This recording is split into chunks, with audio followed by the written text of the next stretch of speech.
The European Cricket Series is proudly brought to you by HCL Software, Fancode, and Grizzly Bear Sports. Good morning to you wherever you're watching from around the world. Welcome to another big day in European cricket. It is Sunday, but the cricket never stops on the European Cricket Network, and we are rolling into day 7. So 5 matches on the way today. I know that we're starting with a big one between Punjab CC, Amadora, and Oweras. Match 31 on the calendar. Tyrone's off today, so Nilkesh Patel did the coin toss. He was there with the 2 captains a few moments ago.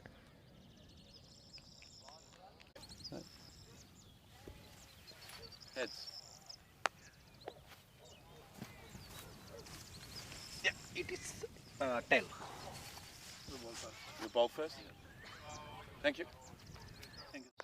Well, Nilkesh probably needs to work on his accuracy a little bit, but he did toss the coin, and in the end it fell for Punjab CC Amadora. They've elected to field. So, interesting one to put Oweras in. Just quickly, just touching on what we'll see today. We'll see 5 cricket matches, of course, T10 format. If you're new to the European Cricket Network, it'll be fast-paced, it'll be frenetic. It'll be a great way to spend your Sunday.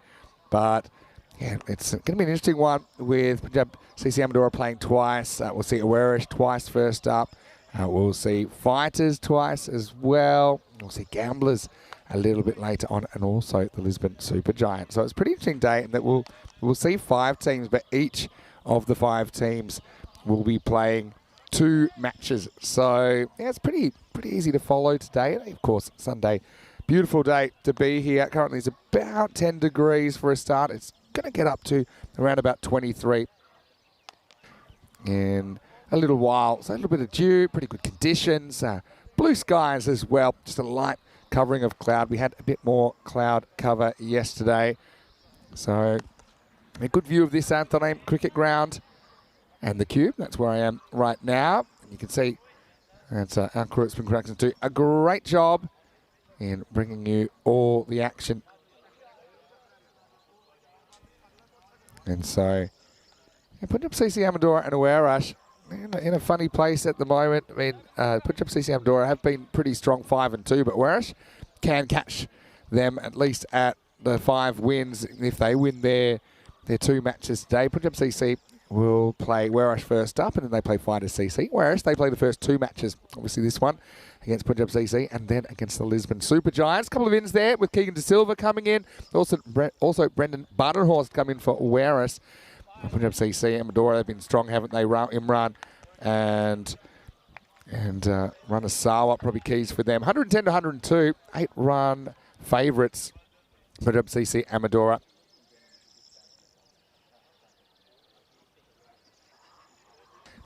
So, looks like we're almost ready to go, and the players slowly making their way out into the field. Yeah, both these 2 teams, similar numbers, hey?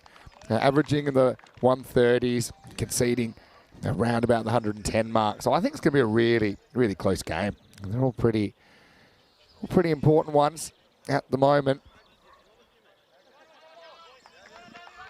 And so there's the Oweras team who are on the sidelines. So Punjab CC Amadora coming out there, yeah, electing to field. So interesting that they want to chase. And Oweras, I don't think it's a bad toss to lose. And so it is almost time to get going. Just a reminder, you can join us on our live chat, ECN European Cricket Network. Rico's off for the weekend, but he will be back tomorrow.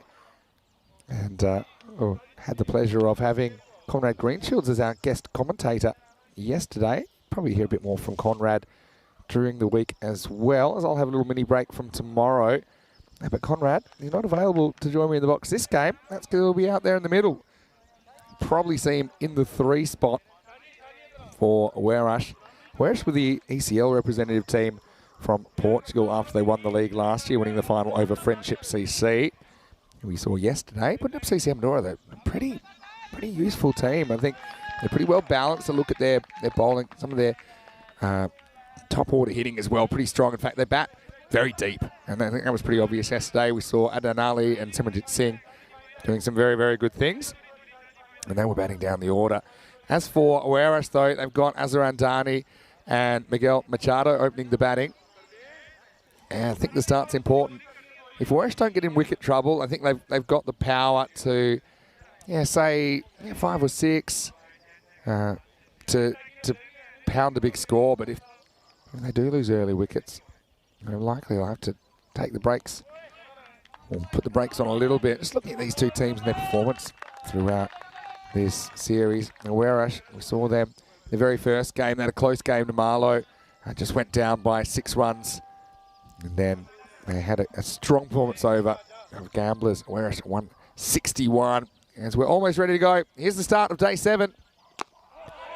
We can swing up from Ranasawa. Push back to the bowler. As for Punjab CC, well, we certainly enjoy watching them. In fact, we didn't see them too long ago. We saw them yesterday. They played 3rd and 4th matches with wins over Team Tigers Portugal and Friendship CC. Azhar Andani is going to pick up from the Lisbon Capitals. And a slightly disappointing ECL. He'd be the first to admit that. And he's keen to make some runs.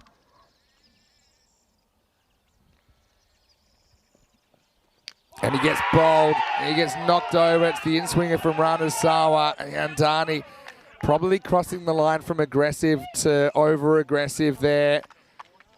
He's on the walk. I think it's a premeditated movement, but you've got to give credit to the bowler, Ranasawa. He gets it spot on, doesn't he? Top of the stumps. So, yeah, Andani trying to move things along, but unfortunately, he's the only one getting moving. He's the first wicket to fall on day 7. Disappointment for Azhar. He's just in a little bit of a lean trot. Good players normally find a way out of it, but it's a tough place to be right now. Again, probably see him opening up again in the next game against the Lisbon Super Giants. But you know that Azhar Andani is a player that historically is in the national setup and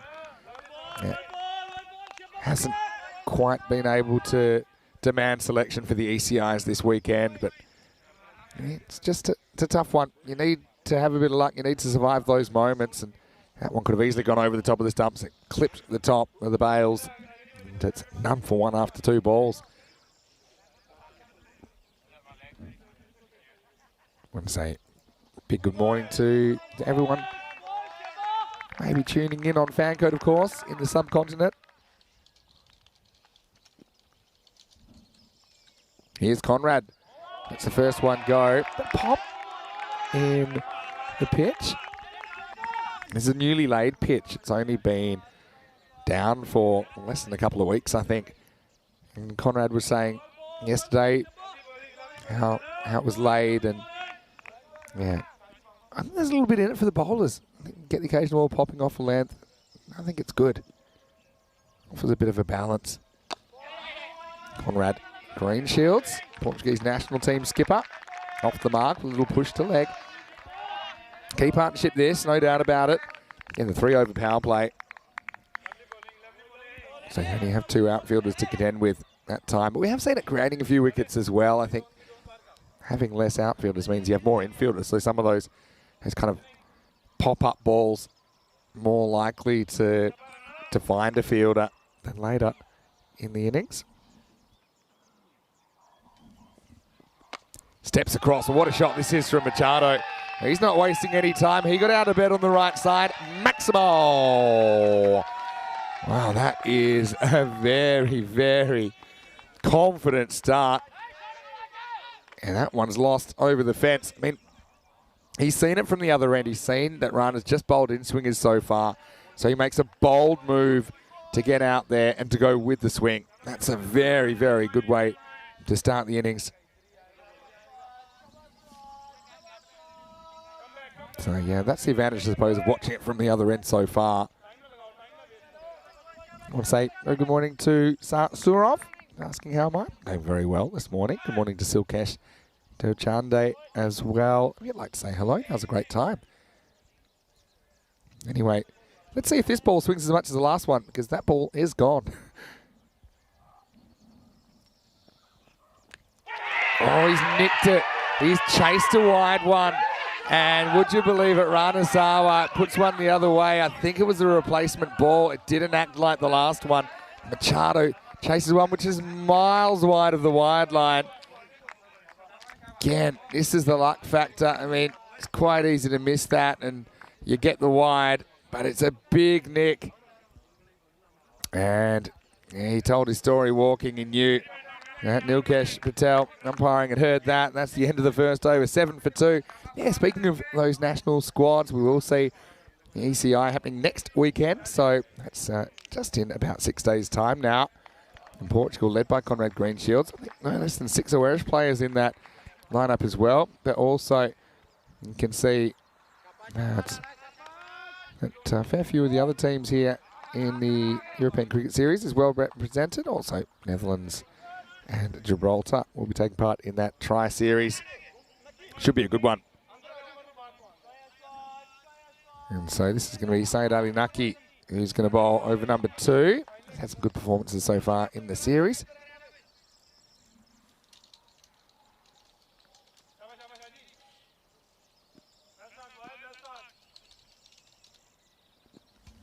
Here we go with over number 2.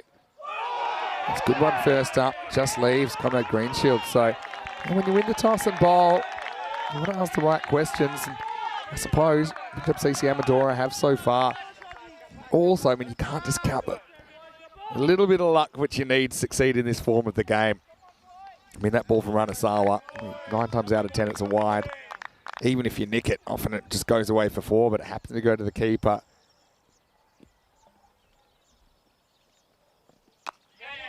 Good areas again. Just a little push though from Conrad Greenshields. Almost finds its way to the boundary. It's well done down there to knock it down, at least keep it to 2. Hello to Rob Thompson as well.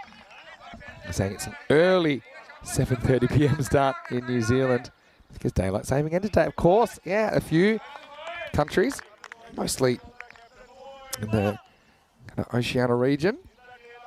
They are now back an hour, of course. Of course, originally I'm from Perth, which doesn't observe daylight saving, which I always found a bit unfortunate.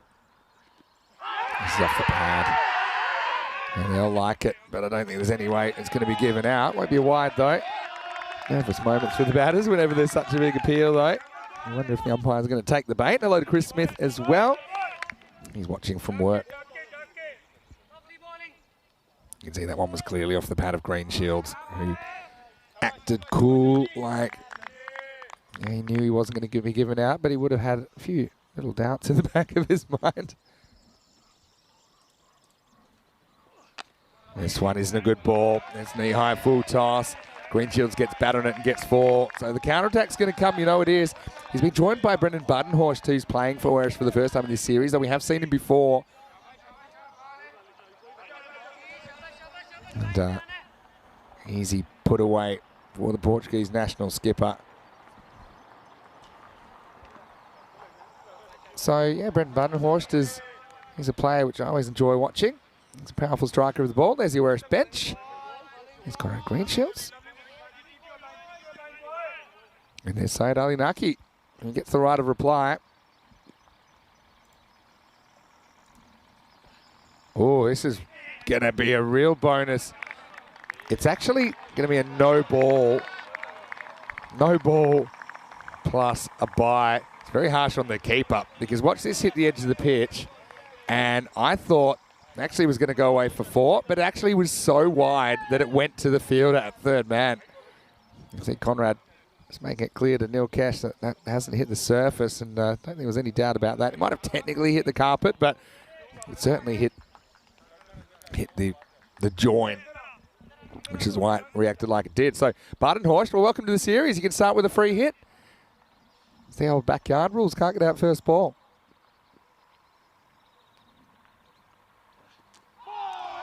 A little nick on this. Swings and misses, yeah. It's one of those things, is an interesting one. I suppose you take every run you can. And it's an opportunity to get Budenhorst off and running with a free hit. But you feel that you'd rather have Greenshields, the man that's seen a few, to be facing the free hit and really go for it. Hello to Mohammed Mijanu Rahman. And hello to Matthew Wade as well. Chris saying it's a proper Gundy ball to Conrad. Yeah, it was. Also, a big hello to everyone who's observing Ramadan at the moment, of course, wherever you're watching from around the world. Budenhorst, there's another opportunity. Well, this is Gundy ball as well. It's an attempted bouncer. Down the leg side. This will be a wide +1. So Conrad will get the strike back. Yeah, so a bit going on with the new ball at the moment.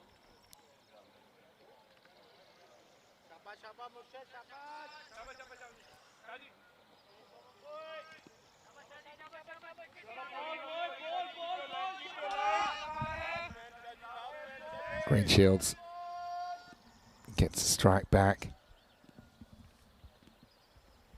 What can he do with it? Last ball of the second. Yes, beaten for bounce. So, yeah, pretty interesting start to this one.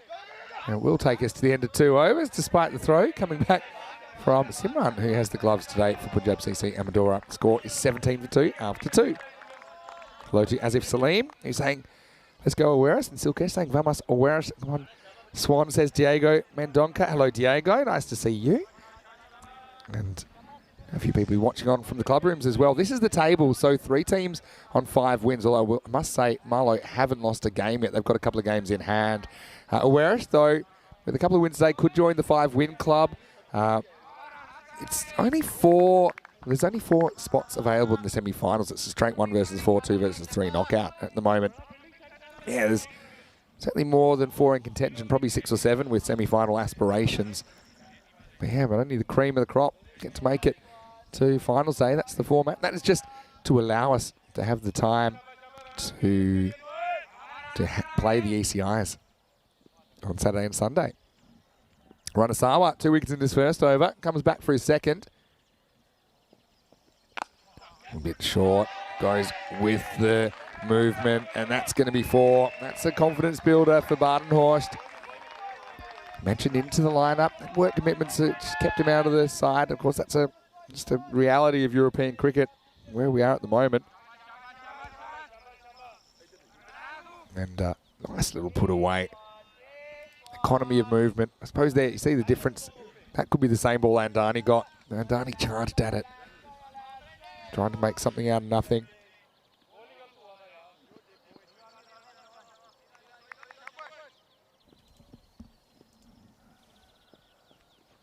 Oh, he's lucky to survive the next one, though.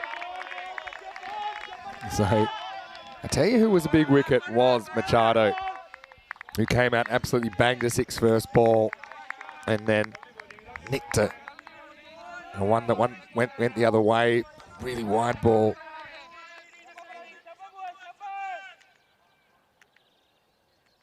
Where's being tested. Another good in-swinger from Runasawa. He's a good player. He's certainly one that I always enjoy watching. Also a powerful striker of the ball. And he's shown he can do it at high level as well. But yeah, it's a tough one. I mean, you can see Green Shields is caught in a bit of a tough spot here. Knows can't really afford to get out, which means you probably take less risks, but also maybe looking his 7 off 8, knowing he hasn't really gotten going yet. He'll have the decision to make how proactive to be against the bowling of Runasawa.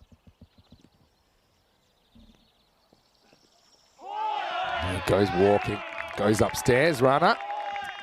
Chris is asking why have Lisbon Super Giants played so few games. It's just to do with the fact that there's 11 teams. So the very nature of it, you've got to realise that they're typically playing 2 or 3 games in a day under this format. So yeah, Lisbon Super Giants playing 2 games, but you know they'll catch up.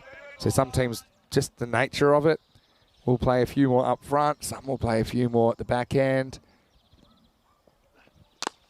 This is up and out of here. Maximo. This is a better shape from Green Shields. He doesn't overcommit forward this time. And he sends it up and over, long off. That's the second Maximo of the day. The first one came early. That one we had to wait for. Welcome runs for Oarish fans. And so, big hello to Joe Foster as well, sending me a few messages. And looking at the table, saying who's ahead of in games played and who's behind. Yeah, Lisbon Super Giants only playing 2. They look significantly behind. Gives them an opportunity as well, though, I suppose, to observe a bit more cricket before they play. This one pulled back and went slightly. This will take us to the end of the power play. Pretty interesting one. probably slight win to Punjab CC, but Werris not too far behind where they need to be. It's 29 for 2 after 3. So, yeah, look at the Lisbon Super Giants and their schedule. Okay, they will play 2 matches today. They play 2 tomorrow, 3 the next day, 1 the next day. So, and then they're done. They're actually done before the end of they finish on day 10, and there's 11 days of group matches. So that's just the nature of it. You might say, well, why don't you have 10 different teams playing in a day? If you have 5 matches, you could easily have 10 different teams playing every day. The simple reason is just logistical reasons. You got to realise that a lot of these players, they're travelling a fair distance to get to the ground here at Santarém. Well, this is an uppercut and a very good one indeed. That's out of here. Maximo. Bit of width from Syed Ali Naki, and that one ends up the hill. Again, not a good ball. Powerful striker like that. He goes with the line of the ball. And the result is 6 runs. Yeah, so that's the reason that you'll normally see around 4 teams out of the 11 every day, because it's just more economical for them to play multiple matches in a day. Occasionally we'll have teams just playing 1 game in a day, but a situation we normally try to avoid just because of the distance that teams have to travel. This time it's short again. He's on the hook, and this is going to travel as well. Maximo, back-to-back for Green Shields. He moves to 26. And remember, he was 7 off 8 at one stage, but he knew it was worth just getting in, having a look at a few. He certainly was able to do his homework as he was in the commentary box with me yesterday. So yeah, hopefully that explains why we fixture like we do in the European Cricket Series. Because imagine if you had to travel, some of these guys travelling over an hour to be here, some of them even more. And then just to play the 1 game, when it's a short game, it might not go your way. So it's nice to give the players multiple opportunities if possible. This is pitched up. There's the adjustment from Syed Ali Naki. And down to long on for a single. Yeah, it certainly has been challenging, though, with the fixturing and these kind of things, because we're always pushing the boundaries of what's possible. So, yeah, obviously now going from 4 games to 5 games a day in the European Cricket Series, the logistics of getting international teams in, again, which is, it's quite a complex task, but yeah, well done to everyone in the back end as well. The fact that we'll have so many of those European Cricket International Series during the year, I think is a testament to the hard work behind the scenes to make it happen. And I know that the viewers are really enjoying those series as well. The ones we've had so far. We've had a men's series, and we've had 2 women's series so far in ECI cricket in 2023.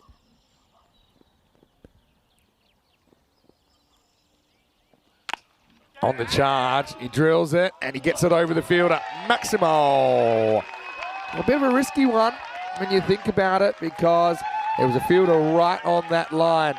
But that's a confidence builder for Badenhorst. Gets his first Maximo. And they're up and motoring at the moment. Whereas they know the game. They know that early wickets can happen. It can't throw you off your game.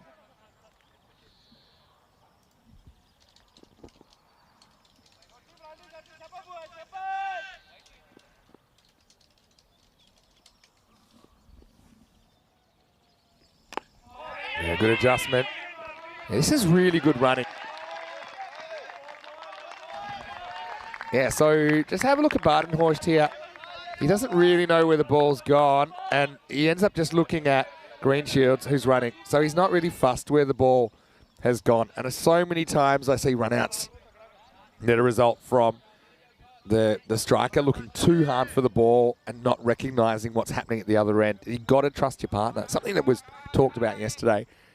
Conrad was saying, you've got to have that trust. If your partner calls you through for a run, they know your capabilities. They sometimes have a better view than you do. So listen to them, trust them, and the result is a single, which gives the strike back to Conrad. Last ball, the 4th. And he just flicks it away, going, and gone. That's 4 runs into the gap. So the acceleration has come, and that also brings up the 50 for Werris. As we get to the end of the 4th over, it's 53 for 2. Yeah, these two came together. The team in a bit of trouble at 7 for 2. At the end of 1, you can see that the acceleration has been coming. Now they're up to 132 pace, so that's a pretty good pace to be going on. Having said that, we know Punjab CC Amadora, they've got some powerful strikers of a cricket ball. And now we're going to see some different bowling options because the opener's bowling out. Ranasawa 2 for 19. Sayed Ali Naki none for 33. So yeah, not a great start to the day for Sayed Ali Naki. And this should be a good contest because Parveen Singh's going to bowl the next over. And he's been picked to make his international debut. Doesn't like that ball. Maybe he wants a left-handed ball. There's umpire Nilkesh Patel also be doing some of the ref duties with Tyrone off today. Yeah, again, it's not just a challenge to roster the teams on at appropriate times, but also things like staffing. Again, you'll notice Rico's taking the weekend off. I'll have a couple of days off. And I'll be back a little bit later in the week. Tyrone, it's off today. So, yeah, we make it work, though. We love to bring you the cricket. Here's Parveen. This will be a good contest. Left armour. This one sliced away. This is probably going to run away pretty quickly to the boundary. So even though there's this dew factor, this field is so hard. It's so fast. And Badenhorst, again, it's always a bit challenging coming in mid-tournament and throwing the bat. That's exactly what he's doing, though. He's hit some nice shots so far. Badenhorst, originally from South Africa. Moves to 16 in just 7 balls. I want to say big hello as well to Andrew Hogan, who's watching from Australia, and, of course, to Mrs. Hogan. Clock's gone back. Hopefully you recognise that. I think you're in Tasmania, if my memory serves me correctly. Little fake press and then goes back and pulls it straight to the fielder. Scores up to 58. And, yeah, Hogan's enjoying Brendan Badenhorst. Certainly is playing well so far. We had a few questions coming in about what do we get up to on our Saturday night. Well, it was a fairly quiet one, although we did drive into Lisbon.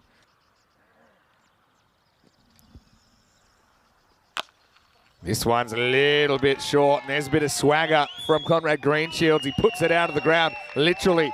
Maximo! Oh, Parveen gives a bit of a gift to his national team skipper. That was right out of the middle. What a shot. Conrad Greenshields, 37 off 16. Called into action very early on. He's responded well. That was just a bit short from Parveen. Not the worst ball over bowl. But a really good technique to pull that one up and out of the ground. Just going back to what I was saying, I went to Lisbon last night with some of the crew. It was about an hour drive, but then we had a nice dinner. It was recommended by Alex Macy. I'm sure you're watching this, Alex. Thank you, it was excellent. Went to a place called Josephine's, and then we went back to bed. So, with the Sunday morning work, I think it makes sense to go home, and we're probably home by about midnight, but it was certainly worth going. Lisbon's a beautiful city. I have been in there a few times before. The Santarém here, probably around about a little bit less than an hour, depending on the traffic, maybe around about an hour from the centre of Lisbon.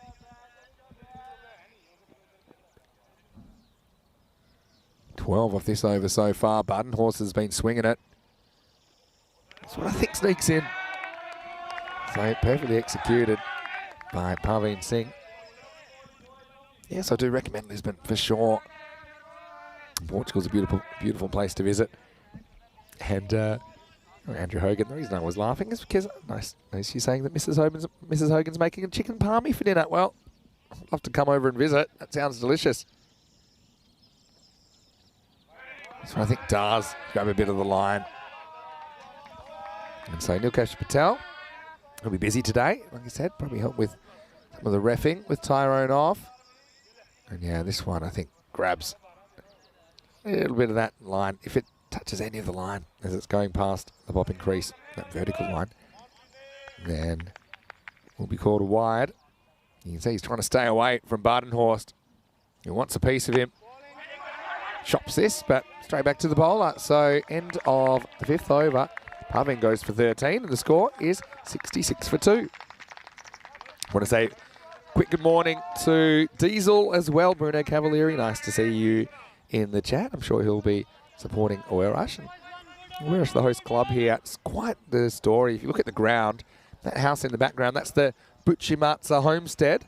And so, yeah, after having some issues with finding a suitable venue to play cricket, they made a cricket ground here. I believe it was 2007, so around about 15, 16 years ago.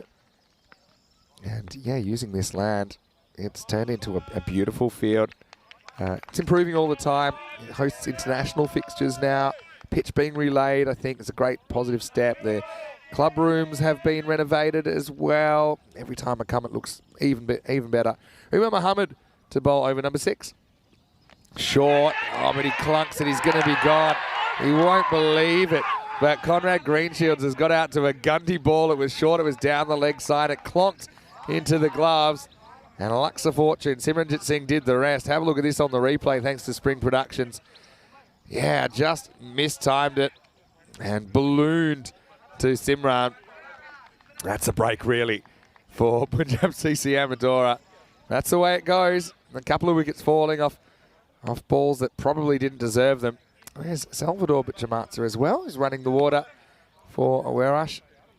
Nice to see the youngster out there, but unfortunately for Greenshields, his innings ends on 38. He was looking good, wasn't he? The score is 66 for 3. So, yeah, that's the game. Sometimes you can survive a good ball. You can get out to a bad ball. I mean, I think that Umar Muhammad would be the first to admit that he got away with one there, because we've seen those disappearing. A new bowler maybe not quite having the pace on that he expected. Slightly misjudged for pace, perhaps. But yeah, that one clonked into the gloves. Presented a fairly rudimentary chance for Simranjit Singh, who's behind the stumps today for Punjab CC Amadora. New batter is Faf Stoneman. Isn't he a young talent? And a very good ECC, playing for the Portuguese national team. He will feature for Portugal again in the ECIs coming up. So, they catch a break. Can they cash in? Punjab CC. Love the way they go about their cricket, though. They seem like a team that have a lot of depth in all facets, really. Umar Muhammad to Faf Stoneman. Starts with a wide. This one goes out a bit. This ball has been swinging around. We've seen that all morning. Andrew Hogan, a very Australian way to put it, says an absolute pie takes a wicket. Well, there is an expression similar to that. I know that I grew up with. But that's the game. You can't underestimate the luck factor. Sometimes luck's going your way. Well, this is a Gundy ball, and that's going to be 5. Well, there's no chance of that going to the keeper. Again, we saw one go out, and they swing the ball unpredictably. That's the thing. Umar Muhammad, the last ball swung right to left. That one, just with the angle, went miles down the leg side. So 5 bonus runs to Oerash. Hello to Kroom. Nice to have you with us as well. As if Salim looks like he's a big fan of Faf Stoneman. I can understand that. Umar Muhammad, though, he's a good all-round cricketer. See if he can get back on track. Not really. That leg side doesn't grab anything. So it will be another wide. So just looking at the time factor here, like 11 minutes. They've got to bowl more or less 4 overs. So that's just something to keep an eye on.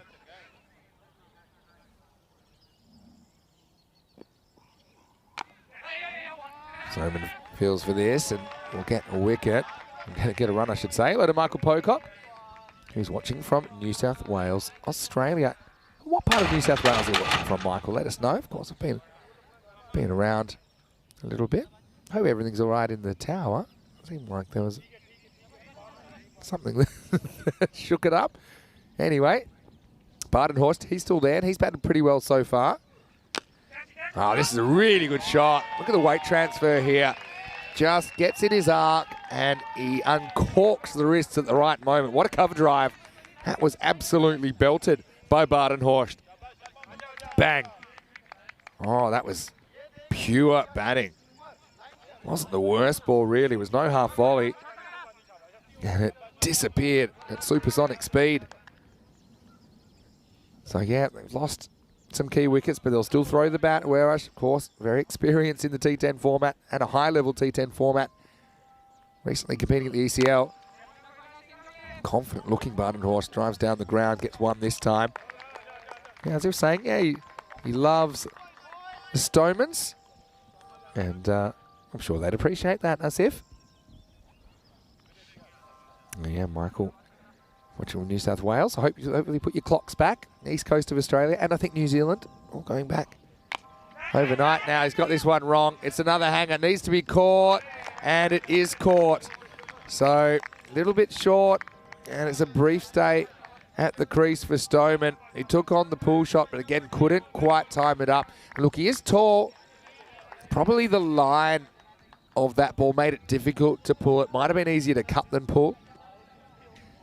And he didn't really get his feet in position at all there, Faf Stoneman. Just have a look at where this ball is and where he tries to get it from. See, that back foot never really goes across. It kind of stays in front of the stumps. And that's why he wasn't in control of the shot. And once again, good hands behind the stumps from Simran, who gets another key wicket. And it's 79 for 4. This will bring Keegan De Silva to the crease. His first entry into this European Cricket Series, though we did see him in the ECL recently. Here's the thing with that wicket, though. They won't get the minute credit for the wicket because the first 5 wickets are kind of priced into the clock. So I just got a feeling the fact that we haven't seen really any spin options or anything like that, we're going to see a situation where they need to bowl 3 overs in 9 minutes, which can be done, but it's tough. You're going to have to hustle. Here's Keegan on strike. Here's a nice looking shot first up. He'll get a single. He'll also get the strike as we get to the end of 6. The score is 80 for 4.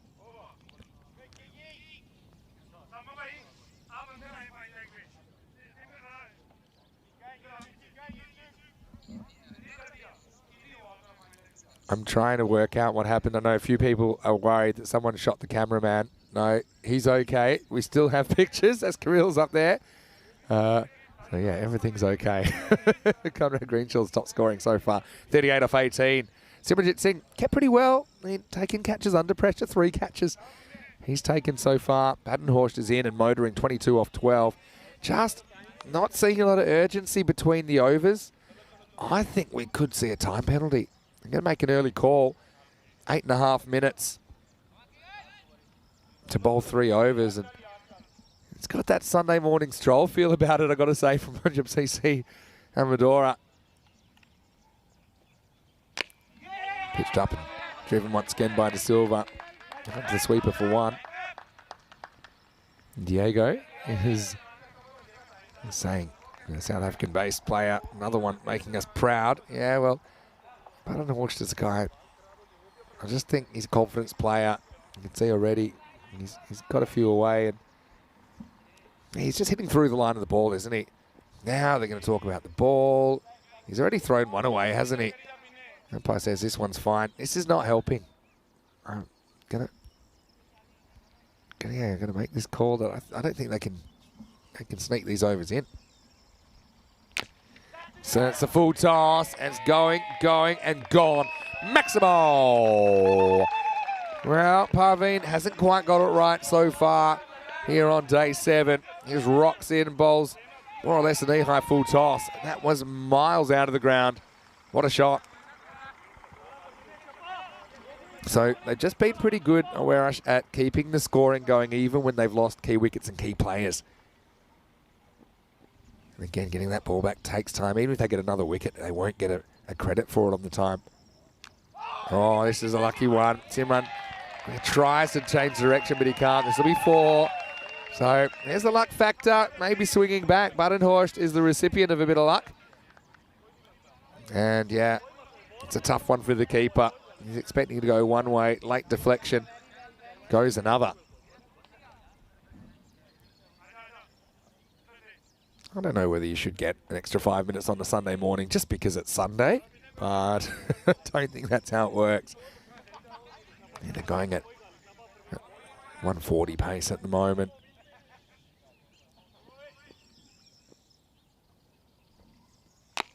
A bit short, but he hasn't quite got this. Hanging in the air. But again, that's the luck factor. If you hit that slightly better, it might present a catching chance. Yeah, so they say. Yeah, cricket's 80% skill, 20% luck. But don't even attempt it without the 80%. This is hit pretty well by De Silva. And it's going to be 4. Well, what did this hit? This will be a very interesting replay.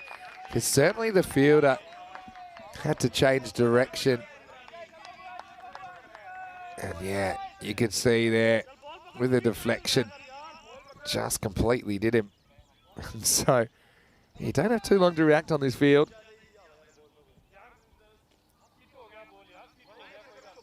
Yeah, Shaheen's pretty confident they can get in for time. Cutting it fine, put it that way.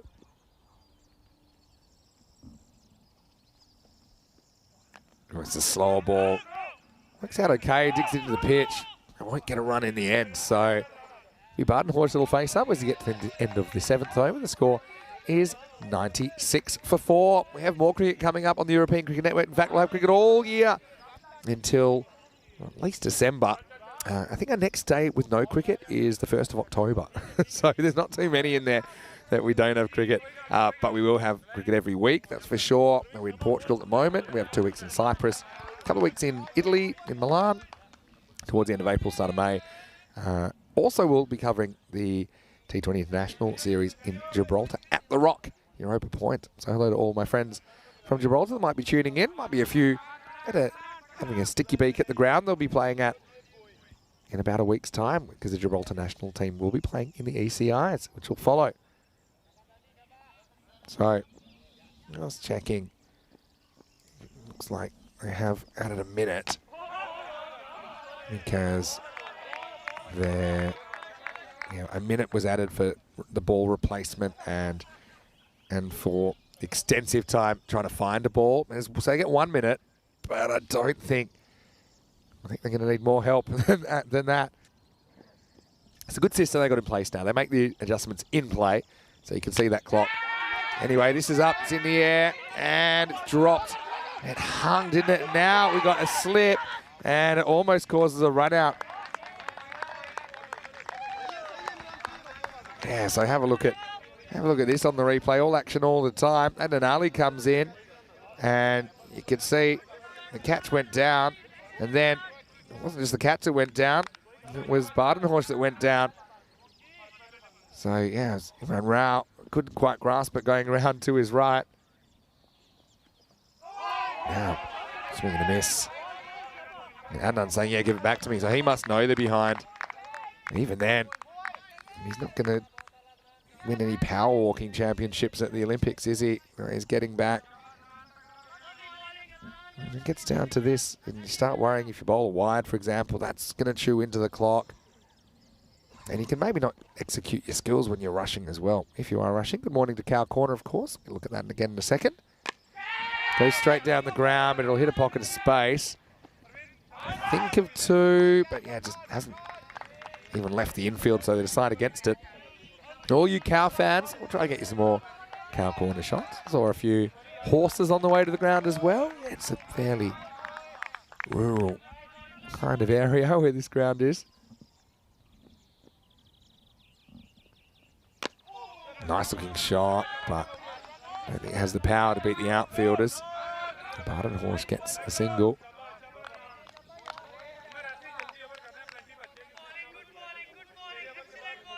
Silkesh saying that he'll be here for the final on the 7th of April, which is on Friday. And we'll have some school kids. Well, Silkesh, that is great. Look forward to seeing you then. Last ball, the 8th coming up. And he's bowled. So it's going to be a wicket to finish the 8th. And so down goes the castle. It's going to be 99 for 5. Keegan De Silva played some nice shots in there, but pretty much just played over the top of that one. So he's going to have to go as the 5th wicket, 99 for 5. But here's the thing. I suppose it's good that it happens at the end of an over, but they won't get any extra time for that 5th wicket because it's only the 6th wicket and onwards where you'll get a 1 minute allowance. And yeah, you can certainly see how this has happened with a very pace-heavy attack. Had a few issues with wides early. And so when the clock comes back, I'll be curious to see how long they've got to bowl this 9th over. So we're 8 overs down, 99 for 5. Werash. I'm still hoping for that 125 or so, I'm sure. This one doesn't beat the bowler, Mohammed. So Mabeen Tariq's come out to replace Keegan De Silva. He's at the non-strikers end at the moment. Yeah. I don't see this happening with 100 seconds for 5 balls. That'll help. I don't know who he's appealing to. And at any rate, I think it's a bump ball.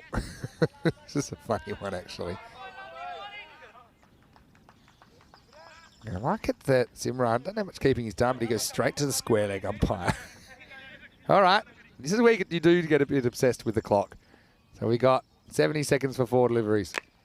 This is hit, and it's dropped. And it will be a single.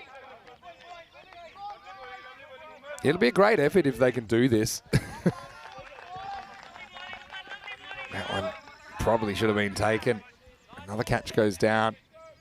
Mabeen Tariq to face his first ball. Whips it away. And this is into the gap. This will be 4. That might be worth 9, though, although Shub with a nice bit of one-handed fielding. Happy birthday to Shub as well. He turns 29 today. He might have actually potentially saved runs inadvertently because that ball was going to take some fetching. All right. 2 to come. Oh, this is lifted up, and away. Maximo. That'll send them scrambling. And I got a feeling that ain't just a 6. That could be an 11. Because that's coming back now. I don't know how quick they'll get this. He's got to bowl this ball before that clock runs out. And there goes the clock. So it's going to be lifted away again, and it's going to be 4. So, yeah, this will be an interesting one. I mean, we saw the clock on the screen. It did expire before the ball was bowled. And so I'm keeping my eye on the score. And at the moment, it's 114 for 5. And I'm about to get the information if it's been added or not. And, yep, 5 penalty runs applied. So it's 119 for 5. There you see it on the screen, the confirmation.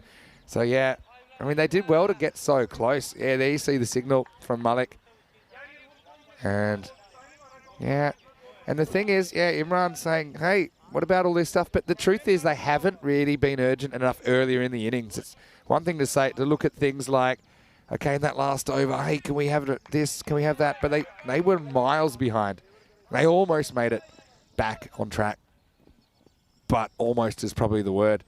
All right, 10th overtime then, 119 plus whatever they score here. And people might say, well, come on, there's only a few seconds in that in the end. But the reason this was done is to remove the kind of judgment calls from penalty runs being applied or not. And, you know, it's very transparent that way. Yeah, 120 has come up. Now, it's going to be a little French cut. It's going to run away for 4. So, Mabeen Tariq gets a bit of luck. This one will take some chasing as well. And where else? They were fresh out of luck at the start of the innings, weren't they? For example, there's the dismissal of Machado. Chased a ball that was going to be a big wide. But, yeah, swings and roundabouts, I guess. And you can see these two teams, healthy rivalry between them as well, I think. And some very good players on both teams.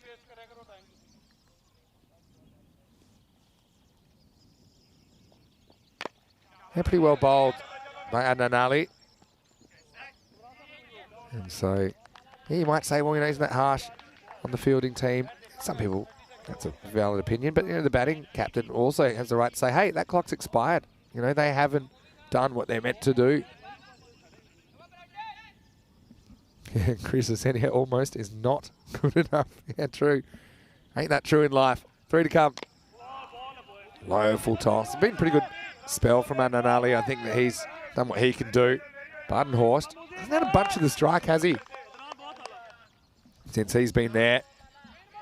He came to the crease after 1 over. So he's kind of faced 23 out of the 52 balls that he's been there. So he's not close to 50%. This will probably be a chance or two, although I think Badenhorst probably wants to face it. Now they are going to take it on. And, well, it hits Badenhorst, so they won't look for another run. Which I think they would have wanted because they go to the bowler's end. I would have thought maybe you take on an overthrow to get him back on strike, but he doesn't go for it because the ball hits him. 128 then. Last ball, seatbelts on, everybody. Another good ball from Adnan. Badenhorst has to dig it out. They'll probably come for 2. And force them to make the throw. They will. So Mubin Tariq will be run out off the last ball, but a handy contribution from him. He scores 22 off 7 balls. And whereas they're going to score 129. 129 for 6 in the end. Mubin doesn't really get the MO, although I don't think that he was going to make it anyway. I've got to say, I like the keeping of Simranjit Singh in this innings. And in the end, probably a handful over par, but only just. You can see a lot of mutual respect between these two teams as well.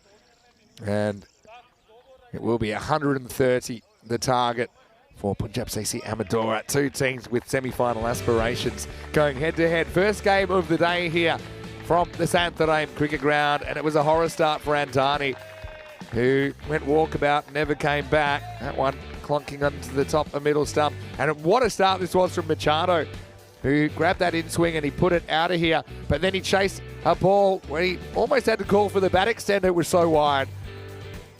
Gleefully taken behind the stumps by Simranjit Singh. And this was off the pad of Greenshields, though, had everyone up and excited. But he played some nice shots, and along with Badenhorst, just kind of went about the business of trying to get this innings back on track. I liked some of the shots over the offside, wasn't afraid to go with the angle of the ball. Yeah, but that partnership of 59 in just 25 balls just got Awarish to a position where they could launch. Even though they had a couple more spanners in the works, you see this in a minute where Umar Mohammed short down the leg side. Most of the time that disappears for 6, but that time it hit the gloves of Greenshields and presented a fairly easy opportunity for Simran behind the stumps. But Badenhorst played some very good shots here. The only thing is, didn't have a lot of the strike while he was there. Finished not out at the end. Unfortunately for Stoneman, couldn't quite execute that pull shot. Again, nicely taken behind the stumps. Parveen just had a little bit of an off morning, I think. He wasn't able to get the ball where he wanted it. His 2 overs went for 29. Adnan, though, I think he's a star, isn't he? 1 for 13, he took up his 2 overs, and he kept it fairly simple at the death. That one was worked away for a boundary, but for the most part, he was up, he was in the block hole. Mubin Tariq, nice little counter-attacking, fighting kind of 22 at the end. We had the 5 runs for the time penalty, where they weren't able to complete the 9th over within the allotted time. And in the end, it is 129. I think a pretty competitive total. I think it's one that Punjab CC very much capable of chasing down, but also one that Awarish are very capable of defending as well. So it's a matter of who does it better in the second half. Pair of 38s lead the scoring. Conrad Greenshields 38 off 18 before he was caught behind off Umar Mohammed's first delivery. Badenhorst batted well as well, didn't he? 38 not out of 23 balls. I've got to say, Mubin Tariq, nice little cameo at the end. 22 off just 7 balls. 10 wides and the 5 penalty runs in there. So 17 avoidables out of the 17 extras. And that is why they're chasing 130 and maybe not something like 120. 2 for 19, Ranasawa, I think bowled really well. Swinging the ball around early, 2 for 29 to Muhammad as well, although he's probably a little bit more expensive than he would have wanted. And Ali, though, for me, he was the pick of the bowlers in the second half, only conceding 13 and picked up a wicket off his spell. We will take a quick break and we'll be back in around about 10 minutes, take you into the second half of this game. It'll be 130, the target for Punjab CC Amadora.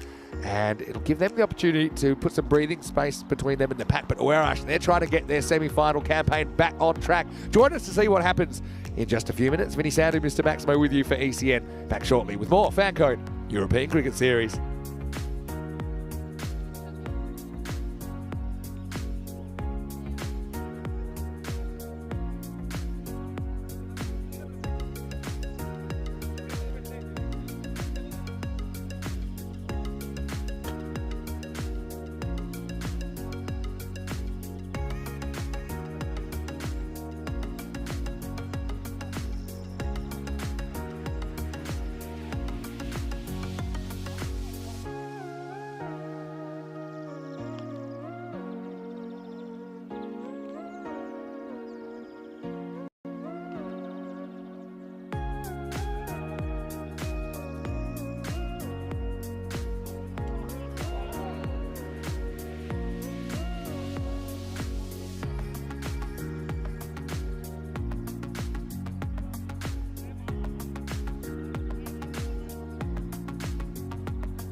European Cricket Series is proudly brought to you by HCL Software, Fan Code, and Grizzly Bear Sports.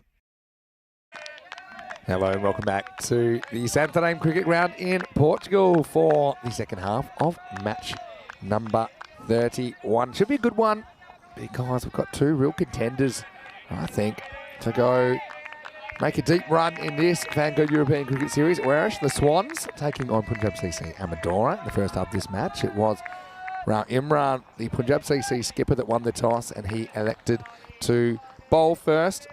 That meant Warish batted, and they have got pretty healthy score on the board, 129 to be exact. It was a kind of topsy-turvy innings. I think both teams had their moments where they had the ascendancy. Probably in the wash-up, it's a few more than par, but only a few more. And two very powerful openers stride to the crease for Punjab CC Amadora. I think this is going to be a good contest. Junaid Khan with a new ball for Warash. Let's go, 130 for victory.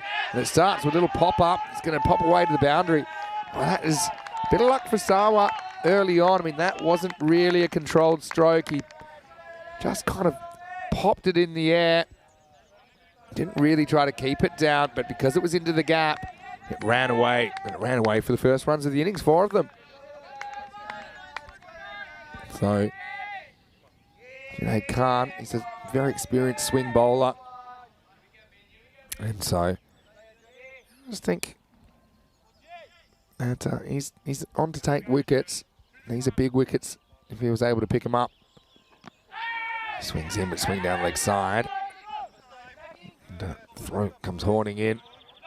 It's away from the backup fielder, but only a little bit. Sandani, pardon me, that's King De Silva, who picks that up and gets it back in. So leg bye will bring Imran on strike. Yeah, I just think this is a really good contest. I'm going to say hello to Bapuji, who said that he's a fan of the energy of the European Cricket Network. Yeah, no doubt about it. You've got 22 players involved in this one. They desperately want to walk away with the points. Well, this is a really, really good shot. Just punches it straight. And that's 4. That was pretty emphatic, wasn't it, from Rao Imran? Check out the replay thanks to Spring Productions. Yeah, he got it up, and even though there was a long one in place, the fielder had no chance. So, Junaid, he's certainly a player that plays with a big heart. We see that often plays for the Portuguese national team as well, obviously. He fulfills this role on the first over. Again, goes one a bit wider. It's well bowled, just sneaks inside the wide line. So that rate required, 13 and over.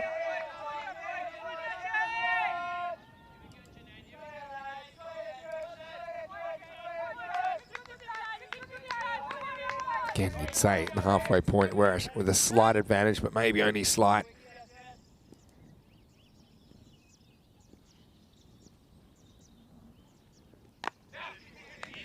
Wade pushes.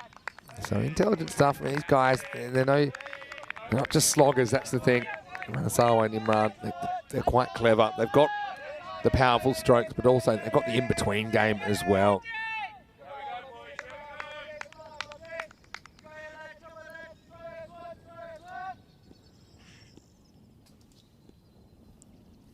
Last ball of the over. Down the leg side, so it won't be the last ball of the over. It'll be up to 10 now.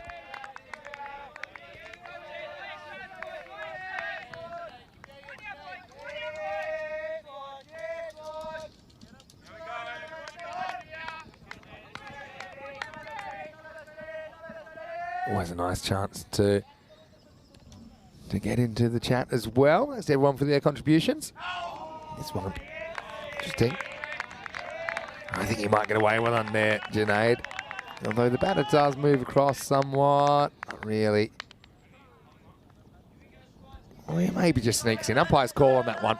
So it's the end of the first over, and the score is 10 without loss. 58 matches since a golden ball. The last golden ball was in the ECL. It was our only golden ball in the 109 matches in that marquee tournament. It was Hornchurch versus Beveren So the English champions and the Belgian champions playing out a golden ball. It was Hornchurch that won it. And Beverin, they were a bit frustrated in Championship week, although they did come up with a win in their last game. But, yeah, Hornchurch, they made a run all the way to the final where they lost to the champions of France. Here's Faf Stoneman in over number 2. Full, straight, gets through the field. That's going to cost them a boundary. They'll be frustrated there, Oerash, because they would fancy themselves to make this stop. And pretty well bowled, low full toss, but not quite a Yorker. That's Badenhorst. He batted really well. Unfortunately, that one got past him. Dusts himself off.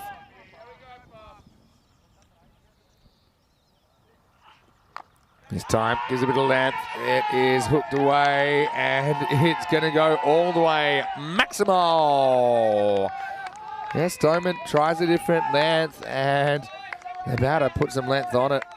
That one flew with the pace of the bowler. And so, Punjab CC trying to make the most out of this power play. You can understand that. In the first innings, Oerash scored 29 off their power play, which is okay without being outstanding.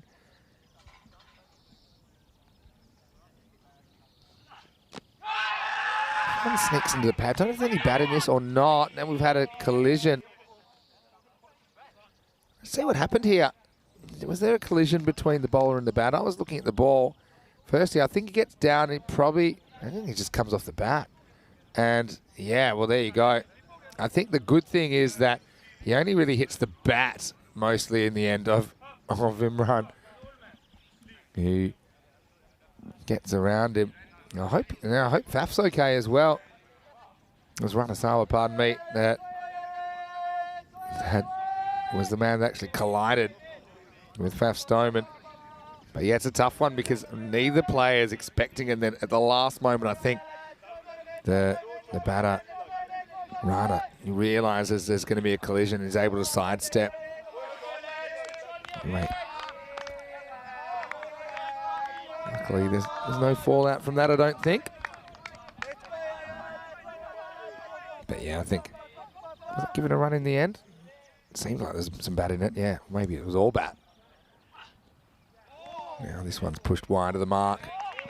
So yeah, so extra deliveries. You got to watch the time. We saw 5 runs to Punjab CC, 5 runs against Punjab CC for their slow over rate in the first half of this game. It was only marginal, but it was not quite in the allotted time.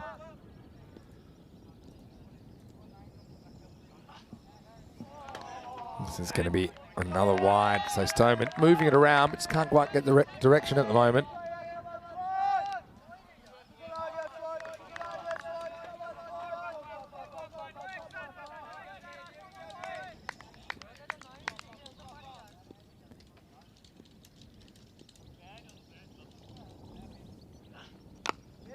He's pitched up.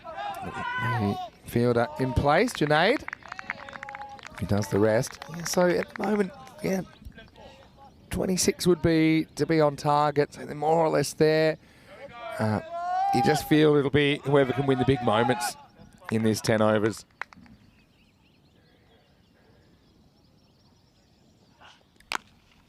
This one is swatted away. What a shot that is from Sawa. He gets his revenge. Maximal. 6 runs, just a little bit of length to deal with, and he goes and fetches it from outside the off stump. That's really fast hands from the batter. And he'll move to 21 in pretty quick time. That puts Punjab CC ahead of the rate. Ball to come. See, big price on these two. But the thing is, even if they do get out, they've got quite a few good hitters still to come. And Swan's trying hard to defend this target, but it's not going to be easy at all.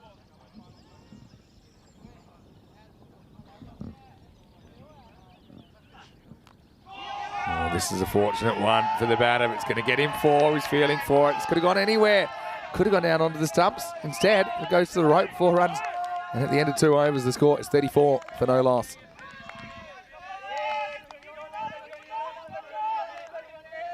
maybe we'll get a chance to look at the table, and you can see why Irish are just in danger of losing touch at the moment. They hold a 3-2 record. There are a bunch of teams on 3-2 at the start of yesterday, but they're the only one left standing because they didn't play yesterday. And so they'll be hoping they can fight their way past Fighters and Friendship into the 4. Punjab CC looking pretty good at the moment, 5-2. But certainly some work to do for Awarish. Here's Junaid coming back for over number 3. Slides in and they'll sneak through for a run. Kapuji talking about the fielding. And I think that some of the fielding that you will see in ECN is unlike anything you'll see in world cricket. I will say that. And also the field. I mean, I'm really curious to see, for example, the Netherlands team, some of which have played ODI cricket and high level of cricket and playing here next week, how they go on this field where it's not easy. It is not carpet. It's got a few gremlins in it. This is edged and straight over the keeper. Wow. That was a good effort from Miggy Machado behind the stumps, but this is a huge top edge. He gets up and he does really well to get that close to it. And he was not able to get there. So another boundary. I'm going to say hello to Karan, who's watching from Nepal. Says really enjoys watching ECN. Well, big congratulations to the Nepal cricket team, of course. They've been doing some very good things recently. And hello to you, Karan. It's really nice to have you joining us. This one's whipped away, and it's going to be in the gap. It's going to scoot away for 4. So the boundaries keep on coming. At the moment, Warash don't have the answers to this opening partnership. Runner, powerful man, isn't he? And so it's a bit of a runaway freight train, this power play. 39 would have been par for the target in the power play. They're already up to 43. They'll be having visions of 50 plus in the power play.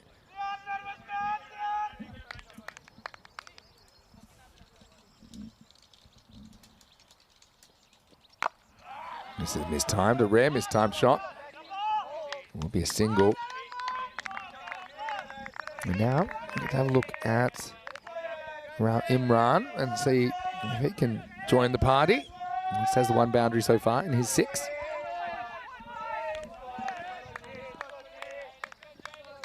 And these guys are 100% committed to the cause, playing for their clubs. It's a good ball from Junaid. That's the one that goes the other way. And he's quite a dangerous bowler, Junaid, because he's got a kind of natural in-swing action, but he does have that one that goes the other way.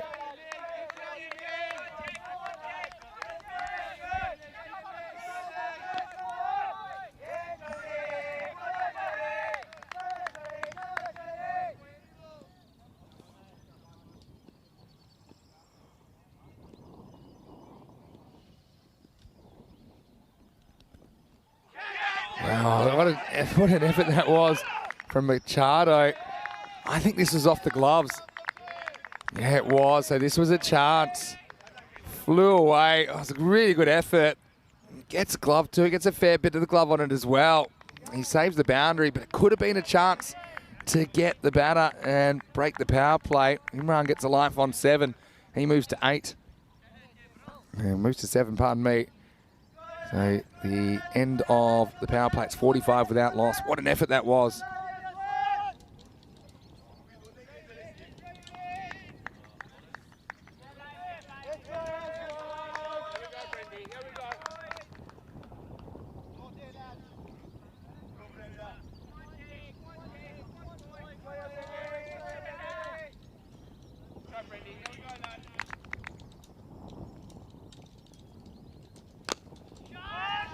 This is worked way down the ground. That is stopped by Jack Greenshields. We know that he's been struggling with a shoulder injury, so that's slowly improving. We certainly haven't seen him bowling as much as we would expect in normal circumstances. Don't think he's meant to be bowling at all. So starting the tournament with the gloves. I think Machado looks like a good option back there, though. This is whacked away, and it's off a length and out of here. Maximal. Barton Horse has come on. And he disappears. 50's up now for Punjab CC and the 50 partnership. What a bit of ball striking. And this is the thing. I mean, it's just it's a normal ball. There's nothing too wrong with it from Badenhorst. But the batter, Sawa, has raced to 40 of just 11.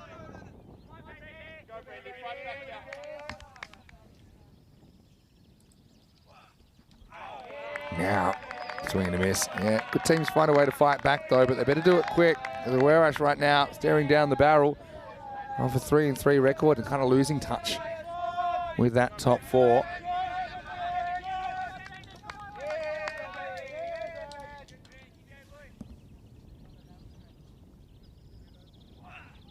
And this one on a length again. This will take some stopping.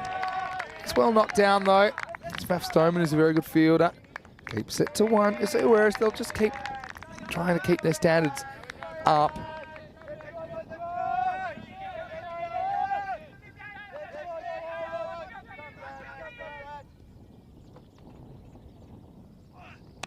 Well, this is up, it's in the air. Now the chance comes, it's Greenshields, and he takes the catch. Safe hands from the captain. So the false shot came. It's right, Imran, who never really got motoring, did he, in that innings. Just kind of opens himself up, gets quite square on, doesn't he? And skews it in the air. Conrad Greenshields does the rest. So Badenhorst with the wicket. And the opening partnership is broken. It's not Ranasawa, who's been the main man so far. But it is a dangerous hit up Imran, who has to go. It's 53 for 1. Garai was asking about boundary dimensions. No problem at all to answer you. It is typically 50 metres from the centre of the pitch. So what that means is the straight boundaries, because you don't bat from the middle of the pitch, you bat from around about 9 metres further away from the straight boundary. So a straight hit straight down the ground over the bowler's head to be 6 is probably about 59 metres. Also, in ECS cricket, it means the boundaries behind you are a bit less though. All right, here's Parveen Singh, who a bit of a mixed bag with the bat yesterday, to say the least. Went for a duck, but then did pretty well.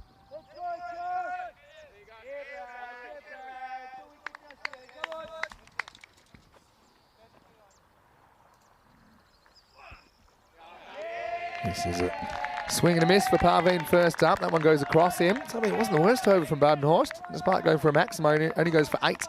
And after 4 overs, the score is 53 for 1.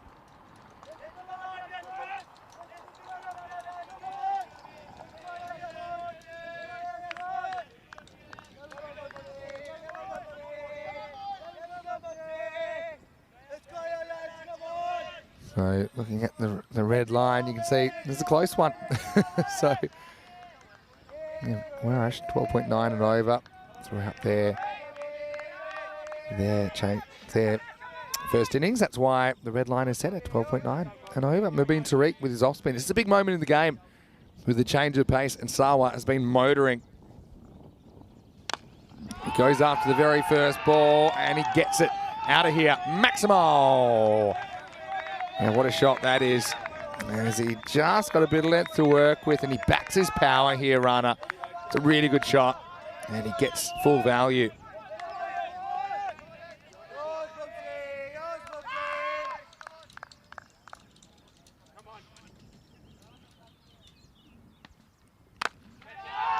And so next ball goes the same way. It's a bit fuller, but Sawa is on a heat. He's brought up his 50. And he does it in 15 balls. What an innings this is. He's dominated this innings so far. The powerful right-hander. It's 5 6s, 5 4s. Only 5 balls he's faced haven't gone to the boundary, though. This one goes up, and it's a huge moment in the game. And it's dropped.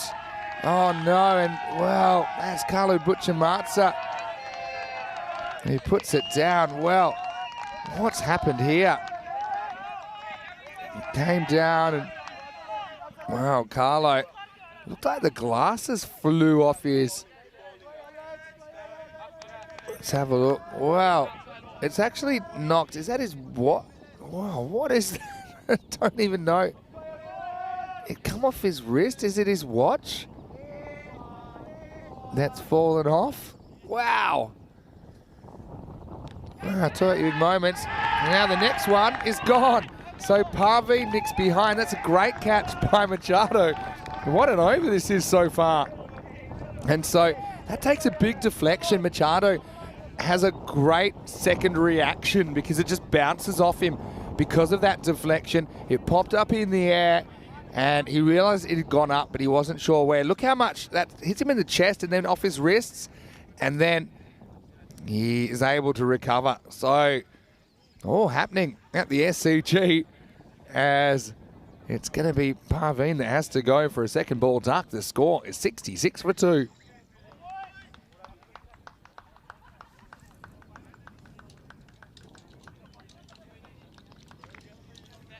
So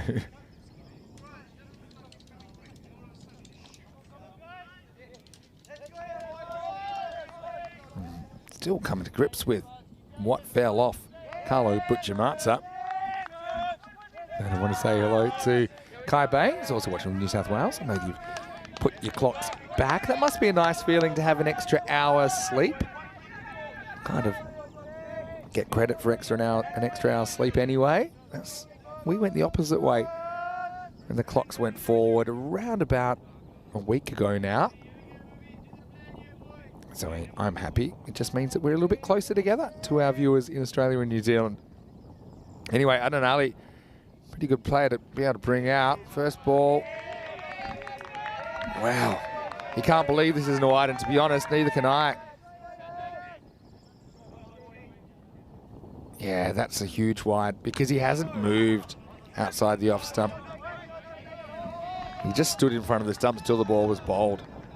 So it's certainly a break for Awaris there because it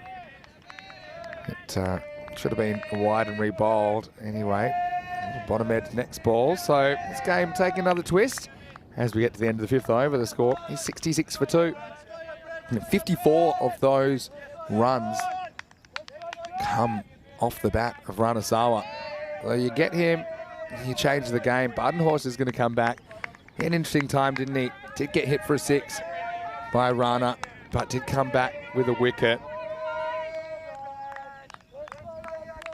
And it is going to be over number 6.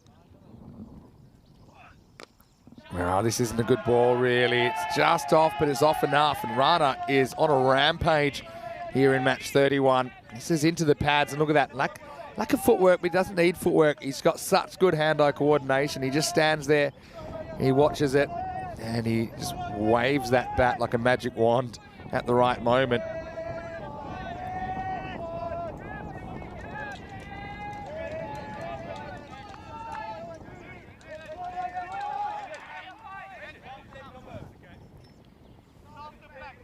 So, Conrad Greenshields will be scratching his head about how to get rid of Ranasawa.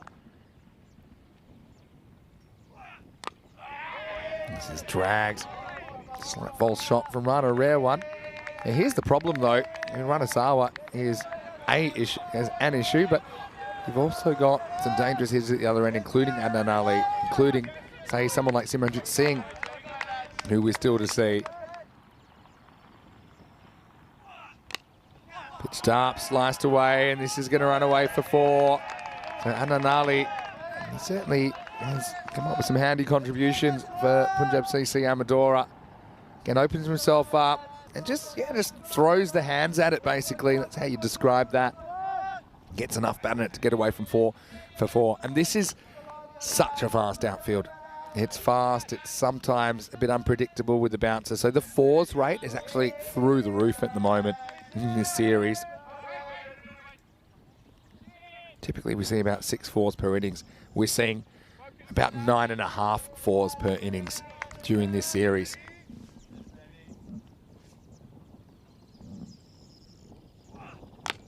And this one is whacked away. Out of here, Maximo.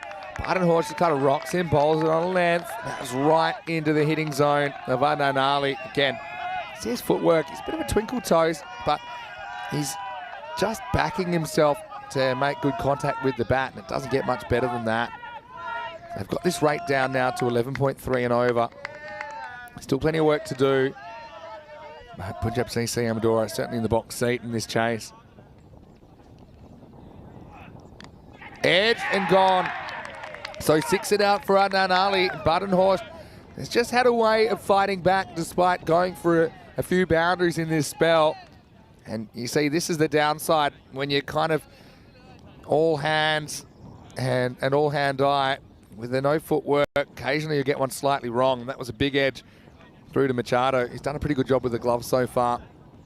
That was a regulation take. So Badenhorst chips in with the second wicket, and a third one lost for Punjab. It is 81 for 3. So they are sending in Simran in the 5 hole. I want to say hello once again to everyone that's joined us in the live chat. And Kai saying, yeah, the games are starting a little bit earlier now in Eastern Australia, 17:30 local. But when I was living in Perth, I always preferred just the 2-hour time difference between Perth and, say, the Eastern States. Because when it's 3 in summer, because their clocks go forward, ours don't, you can never get hold of anyone in the afternoon. It's going to be a wide. Someone swings it anyway. Yeah, so you come back after lunch and it might be, I don't know, 10 past 2 or something. So you'd call up an office needing something and they'd say, sorry, our business hours end at 5 p.m. So yeah, the 3-hour time difference is not great. Also, I know some of my friends that worked in the business sector. As we get up in the air, and it is a really good stop, I think. It depends where Mubin Tariq jumps from here. This will be a super stop if it is. Let's just have a look at this. Can we see where number 16, where Mubin Tariq jumps from or not? There we go. Yeah, he jumps from inside, and yeah, taps it back. That's a brilliant piece of fielding. Really good work. And yeah, he's credited with the stop. So, outstanding work. And that's the kind of thing, it's almost worth a wicket, I think, to save that many runs. He didn't really have the time to catch and release. He had to bat it back. And that's exactly what he did. So we get to the end of the over. They only get 1 there, so he saves 5 runs. It's 83 for 3 after 6. Yeah, so just what I was going to say is some of my friends that worked in the business sector, and they say they worked in the stock market, they'd have to be up at 9. They start work at 9 p.m. Eastern time, which is 6 a.m. in Perth. It's brutal. Anyway, this one is up in the air, but it won't carry. It's Junaid that does the fielding this time. Mubin's been given the second over. And I suppose there's a bit of a gamble, but he's one of your 5 bowlers. He did go for a few in his first, went back-to-back maximos, but then came back, went 1 wicket ... in the second half. But yeah, this is the contest, I think, that could have a big say in the match. It's going to be Tariq taking on Rana Sawa. Rana is motoring 59 off just 18 balls. Mubin might be buoyed by the fact that he just saved 5 runs for his team.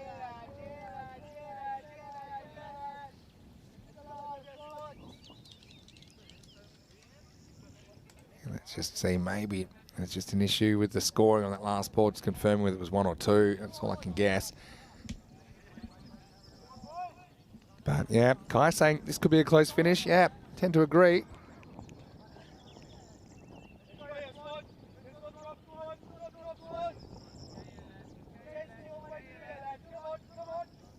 There's cow corner. Yeah, standing around like Brown's cows. I wonder if cows take it more easy on a Sunday. But there's more cricket coming up today. This is the second match of the day. The fantasy dashboard for match 32, starting in about half an hour. And news from the toss is that Lisbon Super Capitals, it's Lisbon Super Giants. He won the toss, and they will be. I didn't even see because I was so distracted by that. They've elected to bowl. Lisbon Super Capitals, unless they've formed a merger with Lisbon Capitals, then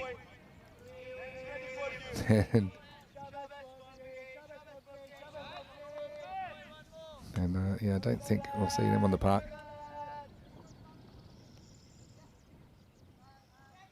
All right, we're back on. And this is sliced away. It should be gone, and it is. So Sawa goes for 59 and a big moment in this game. And look, credit to Tariq. He drew Ranasawa wide. He wanted to get him reaching. This is the ball that probably would have been a wide, and how the universe plays tricks with you, because remember, in the very first over, Ranasawa took a wicket off a ball that would have been a wide, and now I think he goes in a pretty similar fashion. Sliced away, and the catch was taken without any drama. So 59, and that's it for Ranasawa. But what an innings with 5 sixes and 6 fours in there. Azarandani takes the catch, and this game on a knife's edge. It is 84 for 4.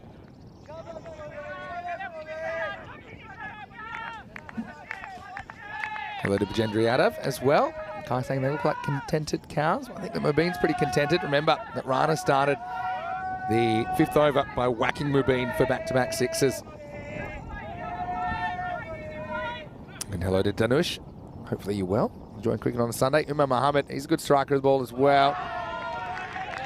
Well, it's just been a little bit more of a leniency.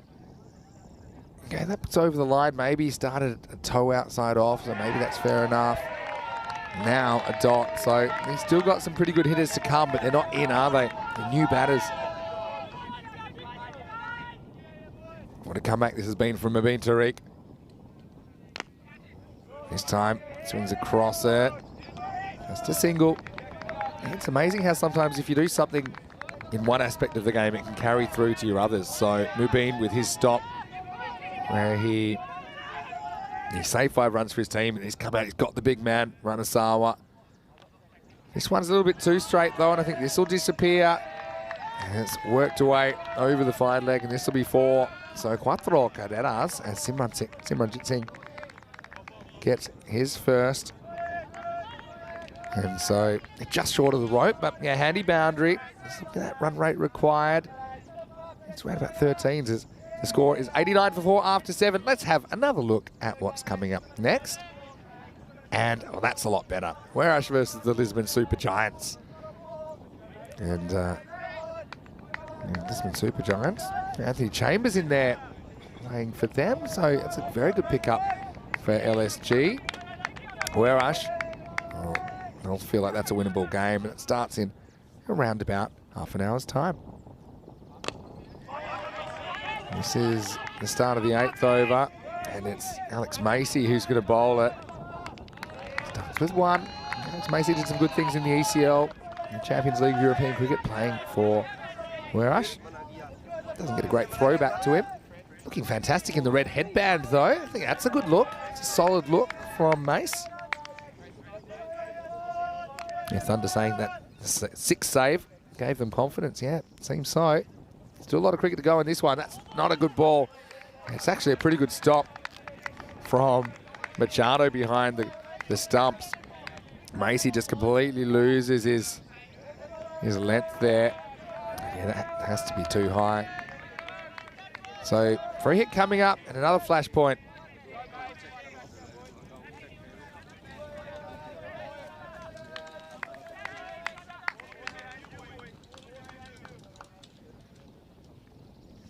All right, strap yourselves in. It's free hit time.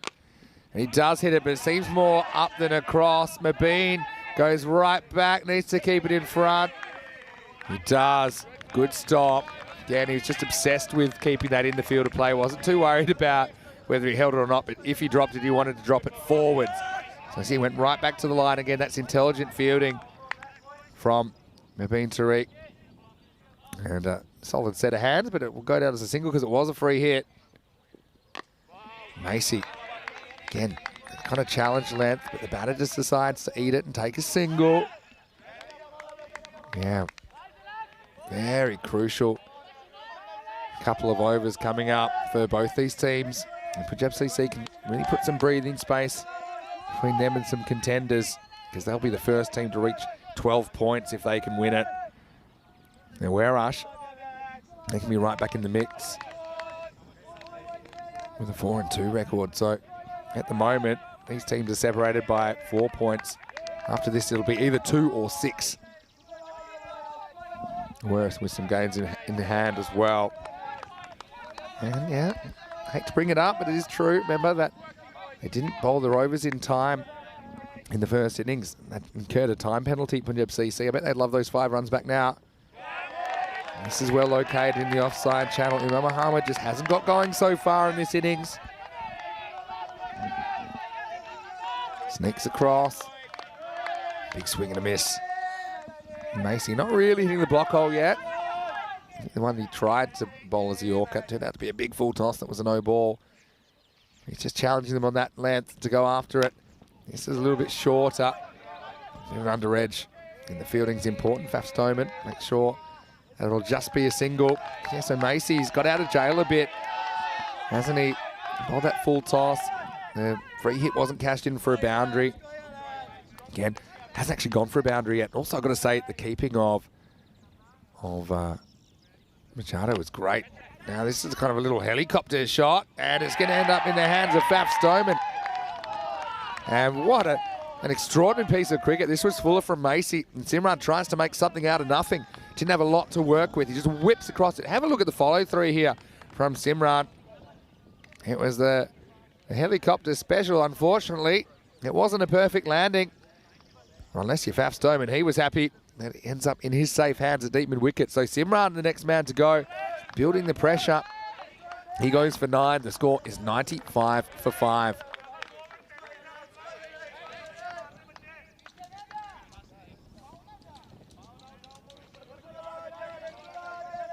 Let's have a look at the red line. You can see they've just taken a dip, and it's no coincidence.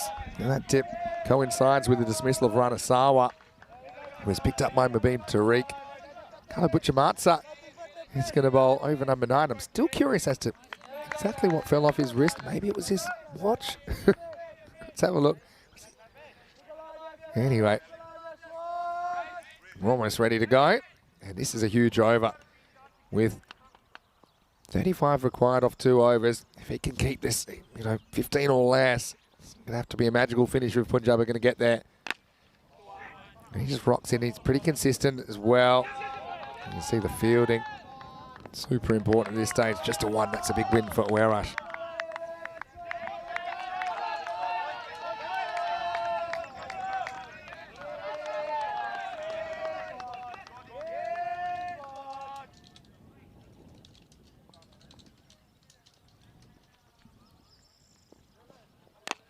This is a slightly slower ball. And this is Muzmal Abbas, who's come out there, just gets a single.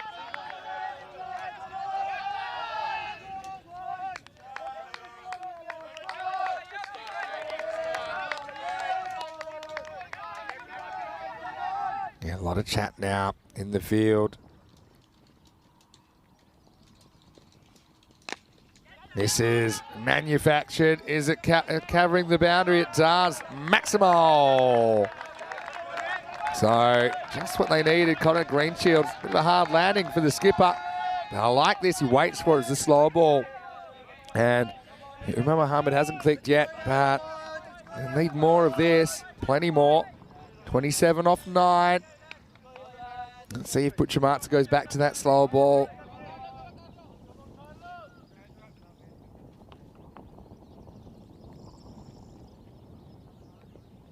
He does. He hits a ball that may have been on the tram line. And he'll sneak in for a single. So 28 off 8. So Muzmal Abbas kind of has his role to play as well. And that's sharp keeping. I like the work of Machado back there. He's got some pretty good fundamentals. Yeah, made a very good stop off that high delivery from Macy. And they would often get through the keeper and cost you 4 extras. As if saying it all happens in the 9th, but this time for the bowling team, well, it seems like it. It's amazing how often runs on the board do stand up.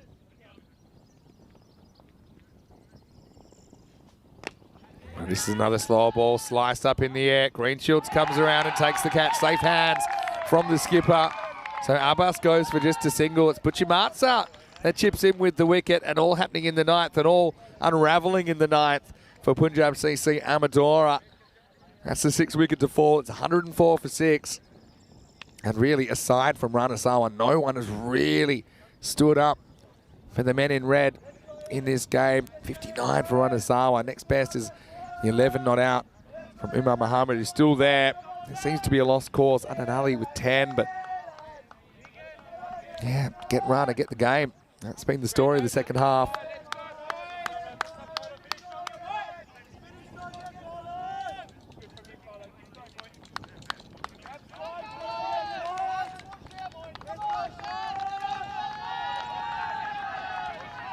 So, this looks like Ranjit Singh, who's coming in. He's got a free swing at this ball, last ball of the ninth. Swings and misses, end of the ninth, and Werash edging towards an important victory for their campaign. After 9 overs, it's 104 for 6. Yeah, so, yeah, looking at Werash, I mean, we haven't seen them play for a while, have we? Just because of the vagaries of these fixtures we talked about earlier, that some teams play more games together, some apart. We've got 11 teams, you've got to juggle them essentially, but we hadn't seen Werash since Wednesday. And they appear here. See them again on a Tuesday for 2 games. Also, they left their last game on Thursday. Last over, Macy defending 26. And the first one will be 4. Again, wasn't that far from Conrad Greenshields. So boundary's the only currency now. I think that's a bit of a tough one for Conrad, who might have just extended himself, or overextended himself there. Clutches at the hamstring. Hopefully there's nothing too serious. 22 off 5. Umar Muhammad just has to have a heater here. It's not impossible. And really can't afford to miss out on a ball here. Misses out on this one. So now we're right down to boundary or bust. 3 6s and a 4 will do it. Macy, I think, has been pretty good here. He's been consistent with his line, and he's asking the batters to swat across it if they want to go leg side. He hasn't got too straight too often. Again, hit down the ground, more work for Greenshields. This time we'll keep it to 1. You'd fancy that will have to be it.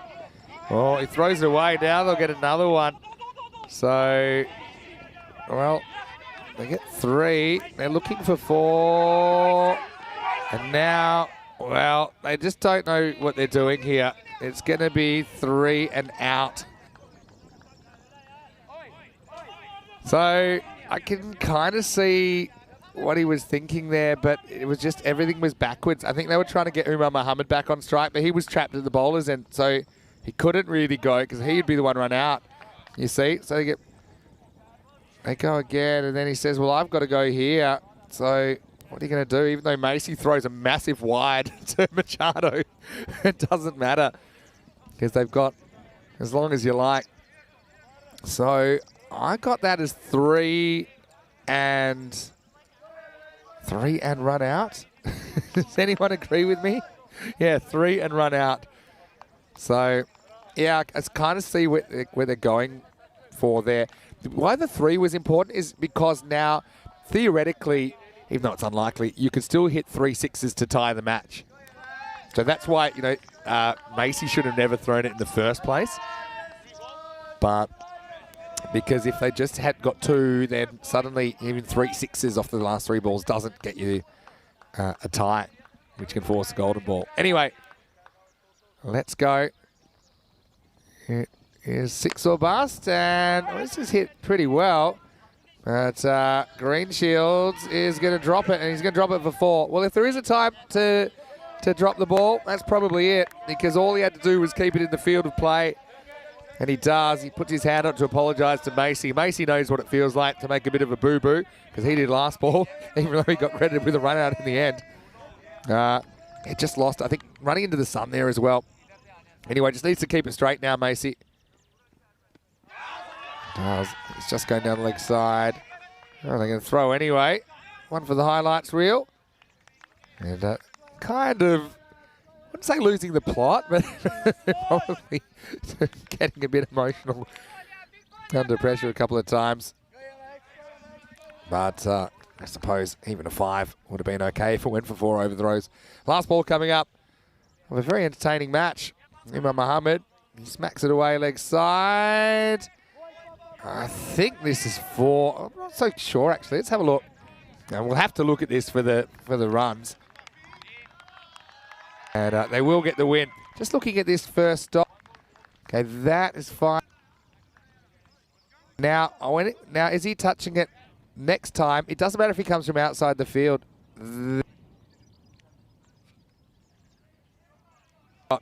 One hand outside the field, and he's about to touch it. Yeah, so that will be 4. So anyway, 4 runs to finish, which means they're going to finish on 120. So, yeah, pretty entertaining game, wasn't it? 129 to 120. I suppose even if you factor in the 5 runs, still enough breathing space for Awerash to hold on. Very entertaining one, and putting up CC. Still hanging at the top of the ladder, but Awerash a little bit closer because of that result. But it was the Ranasawa show. In 59 off 19, for me, I think he's the player of the match. I wouldn't think that anyone else touches him, even though he's not in the winning team. It'll be curious how they judge that. Had a bit of luck as well, you'd have to say. That one just sliced over the keeper, but there was nothing lucky about his 59. 5 big 6s and 6 4s. And it looks like man of the match has gone to Brendan Bardenhorst. I suppose you can understand that with the fact that he chipped in with a couple of wickets and his 38 not out in the first innings. So, yeah, close call. I probably would have gone for Anasawa, but don't think it matters too much in the end. I think that the main thing is the result. And that one, I think, knocks Carlo Buccimarz's watch off. But also got to say, I like the keeping in both innings, to be honest, in this game. But Machado seems to have found a bit of a home behind the stumps. I like his reactions. I like his natural instincts there. And nice little side skip there to make that catch look easy. Just seemed in control. Put that one down that would have been an absolute all-time hanger. But yeah, when it got down to it, they needed the boundaries, didn't they? And Mubin Tariq, this was kind of the bit of cricket that sparked them off, because he saved 5 runs with turning a 6 into a 1, and then he came back with the wicket of Ranasawa after his 59. And so that just started a chain reaction. No one else was really able to impact the scoreboard the way they wanted. I mean, Simran's a good player. He found a way to get out helicoptering to deep mid-wicket. Carlo Buccimarza came on in the 9th, and even though he went for that 6, he only went for 9 in the over and ended up picking up a wicket just there, caught by Greenshields. So they needed plenty off the last. As a bit of chaos cricket. There's 1, as easy as 1, 2, 3. They get 3 and a run out here towards the end. And then that one went across the boundary, but it didn't matter at that stage because they just had to protect 6s. They did that. And despite there being 16 off the last over, it's still breathing room for Awerash, who hold on by 9 runs. This is what's coming up in the second match of the day. Lisbon Super Giants taking on Awerash. Lisbon Super Giants, they'll be having the services of Anthony Chambers. So, yeah, nice opportunity to see him out there for Awerash. So Azhar Andani could really use some runs, couldn't he? And that match is coming up in around about 10 minutes or so. Lisbon Super Giants winning the toss, electing to bowl in that one. Looking back at this, it was a bit of a one-man show, wasn't it? For Punjab CC, Amadora, 59 off 19 for Ranasawa. 22 not out, fighting innings from Umar Mohammed, but it was a bit too little too late. The rate had gotten out of control. Just 7 extras, I think in the end that's important as well. And that is a bit of a difference between the two teams in this contest. As far as the bowling went, Bardenhorst 2 for 25. Ends up with the player of the match for that and his 38 not out. Mubin Tariq was important though. He sparked it with that stop and then picked up 2 for 19. So very good effort from him. Macy and Buccimarza held their nerve at the end. We'll take a break. We'll be back in around about 10 minutes, take you into the second match of the day, match 32. And it will be Awerash batting first after being sent in by LSG. Until then, it's Vinny Sandu, Mr. Maximo. Hope you're enjoying your morning so far. We'll see you shortly for more cricket on ECN. You're watching the Fan Code European Cricket Series.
The European Cricket Series is proudly brought to you by HCL Software, Fan Code, and Grizzly Bear Sports. Hello and welcome back to Portugal. Vinny Sander here, Mr. Maximo for the European Cricket Network as we get ready for the second match of 5 today. Super Sunday action, 7 days a week, of course, in the European Cricket Series here in 2023. So Werash got the points in the first game of the day, 9-run victors over Punjab CC Amadora. Now it's time for match 32. And once again, Werash, the host, will be taking on the Lisbon Super Giants. Let's see what happens at the coin toss for match 32.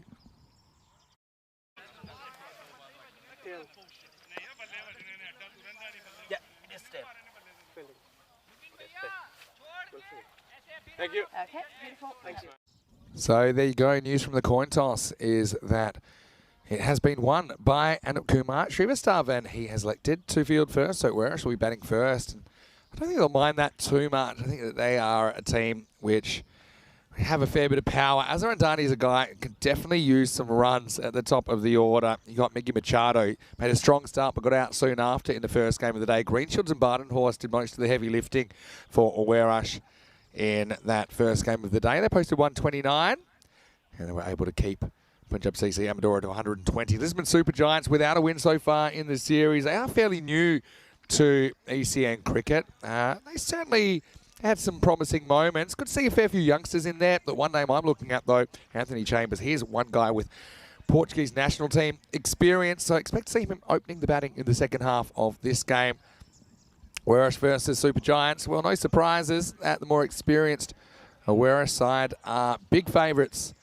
50-run favourites, in fact, over the Lisbon Super Giants. So that shows you it'll be a giant effort from the Lisbon Super Giants if they had to be competitive against this Werash team, which, well, kind of dodged a bullet to an extent. I think in that first game, I know that if they'd lost to Punjab CC Amadora, certainly their prospects of even making the top 4 would have taken a bit of a dash. But they found a way to win. And now we're almost ready to go. Azarandani strides to the striker's end. I like that. I mean, he's still going to face the first ball. Has been struggling for runs in the last little period. But he's a guy. He's a class player. We saw him score a sparkling 100, the only 100 of the year in Portugal last year in the ECN series. And so he'll have the chance to take on Shivankar Sharma first up. So, yeah, Werash, they've been sent in. They're looking to put some big runs on the board. And beautiful conditions. I'd say field's just tried out a little bit. Always a bit of dew first up. And see the players just doing their final warm-ups. There's Anthony Chambers. Nice to see him out there. I think it's great that he'll be providing just a bit of experience into this LSG lineup.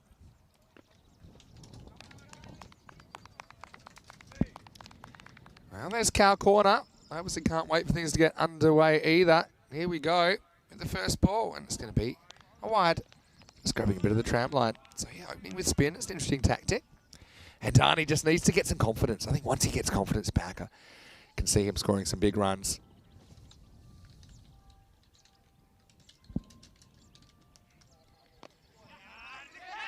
Worked away to the leg side. He'll be able to get through for a run despite the direct hits. Bring Machado on strike.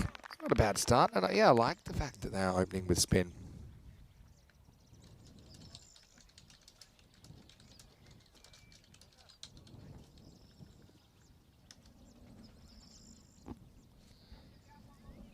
So fielding is going to be important. I see Buck Stoneman out there with Malik, 2 umpires.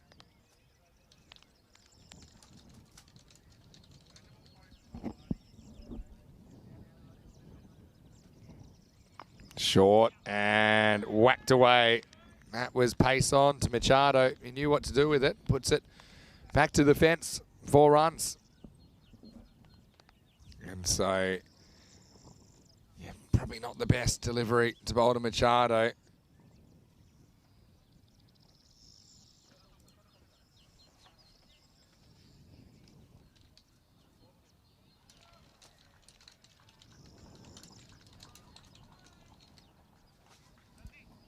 Sharma just needs to find that offside channel, but it's not going to be easy. I mean, Machado's a class player. We saw him chase a real wide delivery and nick one to be caught behind earlier. Let's play down to long on. And Chambers will do the fielding. Yeah, so yeah, Werash, they'll feel that they want to win this game, but also they want to kind of assert their dominance, I think, when you've got a situation that has been pretty even on this table so far through the middle. That run rate's important, so they'll be wanting to win and win well. With Super Giants, well, they find a way to misfield this and well, tried to get down to it. It's not a great feeling. Gandani, maybe that's the bit of luck going his way that he needs. It's just a little push. And almost got down, but the ball found a way through. That's Harpreet. Hartree, who had that one go through his legs for 4.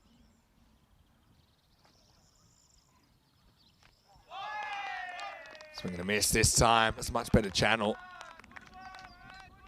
I don't quite like this move to bowl spin first, though. Just disrupts the kind of flow of the openers. They normally like pace on the ball. This is a nice cutaway. This is into the gap, and this is going to be 4 more. So, yeah, fairly risk-free batting from Andani. They get 3 boundaries off this first over. And very good start for Werash. They are 15 for no loss after 1.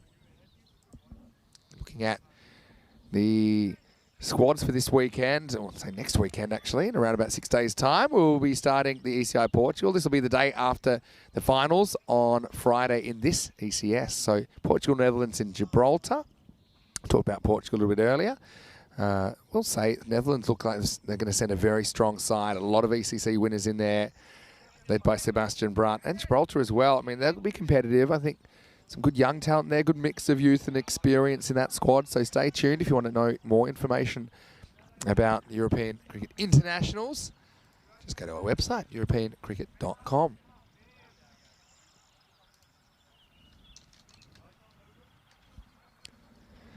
So, second over coming up, and it's going to be Ankit Singh to bowl it.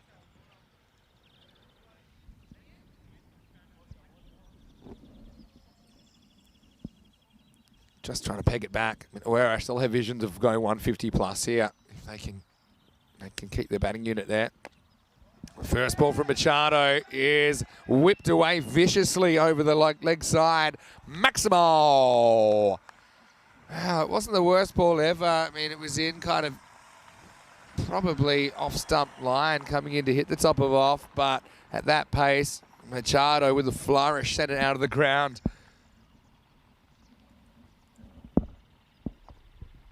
What a shot that is.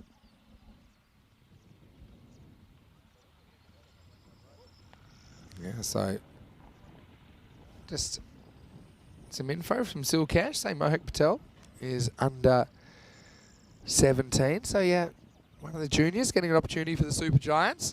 See if he can make the most of it. This is in the air, and this is going to be caught. So 6 it out for Machado. He cannot believe it. That's twice today that he's looked really dominant, hit a big 6, and twice he's chased a ball that's not as wide as the one he went after earlier. Gets a bit more batting at this time. It's a bit of a juggle catch, which is taken. And so it's a bit of a disaster for Miggy at the top of the order, even though he has 2 or 3 shots for the highlight reel. He goes for just 11 here in match 32. It's the first wicket of 4. It's 21 for 1. Brings Conrad Greenshields to the crease. I mean, yeah, okay, does get him off to a good start, but I'm sure he'll be disappointed that he couldn't go on and make a bigger score. Got to say, though, Machado, his work with the gloves I've really been enjoying so far for Werash today, with no Girish Singh in the line. Well, Girish Singh is in the lineup, but doesn't have the gloves. So, yeah, I'm opting to go for Machado.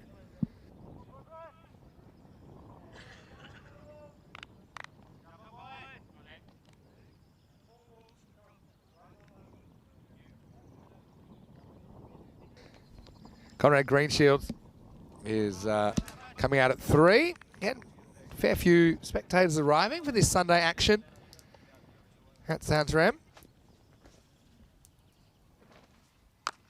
Now Conrad gets the first ball on the hip and he swings from the hip, goes large. Well, that is a big hit. Maximal, new balls please. That is pretty dominant. You can see everyone's pointing to where that went. I don't think anyone's quite sure where it landed. What a shot. What a dominant way to start the innings. And Conrad got out to a Gundy ball down the leg side earlier.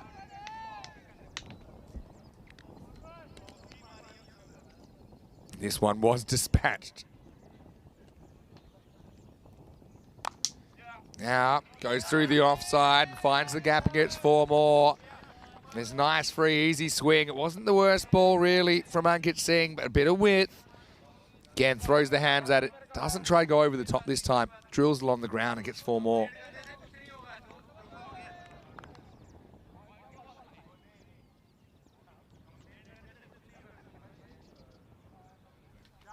So, very confident start for the Portuguese skipper. 10 off 2 now. Now, he decides to go to leg, and he's going to get 4 more. It's just a bit too short, and he could have put that wherever he wanted. I think that's the intelligence of knowing where your field is. So, he knew that there was nobody back in the mid-wicket region, so he decided to go for that gap, and he got it pretty good. So this over has gone 6 wicket, 6-4-4. It's gone magical, though it does have the wicket of Machado in it.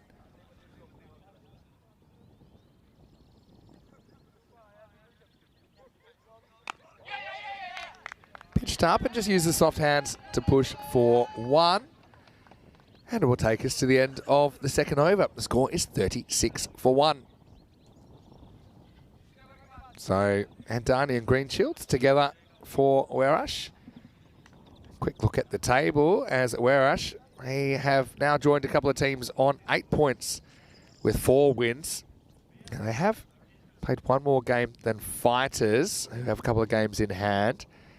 If they could win this game, Werash would go to 10 points and join 3 teams on 10 points. So pretty fascinating table taking shape. Of course, there's the issue of teams having played an uneven amount of games. So it's a bit hard to make comparisons at times. But in the wash-up, every team will have played 10 matches, and the top 4 are through to the semi-finals, which will be on Friday, and the final on Friday afternoon.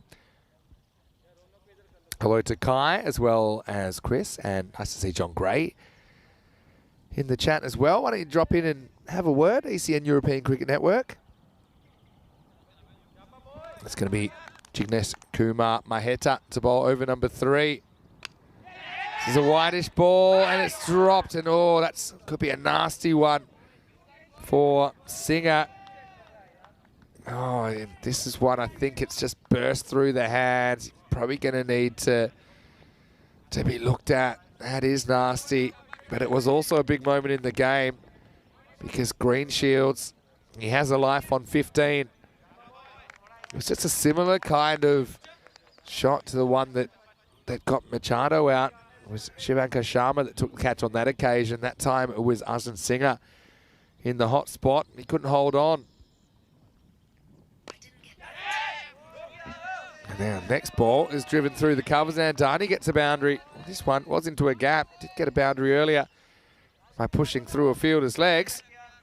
But you can see the runs flowing from Werash, who I think might be a blessing in disguise that they bat first. They're sent in by the LSG skipper, Kumar Srivastav. But I think they probably would have batted first anyway.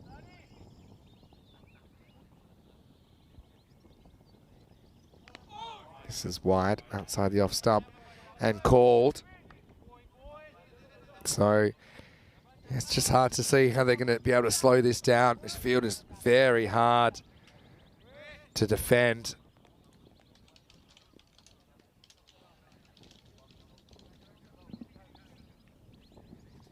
Well, this one goes wrong. It's going to jump almost over the keeper.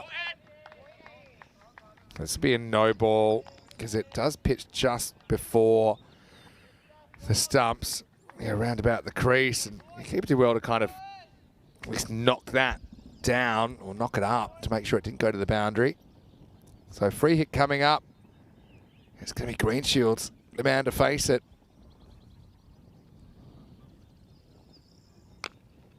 Goes leg side, and oh, it's an amazing catch, but it won't count. So, oh, that's unbelievable work from Ronak Patel. He does really well to save the boundary. He's getting applauded from the Awaris bench, and so he should. Have a look at this for a bit of work. I mean, what a catch off a free hit.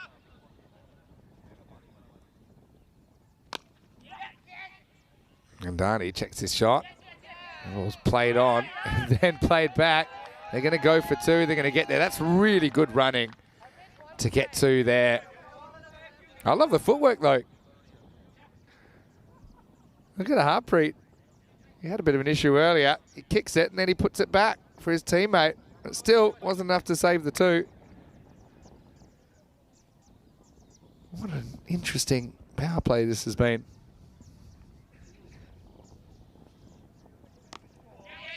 One's pushed away to point, and it will be a single. And Dani moves to 16. Again, this is a confidence builder for him. Turned into a very good power play for Werash. Maheta, not the worst over from him, to be honest. Okay, lost the plot with one ball, but most of the time he's been around the mark. And right on cue, he delivers a shin-high full toss. That's going to be out of the ground. Maximal! 6 more to Conrad Greenshields. He's 23 in no time at all. And the 50 comes up for Werash. Also the end of the power play. It is 54 for 1. So, Andani and Greenshields head into the middle overs. Maheta did some of his good work there with that last ball. That over ended up going for 17.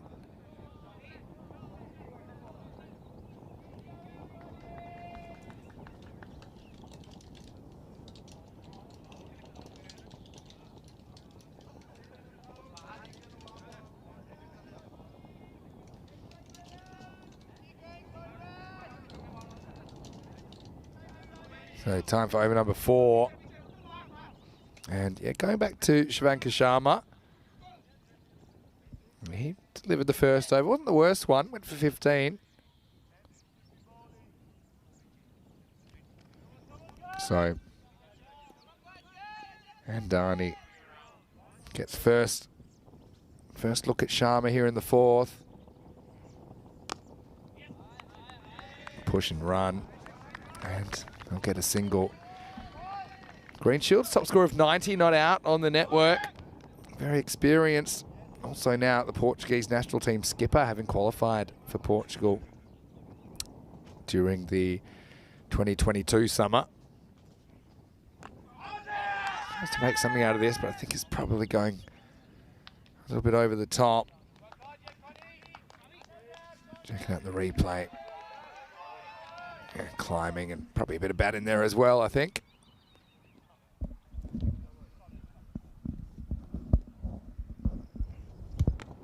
Oh, this time he sweeps and sweeps nicely. This one's up and out of the ground.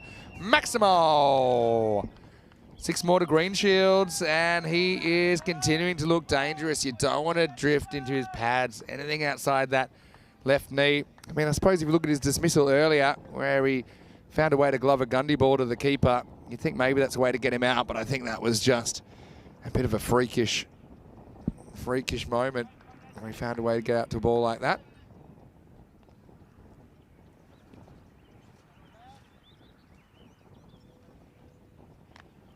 Now beaten for bounce, so come back from Sharma. Again, this is a learning experience, I'm sure, for the Lisbon Super Giants. Their first time playing on the European Cricket Network. The fact that 11 teams get exposed to it in Portugal this year, I think is a really good sign. A little dab away. This will probably run down the hill. And it does beat the fielder. So again, low risk option. They do pick up 4 more. And yeah, right now, things are looking a little bit ominous for the fielding side. Well, there's the LSG bench. Not sure if they've got any ideas about how to stop the flow of runs. Right now, they're on about that 170 pace. And now he's chopped on. That's probably a loose shot from Greenshields, really. Tries to make something out of nothing. And yeah, I think that Sharma, I thought he was looking to high-five Greenshields. Wasn't in the mood. I can understand that. I think it's one thing if the batter congratulates the bowler for getting him out, but not quite sure what that was all about. But it is the end of the over, 65-2 after 4. It was just probably a little bit too close to him to play that shot. End up getting an inside edge down onto the stumps. So a good finish to the spell for Sharma.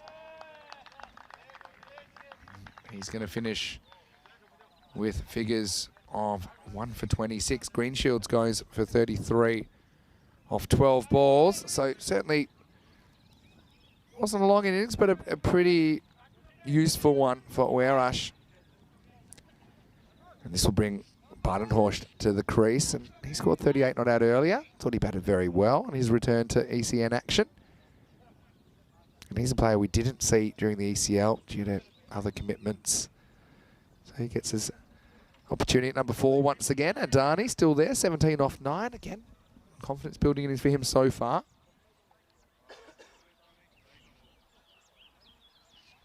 Hope everyone's enjoying their Sunday at home. It's going to be Rutobai Chowdhury to get us going in the 5th. That's a bit wide. There's a bit of pace on though. Run straight down the middle of the pitch. Clear wide, signalled.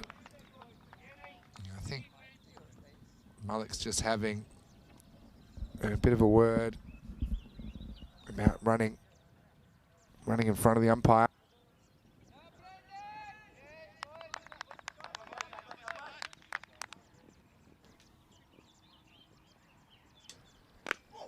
This one is just hit down till and off for 1. Yeah, so Rutul, not a bad start from him, gets it through. That's natural kind of in-swing action. And lots of sunshine here. What's the weather like in your part of the world? Let us know. Looks like Chris would like a bit of sunshine in the UK. This has just worked away for 1. And so, Badenhorst, like what he brings to the table whenever he's available for Uerash. He's on the charge, and Dani's keen for it, but he changes his mind pretty quickly. That one never really left the pitch area.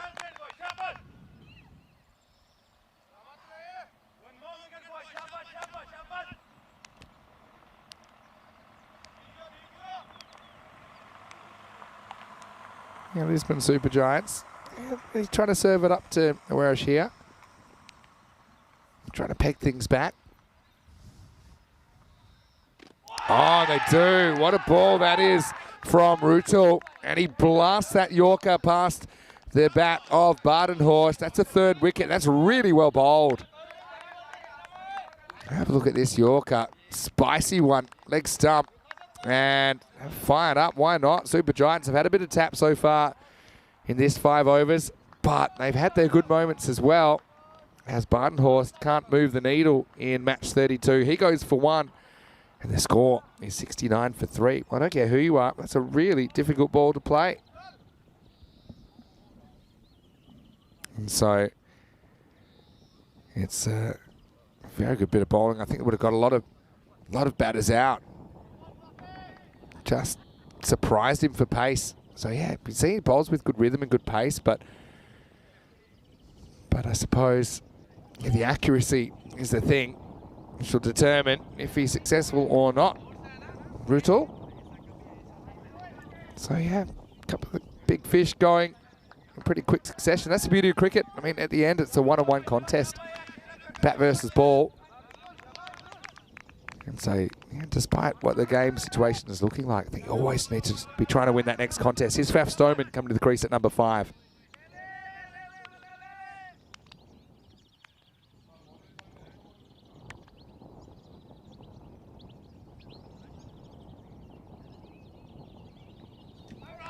Down the leg side, called wide.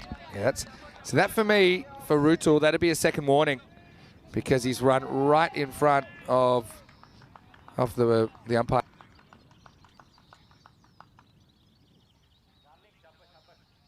Just cannot do this at this level of cricket. Just have a look at where he runs. He bowls it and then follows the ball because the ball goes down there. So, yeah, that's something I think we're going to see crack down on a bit during this season. And that's much better.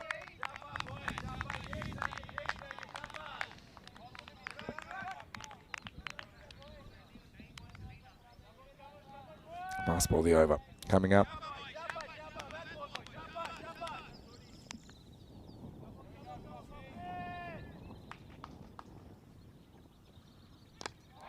Well, a good in-swing up. And this time it's whipped away. In fact, it'll go all the way. Well, that was timed pretty well from Faf Stoneman. He could use a few runs as well, I think.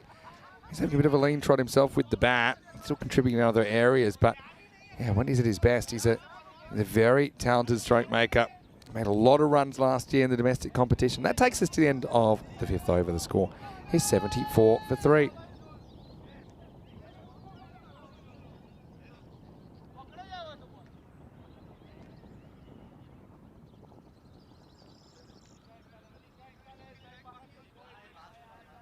And Darnie and Stoneman trying to move things forward in the second innings, but the second half of this first innings, I should say. Gives me a chance to say hello to Kroom, who is joining us, as well as everybody else that said hello. A lot of people have sent me messages on my social media as well, at Mr. Maximo. Hope you're enjoying the weekend. Let's get cracking with over number 6 now. And Jignesh Kumar Maheta will be bowling it.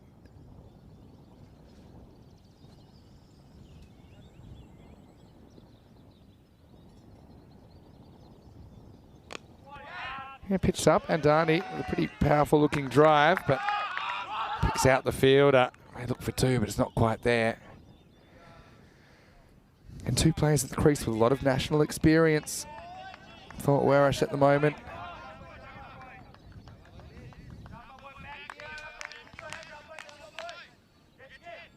I love the energy from Lisbon Super Giants here.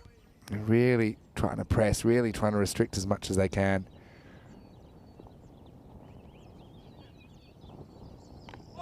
Yeah, pretty well bowled. Maheta goes for a single.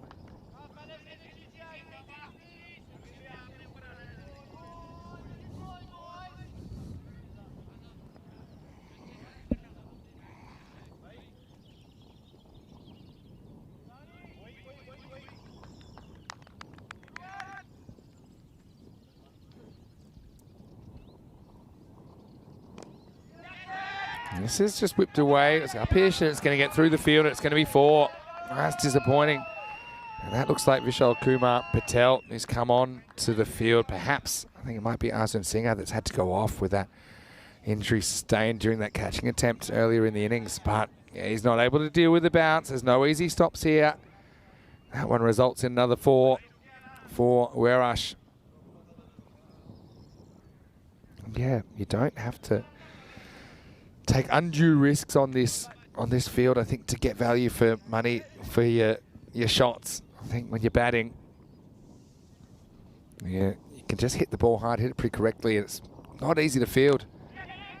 This one, he just checks his shot, knocks it back to the bowler, and Darnie's moved to 23.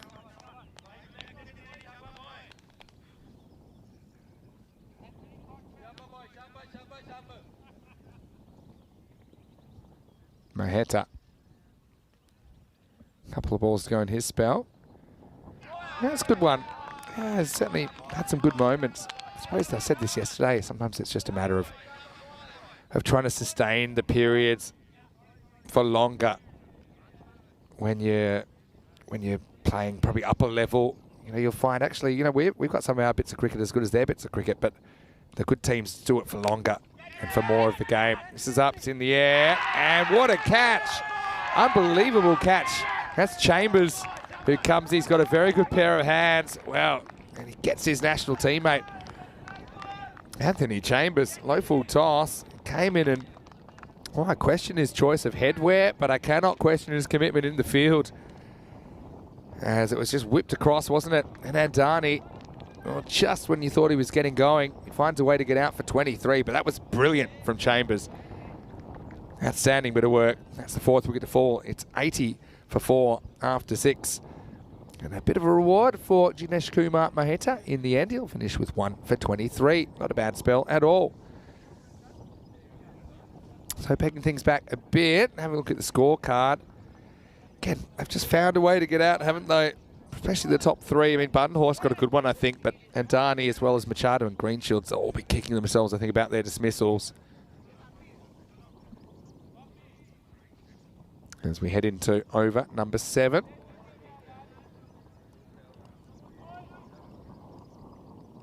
And yeah, Rutul is going to continue.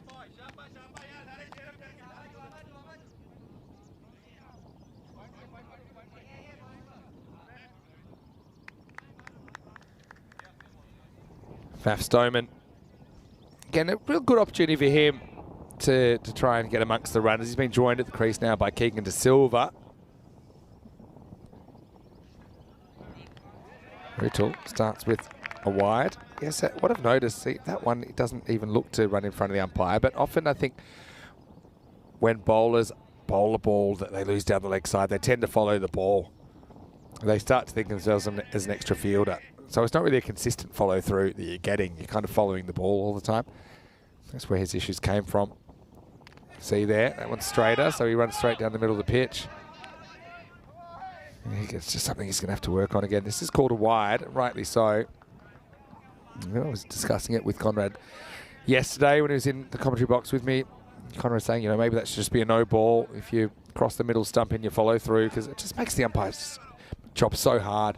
I'm not so much concerned about the damage to the pitch, because it's not going to damage the pitch. But, you know, the umpires, they're on show. They need to be able to do their job. They need to be able to see the play.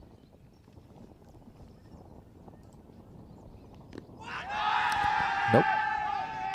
Just going down the leg side. Good in swing from Rutul though. I like the pace and energy about his bowling. Like I said, just a couple of technical things I think he has to work on in his follow through, but as far as his approach and his release, certainly he has been asking the right questions, hasn't he? Sliding the ball into the right-handers.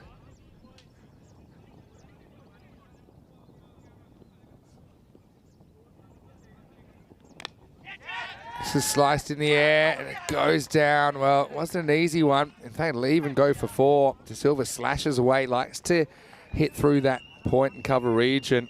It was a tough one to hold, but he does get hands to it, I'm pretty sure.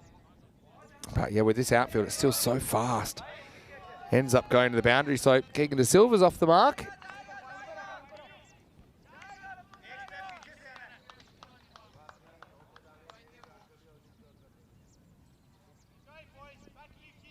Rutul.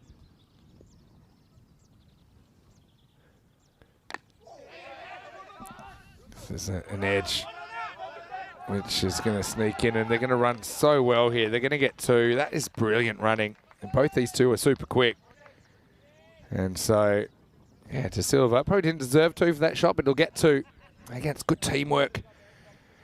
I mean, it's a bit of a mismatch, has to be, between these two teams. You've got Oeiras that just went to the Champions League of European Cricket. They were domestic champions here in Portugal last year. You've got Super Giants playing for the first time at this level in this tournament.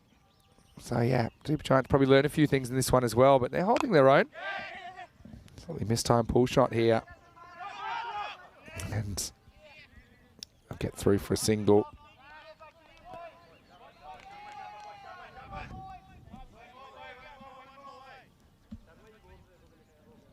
Couple to come to the 7th. Dan Chowdhury's bowled a pretty good spell here.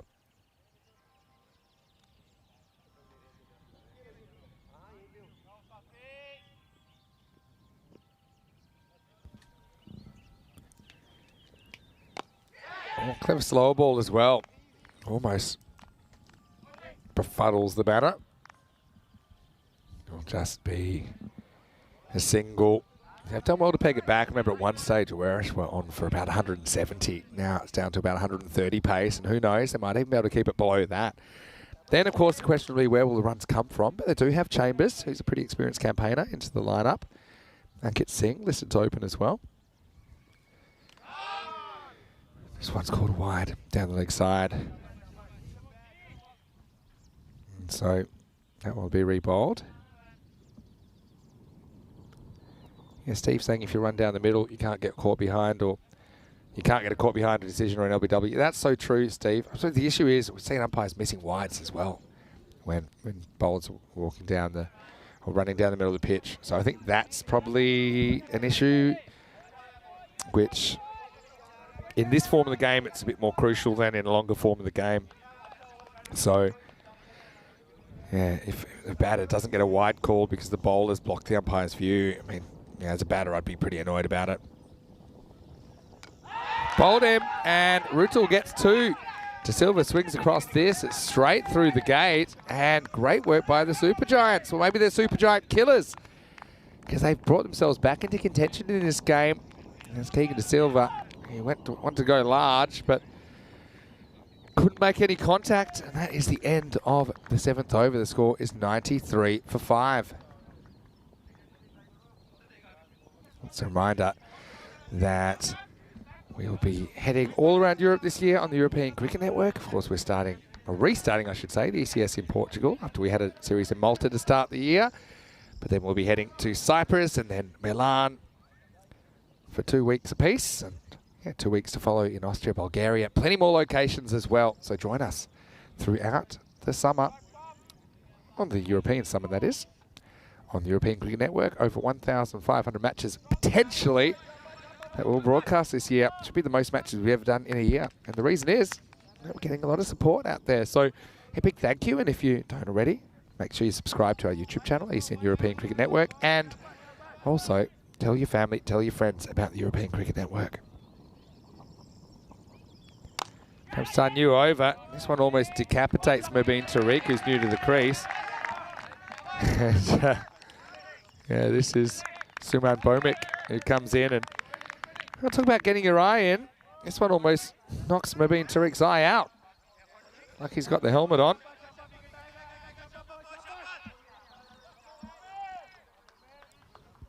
And see there, Chambers, he's ready for action.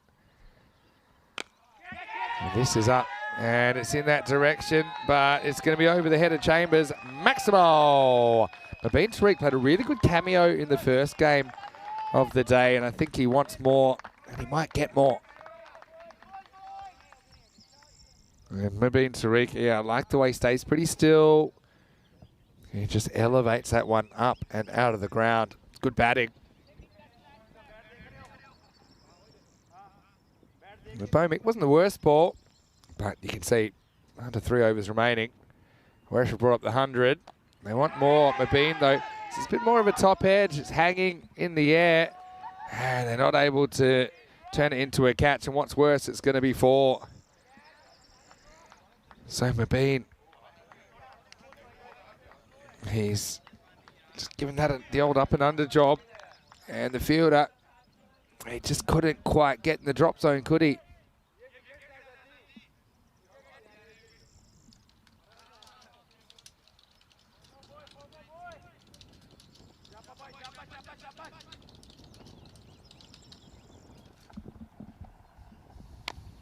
This time it's crossed the line, and it's going to be another boundary. So Tariq has been very, very quick to get on the pace today, hasn't he? And so that'd be 4 more to the total.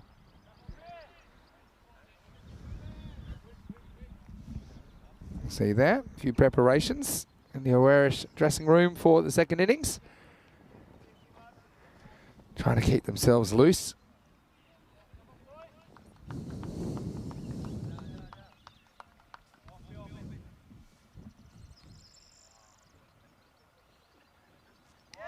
Gets carried away this time. I suppose when you're on a heater, you want to keep going. That one, I think he just falls off the shot a little bit. Probably had to hit it a bit straighter.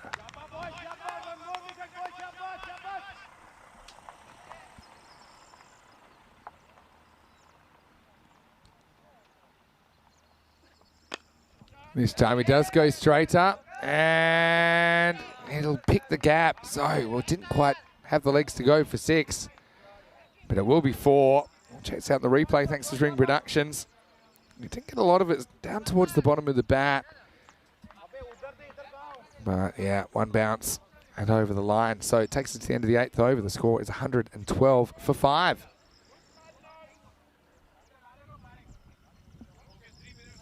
We head into the 9th over very shortly. Looking at the run rate.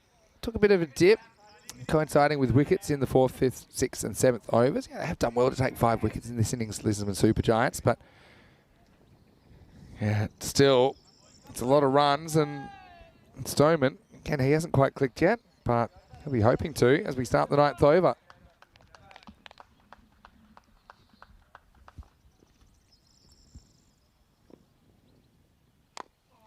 This is hacked away, probably would have been a wide outside the off, but Stoneman again just lost some of his fundamentals. He needs to go back to basics. This is a ball he can easily hit through the covers and probably stroke a boundary through there because he's very talented all around the wicket. Now this time Tariq is going to knock the ball into the outfield. Again, doesn't carry, it's just be a single.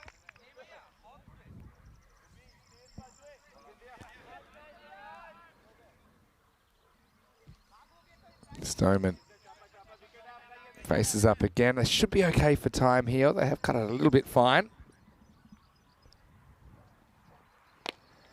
And he goes after it. As this is going, it's going, and it's gone. Maximal. Chambers went right back to the wall and couldn't pull it back in. So this will be a bit of a confidence booster. I still don't think it's quite out of the middle from Faf Stoneman.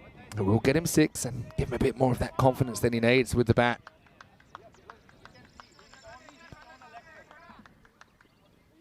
Yeah, so 30 seconds per ball. They should do this.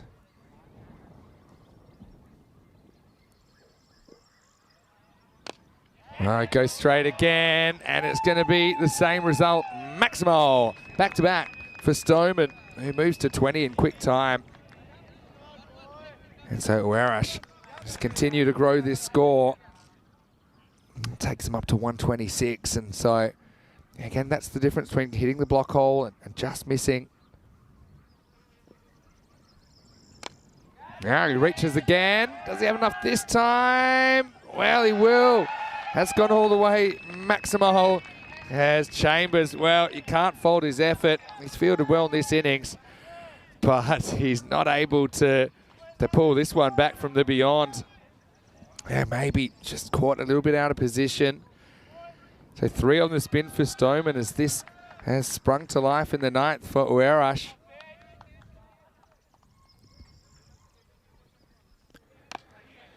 Now he wants to strike, coming off the back-to-back-to-back sixes. They're going to go 2 actually. Oh, taking it on and winning. So end of the 9th over. Uerash are 134 for 5. So it looks like that 140 plus is on, maybe even the 150 if they have a good finish.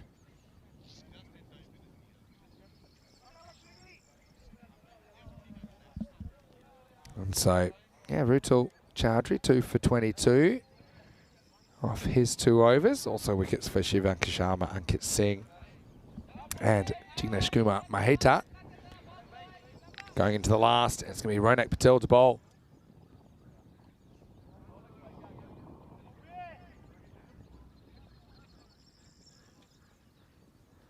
Well, he gets it wrong first up. And, oh no, he's lost his footing. And it's going to go all the way anyway. Maximal has Mubin Tariq. He reaches. This is pretty high, but it's probably coming down. Probably want to have another look at this. Again. Yeah. It's an interesting call. Probably leaning towards a no ball, but I think the fact goes for 6. And it has been called, yeah. Yeah, I think it's probably the right call. Wasn't really coming down that quickly. And he hits it above the waist. So free hit coming up. And he hits it really well. It's a laser beam down the ground. Maximal. Well, Magical Mubin passes 30 now. And that's over 50 runs he scored this morning already. And he's not slowing down. he's got the immunity. And I think the only person that was worried about that was probably the non-striker. You saw Stoneman kind of flinch. It was whacked back towards him.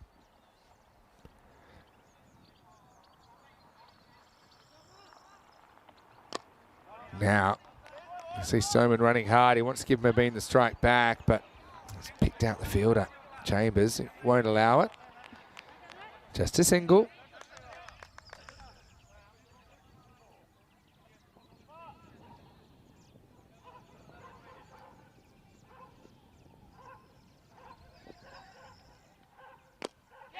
This one was more or less on the stumps, and now Chambers has got more issues down at long on. Maximo, it's going to be the 150 up as well. I mean, yeah, did he have a play on that? Maybe. It's just the pace of the ball, I think. It jumps on you. It's not an easy field to judge. And so, Faf getting some handy runs, both these two doing their job. And I think you can see here, 7 batters that we've seen. They're all very capable of doing the damage, aren't they? Now, there's a bit of length on it. It's all hands, and it's all out of here. Maximo, as the runs just keep on coming. That makes it 160 now. This was always a danger, wasn't it? With Awerash. Yeah. Up and away. They've certainly made the most of the second half of this innings. 86 off it already, plus this.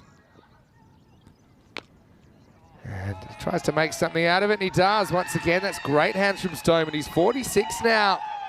And still a ball to go. Well, he could sneak up on a half century here. 166, and yeah, what a performance. Again, that's great footwork to turn that into a full toss. So he made the running there.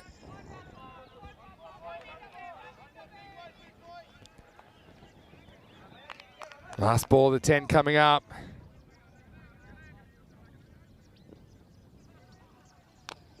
And he goes for it. Doesn't quite get it, but he will get 4.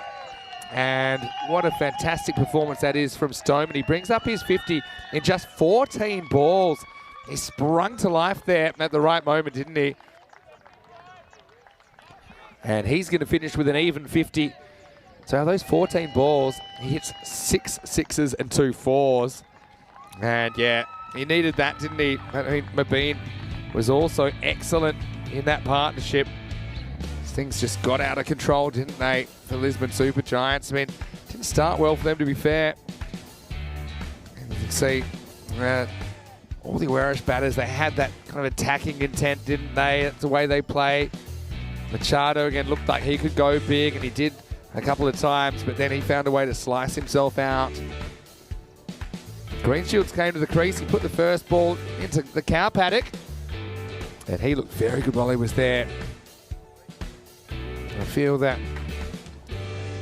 he's been threatening to put a really big innings together, Conrad. And I thought this might have been the one. Went down one knee and escorted that one out of the Santarém cricket ground, but then he found a way to chop on. And so he had to go, but not before. He'd made a brisk 33 off just 12. Badenhorst got a good one, didn't he, from Rutul. That rattled his leg peg. And then, yeah, you can see the Super Giants are fired up, so they should be. Chambers with an inspirational bit of fielding down there as well. He's able to get Andani for 23. So Andani, again, he's a guy that needs a big innings. He can make some runs, but I think he wanted a few more. Kicking to Silva had a bit of a life, but then no second chances with him as he got rolled. Going down for just 7, but then that brought Mabeen Tariq to the crease. And between Stoneman and Tariq, they were able to get this score up and away. 170 they finished with. A partnership of 77, and they scored those 77 in just 3 overs. So, yeah, 19, 22, and 36. That was they were the last 3 overs. And so, yeah, crazy finish. Think about 77 in 3 overs. Think of a power play that goes for 77, for example. And, yeah, you know, it's a lot of runs.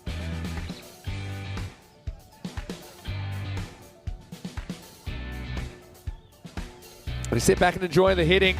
And they were flying a long way out of the ground. And Stoneman, in the end, brings up his 50 off the very last ball of the innings. Maybe Tariq, probably if he had another over or two, he probably would have made it too, the way they were going. As we look at the scorecard, 50 off 14 balls. Stoneman stole the show towards the end, but how about Tariq as well? 32 off 9. 33 from Greenshields in quick time. Set the pace, didn't he? And Dani and Machado, again, not bad from them, but I think that they feel that they would like a couple of big scores along the way. 10 wides, 2 no balls and a bye, so 13 extras, 170. It's a lot of runs. I don't think it'll be easy. Lisbon Super Giants, can they just be looking to score as many as they can? 2 for 22, Chowdhury gets the figures. Singles for Shivankar Sharma as well as Ankit Singh, Jignesh Kumar Maheta. We'll take a break. We'll be back in around about 10 minutes. Take you into the second half. It'll be LSG chasing 171 for victory. Vinny Sandu, Mr. Maximo for ECN. We'll see you after the break for more Fan Code European Cricket Series.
The European Cricket Series is proudly brought to you by HCL Software, Fan Code, and Grizzly Bear Sports.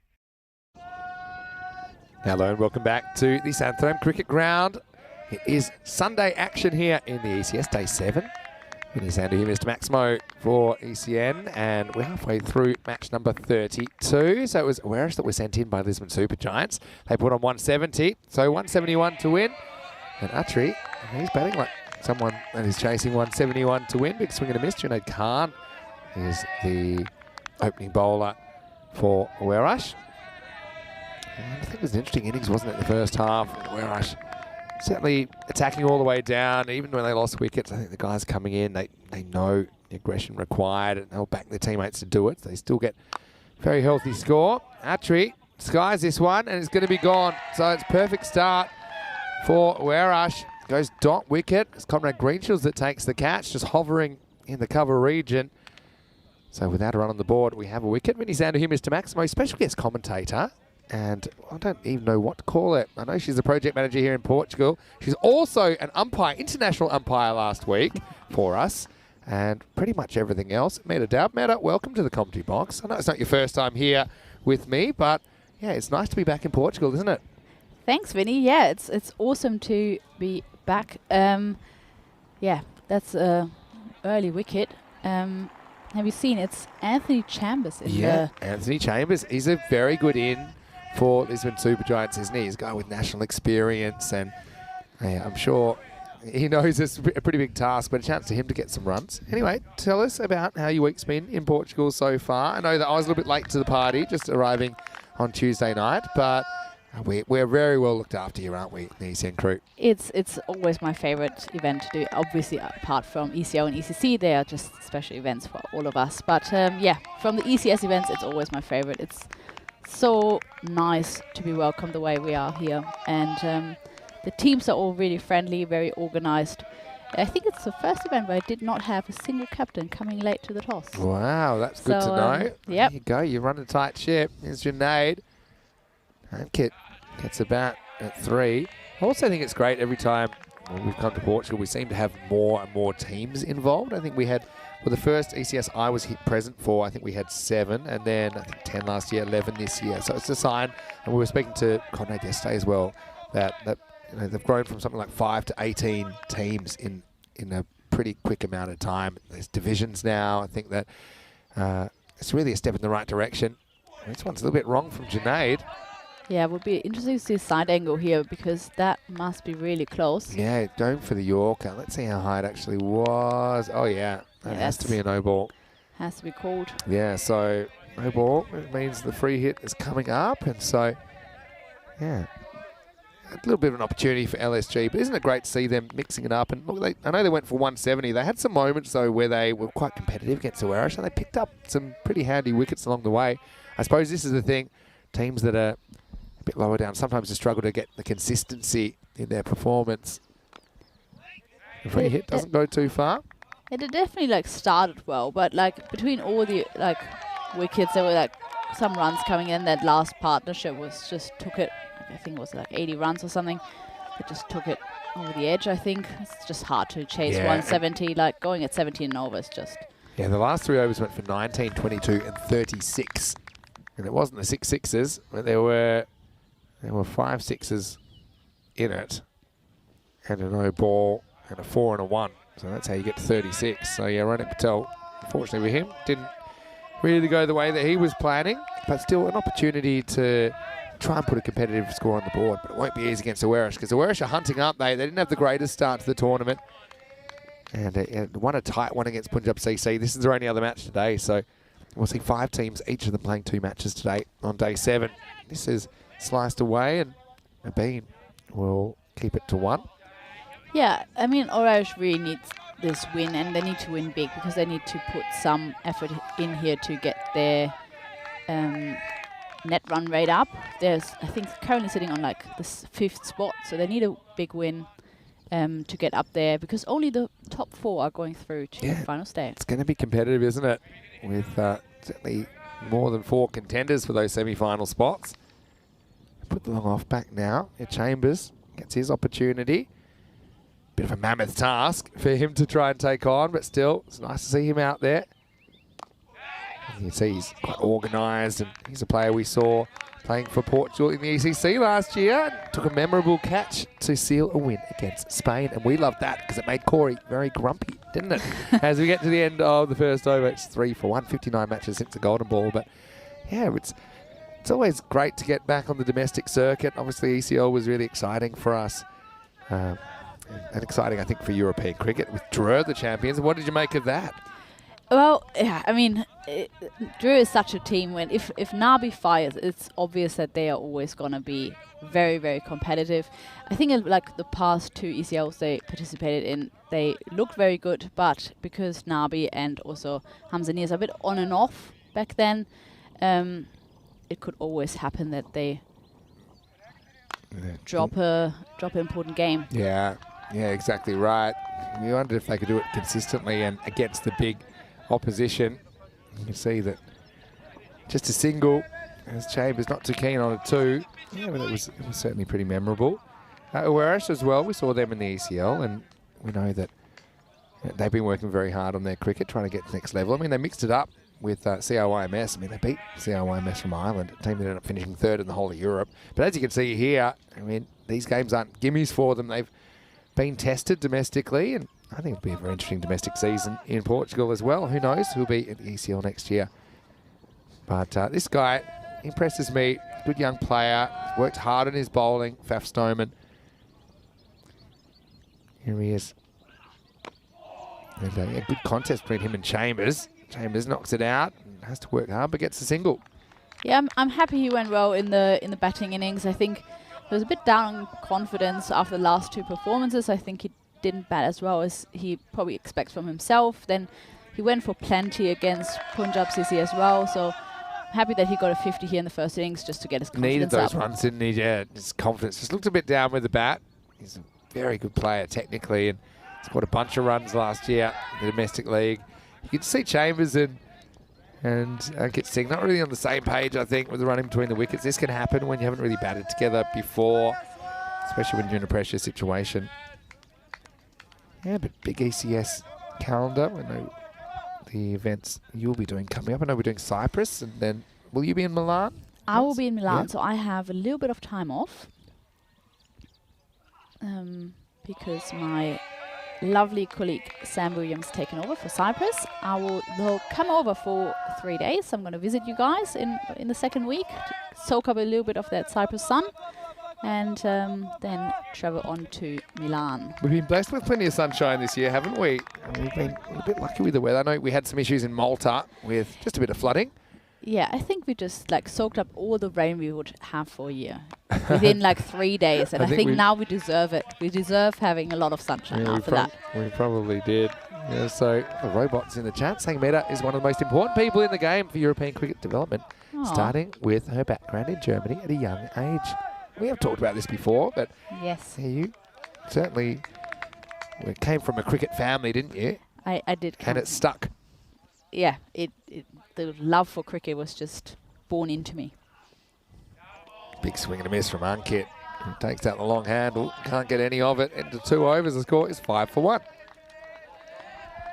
Yeah, it's been an interesting journey. When I was small, I didn't ever think or didn't even dare to dream that I could ever have a job that involves cricket, and it's so amazing that through this I got the opportunity to do it. Like if you grow up in Europe, you just don't think there will ever be opportunity to be around cricket and make a living out of it, and it's incredible to have this opportunity. I feel very blessed. Yeah, well, we're so happy to have you. More questions coming in the chat for you already. As Junaid comes back for his second over, he ties up Chambers. Yeah, asking, what was your first contact with cricket? So we just talked about it being through your family. But do you remember like when cricket was first introduced to you? Yeah, so for the ones that don't know that yet, my mum is Sri Lankan, so she is very keen on watching as much cricket as possible, playing as much cricket as possible, and got my German dad into it as well. And Junaid is running in. Not a bad shot down the ground, but just get one. Just trying to build an innings here, Chambers. I don't think he's too concerned with the target. Yeah, so go on. Yeah, so my mum got my dad into cricket, and me and my brother Mahi, who's also working for ECN, basically grew up on the side of the cricket ground because my mum played for the same team as my dad, because women's cricket back then wasn't as big. So they both played on the Sundays games in Germany, and me and my brother were just sitting next to the ground and just playing around a little bit, and that was basically my first experience of cricket. And Well, that's good effort in the field, but unable to turn it into a catch. As we'll sneak through for a single. And the other question was, whereabouts in Germany do you hail from? So tell us a bit about where you're from in Germany. I am from Göttingen, not very known place. I think it's in the north of Germany, close to Hanover. That's a really good ball. Yeah, so close to Hanover, and I moved to Frankfurt for the last 7 years. I lived in Germany to study there, and Göttingen is always going to be my hometown. Love it. Beautiful cricket ground at the university grounds. I've got a follow-up question in a second after this ball from Junaid. Another swing and a miss. So you are from Germany, but not currently living in Germany, are you? I do not live in Germany at the moment. I live in Hungary at the moment, in Budapest. Beautiful place. Now, those of you that might not be aware, we finally, I say finally, it didn't take too long, have our first ever ECN wedding, because you and Steph, you did meet through the European Cricket Network. We did. Steph Actually, and Gooch, here in Portugal. one of our tournament referees. Also did a fair bit of umpiring at the ECL recently. And yeah, you guys are going to be married this year. It's something we're all super excited about. Into the power play. Not too much power from the Giants. 6 for 1 after 3. But something you must be looking forward to, hey? Absolutely looking forward to it. That's where also I think Portugal is just always going to be a special place to the both of us, because that's where we both saw each other for the first time back in September 2020, which was, Obviously, you tournament. inspired him because he took a record 6 for 2 during that tournament, with a record which hasn't been No, beaten that was since. in Hungary. Okay. No, we met in Portugal and in Hungary. Sorry, of course. I Yep. didn't know him back then. My brother did already. They worked together at the event, or he worked at the event while Steph was playing. So maybe it was just my brother giving him a bit of extra luck. I don't know. Maybe it was. But hello to Steph if you're watching as well, and the whole Dowd family as well. I know that Michael likes to tune in. And if you have any questions for me, feel free to throw them in. I know that Conrad will probably have a bit of a go in the commentary box. It is Sunday, so I like to mix things up a little bit. Day 7. This is another dot ball, so you can just see it's going to be tough. And Lisbon Super Giants, without a win so far in the series. Yeah, it's the reigning champions of the league playing against a second division team. Yeah. It's great that they get an opportunity to play in this tournament, but obviously they have a bit of learning still to do, and like growing into the game. And that's how you get better, though, isn't it? Playing against better 100%. opposition. I think we've seen that already. You can see the odd upset as well, I think, given the format. Kit just trying their deal at the moment. It's 3 or 15. Yeah, I mean the other second division team Tigers Portugal, you can really see how they just got better during the last games they played. Not quite fully competitive yet, but look a lot better. This is whacked away for 1. Last week we saw you umpiring in the ECIW, the European Cricket International Women's T10, featuring Austria as well as Spain and Malta. How was that experience for you? Oh, it was wonderful. Like I was always keen on improving my umpiring a little bit, and getting the opportunity to umpire women's game was just a great experience, especially like seeing some of the Austrian girls that I've played against like years back was really, really nice. Yeah, I think they appreciate it as well. That's a really good shot from Ankit Singh. So breaks the shackles, doesn't he, with the boundary. His field is so fast. It's very difficult to field on. And so, Badenhorst is having a pretty good morning. Went to the boundary that time. Last ball, the 4th. Another big swing and a miss. Machado has no idea where it is, but he does recover. It's the end of 4. The score is 13 for 1. Well, I know quite a few of those players. Priya Sabu, for example, from Austria. She's been in the chat, and a lot have been watching and following ECN. A lot of them are ECN fans, so they really appreciate the opportunity to get there in the middle and show what they can do. Yeah, Andrea now is at the Fairberg tournament, which is awesome. She gets the opportunity to play again, so cool that she got a bit of match practice in with those ECIWs in Spain, and now she flew, I think in Hong Kong they are this Yeah, year. that's a great opportunity as well. I've never quite seen two worms so socially distant as these two. Yeah, it's back to COVID in match times. 32, yeah. They're a fair way behind, but, you know, that just comes down to the fact that Where's put a pile of runs on the board and a very, very quiet power play. Yeah, it's their first 11 back together. Some of their main players like Badenhorst were unfortunately not able to play during the week. So Sunday comes and their first team is back, and you can just see they're a powerhouse. Swing and a miss. Not really looking like he's picking up. Yeah, the it's a ball tough one. I think you too well. probably need to put the target out of your head and just try and bat. You know, try and get as many on the board as you can. Pretend you're batting first, for example, because this high risk, I suppose, theoretically high return strategy is just resulting in a bunch of dot balls.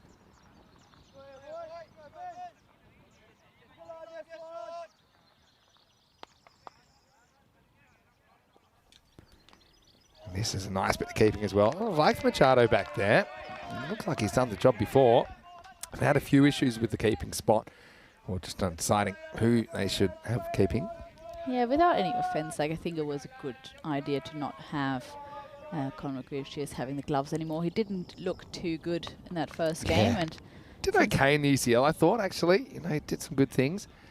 Has done a little bit in the past, but yeah, I just think there's probably ways you can stop him throwing that aren't giving him the gloves.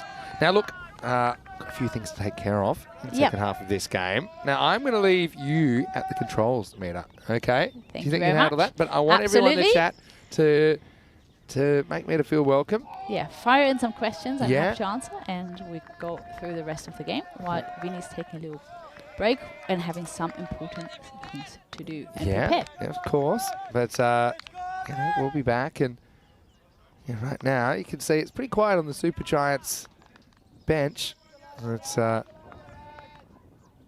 get to the last ball of the fifth over. It's been a pretty good one. And Balwinder Singh's come into the lineup, and he's doing very well so far. He might have a wicket, and he will have a wicket. So Hankit was there a long time. Wasn't a particularly good time for him, as Balwinder gets reward for keeping things tight. Just swings across. He's very square on there, isn't he? And yeah, fairly simple catch that was taken. And so that's the end of the fifth over. The score is 14 for 2. All right, Mita, you're at the wheel. Now, you can do absolutely everything. So I'm sure 100% that you've got this covered. So, yeah, to Wayne and I'll give it Helix a and go. John, I'm leaving you with Mita Dab now. So let's keep that interaction going. All right. Yeah, I think like 14 for 2 at that point, it was probably not the worst thing for the team that Ankit Singh got out of that point. 7 of 22. Not really a strike rate that you want to have at T10, 31.8. Not looking too good, so probably good that he gets a little rest, and hopefully it looks better in the second game that he's playing today. So Mubin Tariq coming on to bowl. Had a pretty good last game as well.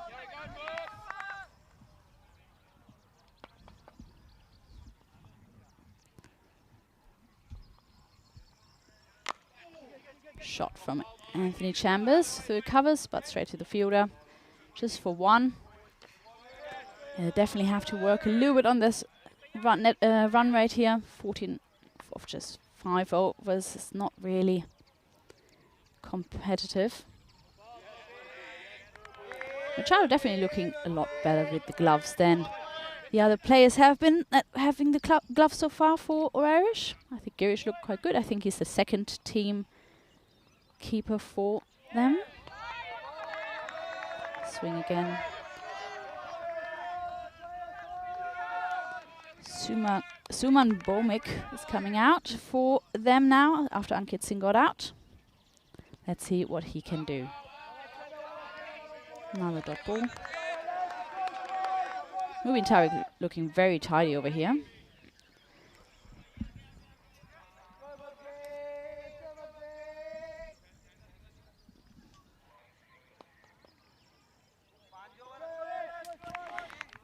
Yeah, I mean, the main thing that makes a difference here is also the fact that Irish has only bowled 2 extras so far, whilst the Super Giants had 13 of their 10 overs.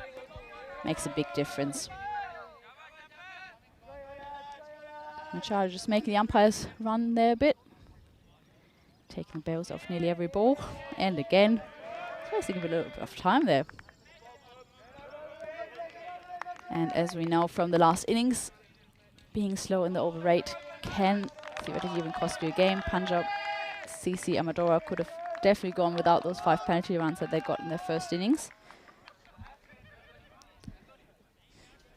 Having a look at the chat. Steve, it is Meda with DHA, so not the H before the D, it's after. It's a Sanskrit name from Sri Lanka. Means wisdom, apparently. Not sure what my parents thought when they gave me that name. I don't think I'm that wise, but, well, let's see. Maybe I grow into it. So, after 6 overs, they're 15 for 2, just 1 run off that last over, and the new bowler is Arslan Naseem. Hasn't really gotten the opportunity that much so far. Let's see what he can do. Shot, but straight to the fielder again. They're really struggling, the Super Giants, to find the gaps here in the field, while the All-Irish players are looking really, really sharp. Not many misfields so far. Good field setting from captain Conrad Greenshields. Arslan coming in again. Shot. There you go, split the covers. Straight through backward point. And 4 runs. It's a beautiful shot. A little bit of helicopter action there.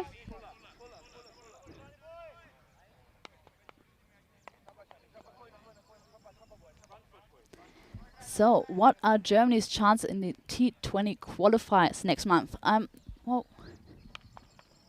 coming back to the question, I think they aren't bad. In the Germany side definitely benefits from having a few county players that with German passports in their side, which is definitely going to be interesting. I think it's very competitive. The squad for Italy looks really strong as well, so I think it's going to be a fantastic series.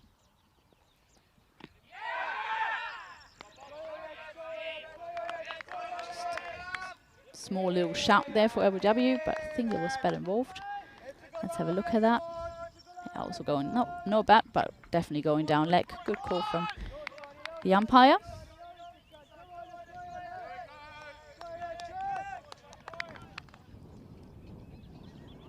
Arslan coming in again. Going down leg, wide ball cold. No run taken there.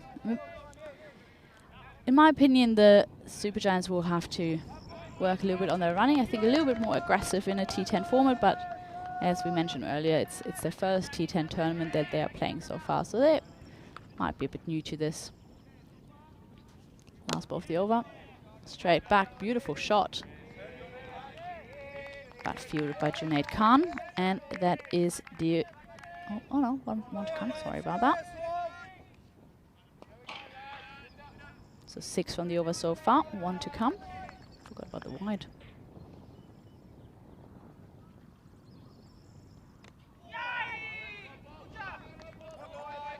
It's actually a really nice ball, but he gets an outside edge on it, 4 runs, runs away. There's no chance Machado can get anywhere close to this. And third man is just not close enough. So that finishes the over. And that is what we see now. The fantasy dashboard for the next game. Punjab CC are taking on Fighters, who are, I think, at 4th spot. So it's second against 3rd or 4th. Let me just double check. I think 3rd actually, Fighters. But haven't played much and haven't played against the stronger teams in the competition. So that's going to be an interesting matchup. Punjab unchanged from their first game against the Irish.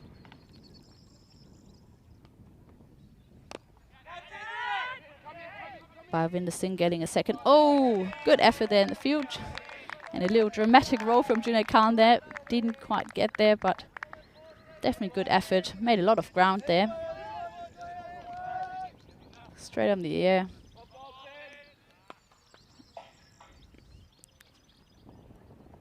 Yeah, Bhavinder Singh getting a second over after this very good first one.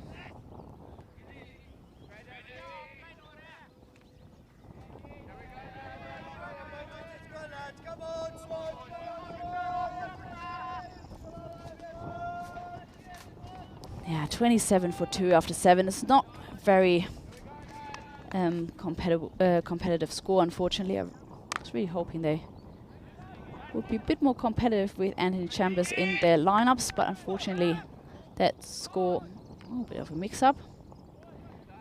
But batter sent back. Anthony Chambers did not want to go for that second run. Yeah, I was hoping they would get a few more runs on the board. Unfortunately, that target score of 171 was just a bit too high, pressure a bit too big on the players. Oh, did it bowl him? Definitely want to have a replay of that.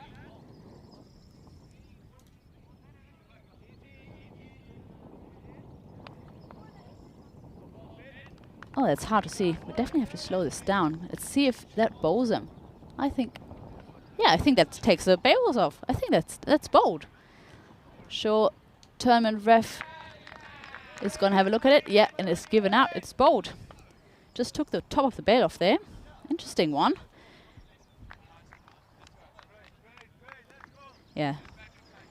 Suman Bomik definitely looking a little bit confused about what happened there, but yeah, just clipped the top of the one bail off.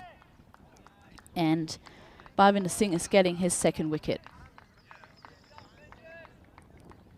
Yeah, Helix, I definitely need my umpire counter. I've given it to the standing umpires. I should definitely work on my counting the balls without the counter. But actually, also something I want to work on when I'm standing. I find it sometimes really hard to remember all the things when you umpire, as I'm sure the two standing here, Malik and Bucks, can confirm. It's sometimes getting really hectic out there in T10 matches. So many things going on at the same time. Bhavinder coming in again. Bowling to the new batter out there, Shivankar Sharma. And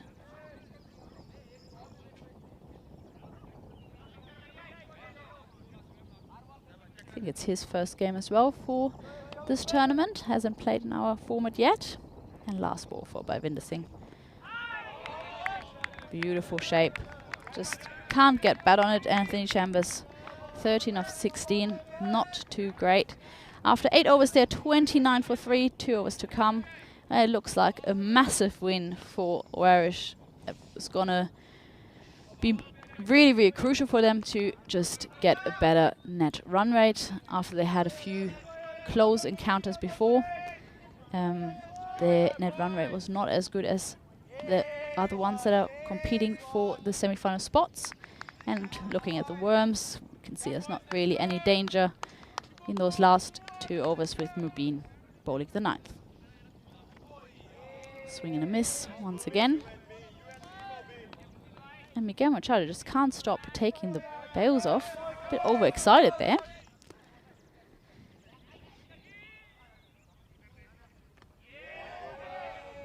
Stopped himself this time, but beautiful shape from Mubin. He's just bowling fantastically so far. Great line of length, stump to stump.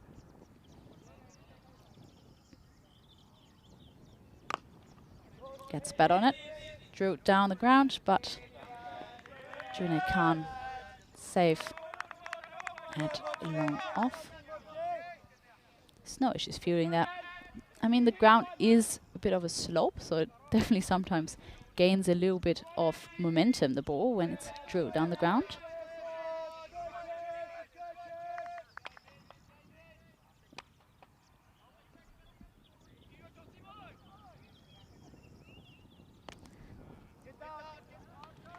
And that is drilled down for 4 runs. Finally a boundary, has been a while. Beautiful sweep shot, just guides it around the corner. 4 runs on the board for the Super Giants. And Steve saying he has to go to work, unfortunately. Well, I wish you a wonderful day and hope to see you very soon in the chat. Another shot and another 4. Beautiful cover drive. And they're going up to 38. been just being a little bit too far offside with that ball. Probably also called a white, but Anthony Chambers rather takes the 4 runs, puts him to his name. Last ball of the over.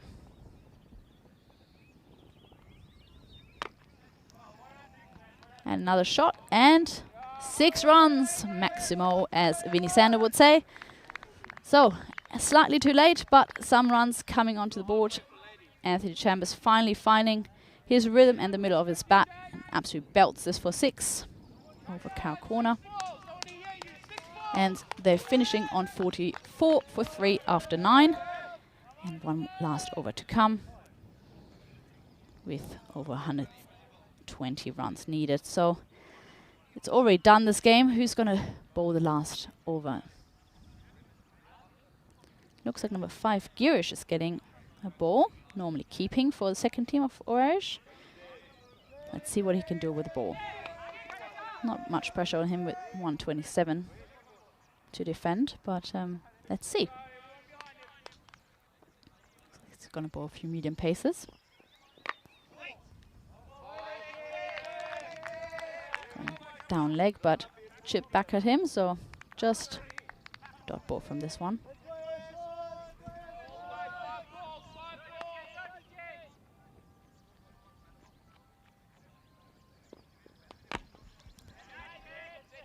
Hits it hard, but straight to the hands of Conrad Greenfields. He doesn't drop him, does he?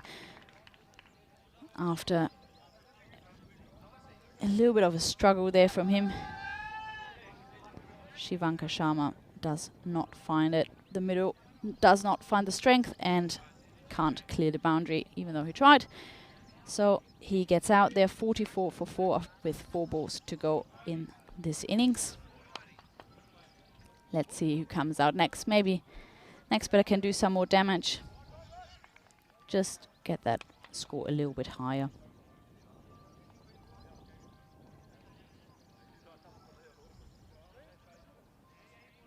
Interesting. No hat, no helmet. I have to admit, slightly a pet peeve of me. I do not like neither. Either helmet or hat. Not the biggest fan of nothing. What do you guys think? In the chat, do you bat with helmet? Do you bat with hat? Or do you just go nothing at all? Ronak Patel definitely is short. He does not need either. Doesn't fear the balls of Girish Singh.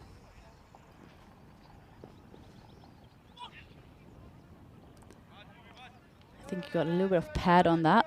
Yeah, 4 leg buys. Just clip his pad.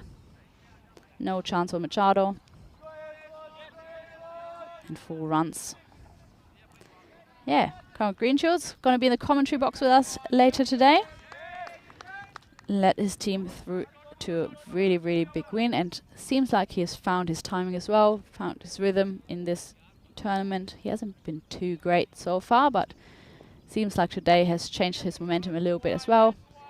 Got 2 30+ scores, so he's going to be happy with that day. Oh, a little bit of a misfield, but Ronak Patel does not want to come back on strike.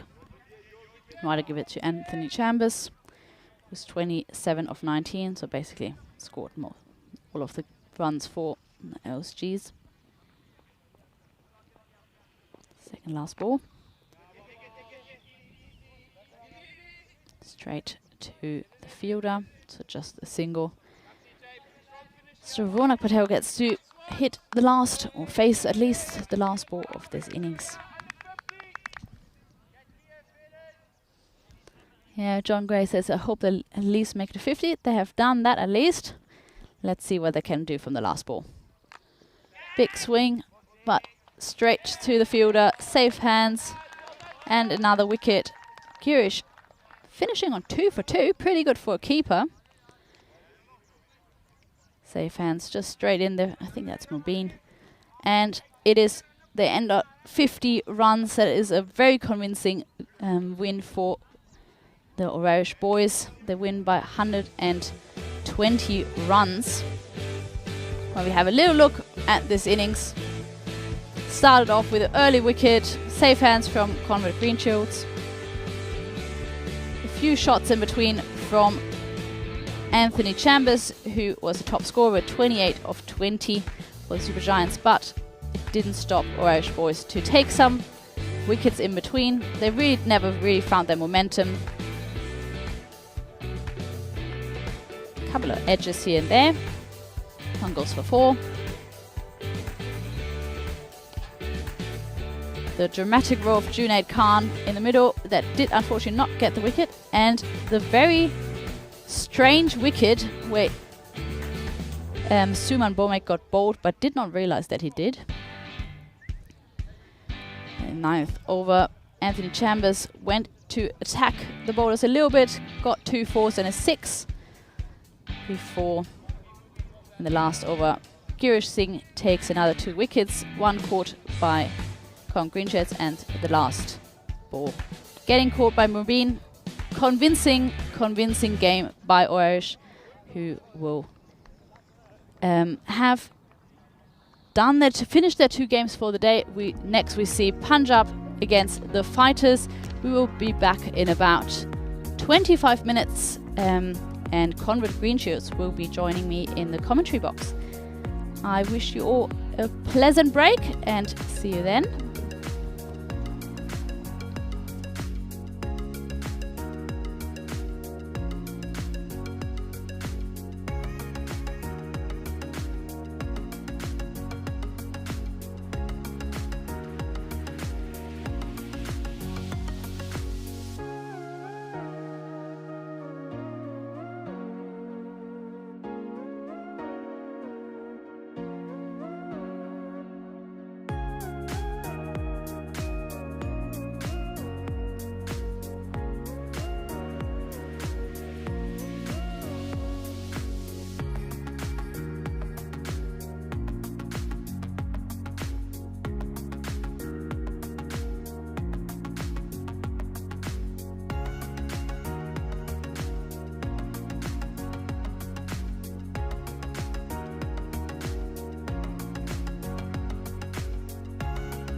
The European Cricket Series is proudly brought to you by HCL Software, Fan Code, and Grizzly Bear Sports.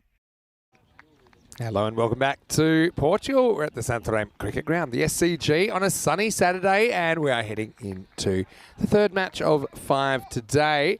This will be a match between Punjab CC and Medora taking on Fighters CC. A little bit earlier, we had the two captains for the coin toss. Let's see who won the coin toss here in match 33. Your call.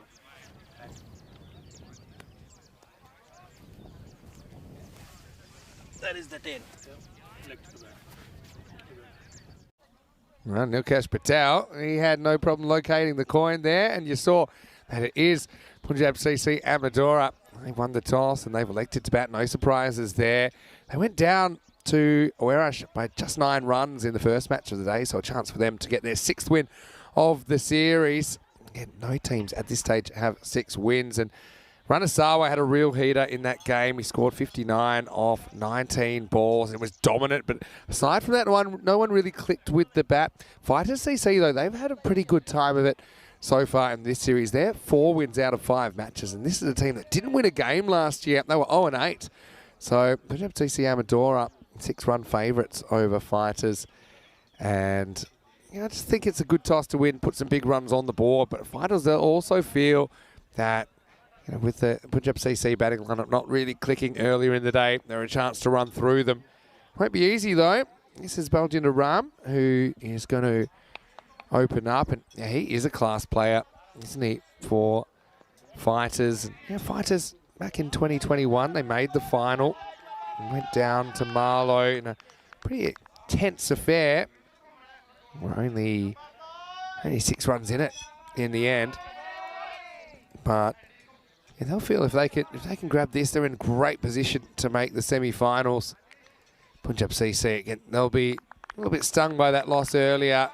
I also have to work on their management in the field as well, because they did incur a 5-run penalty for not keeping to time. So welcoming you, whether you're watching on our YouTube channel, ECN European Cricket Network, or on our partnership with Fan Code. We are almost ready to go. I want to say a big thank you to Locks, who's now a silver spanner. Great to have your support. Thanks to all of our subscribers. Also hello to Tim Reedman. Great to see you as well. Let's roll. First one down the leg side. Well handled by Pavinder, who's got the gloves for Fighters CC. Also want to say, very good job by Mita Daub, who was covering a bit of the commentary in the last game. Yeah, there's a bit going on the ground today, so you'll probably see me in and out of the box from time to time. Now, I don't know exactly what's happened. Maybe he had an eyelash in his eye. Whatever's happened there, it's been sorted out. I'd say well done to Nilkesh Patel as well, who's been doing a good job in the officials' tent, as have all the officials. Kapala Butchamarts are out there for this one. And this one is just turned away. Ranasawa was off the mark. Ray Imran gets the chance to face now. We saw Punjab CC Amadora kind of messing with the batting lineup a little bit in some of the games. I think they're going back to the plan A now. And that's to send the big hitters out there first up. And both very experienced. I mentioned they're not just hitters either. They're quite good at kind of pushing the ball around when they need to. This one misses. Balwinder is getting a little bit carried away. Baljinder Ram with the short stuff. So yeah, John welcoming Locks to the team, and maybe let us know where you're watching from. Always loving the interaction with those in the chat.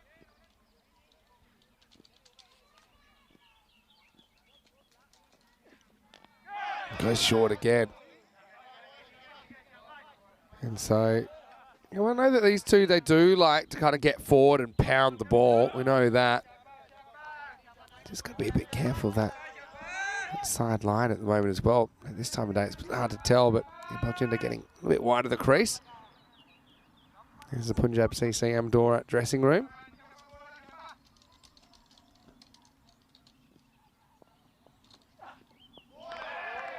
And so this one does get past Imran. It was a little bit off in the earlier game of the day. Didn't really seem himself. He scored 8 off 10 with 1 boundary. But we know that when he's going, he is really going with the bat.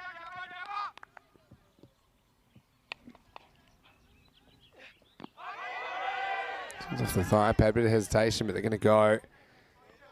So yeah, just thinking back to that 2021 series when Fighters made that run. They ended up going all the way. But yeah, Rao Imran was a key member of that Fighters CC campaign.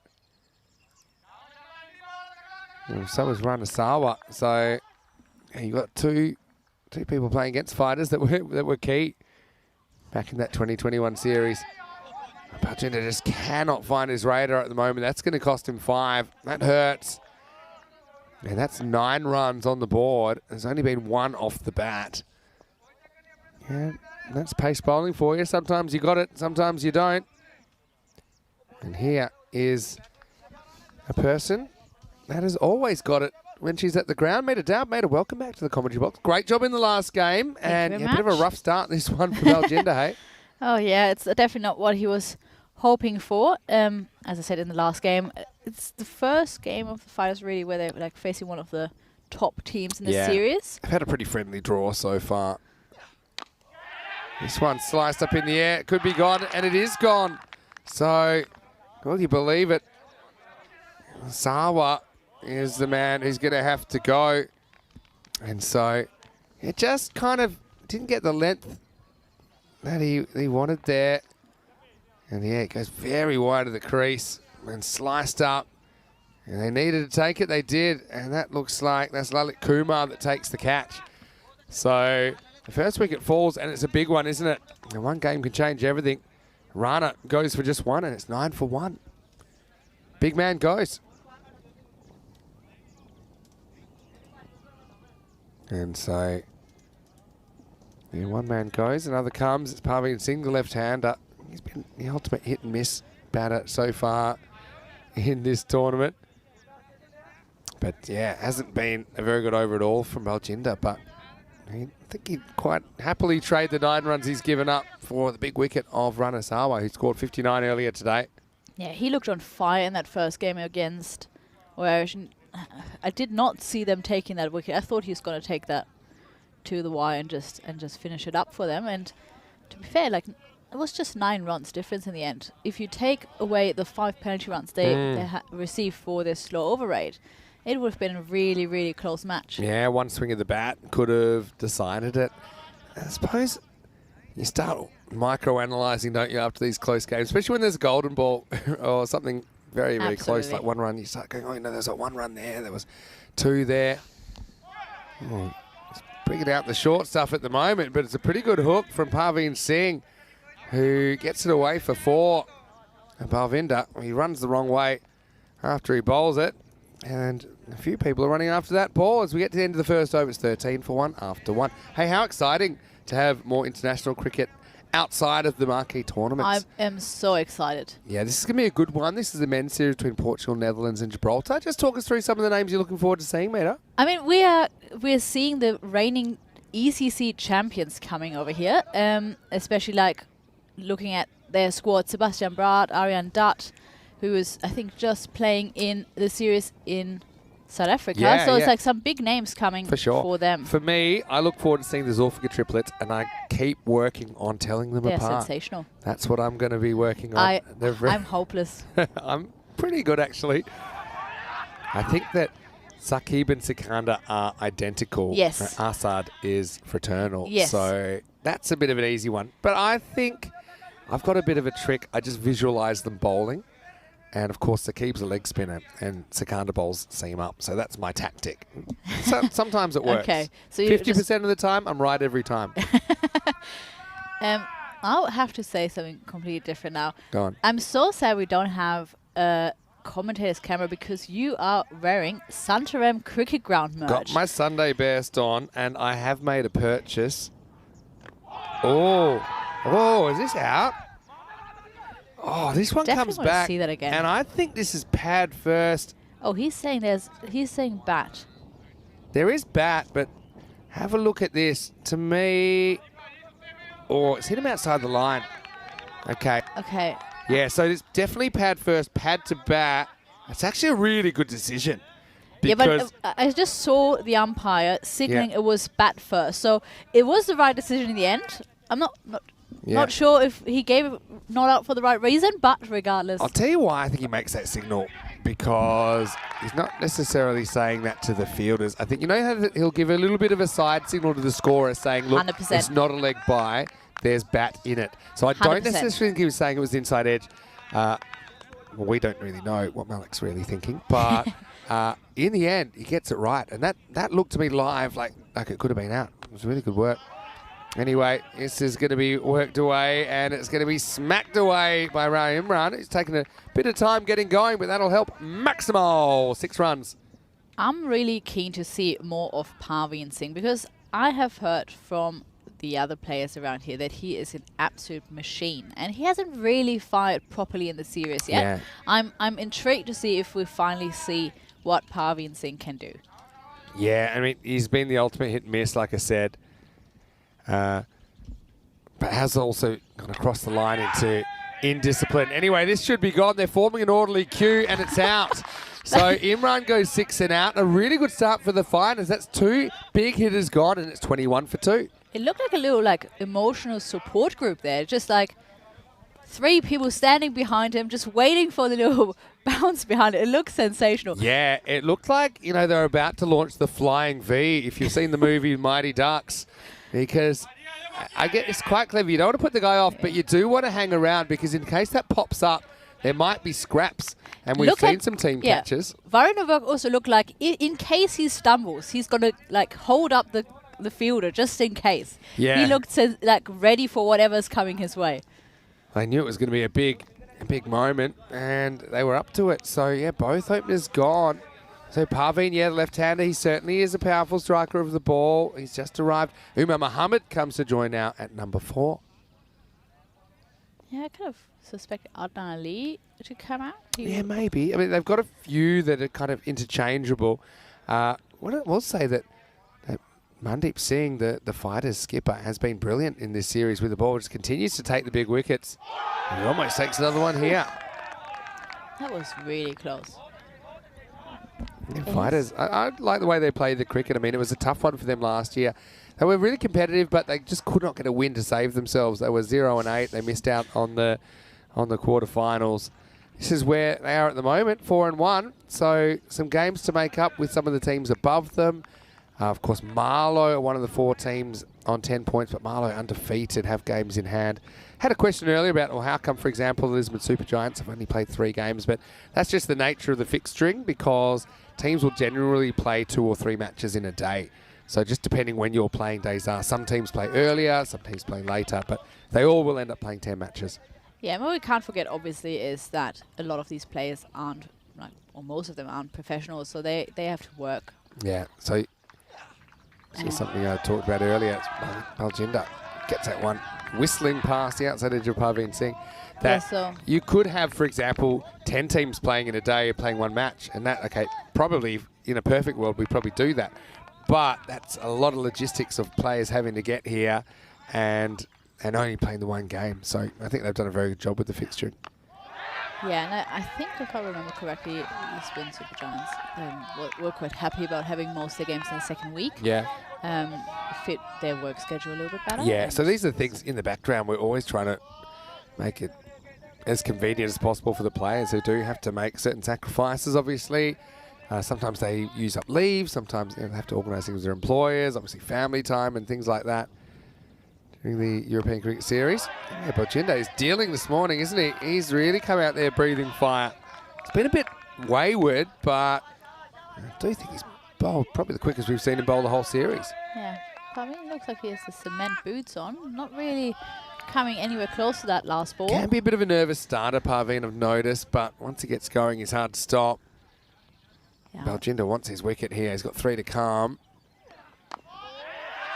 Yeah, Parveen just kind of putting away the attacking strokes. Probably feels like if he can survive this over, he might have other bowlers that are a bit easier to go after. Yeah, definitely one of their strongest bowler, Baljinder Singh. So if we can see him out, I think bowler 4 and 5 are definitely ones to attack. So it's not a bad strategy.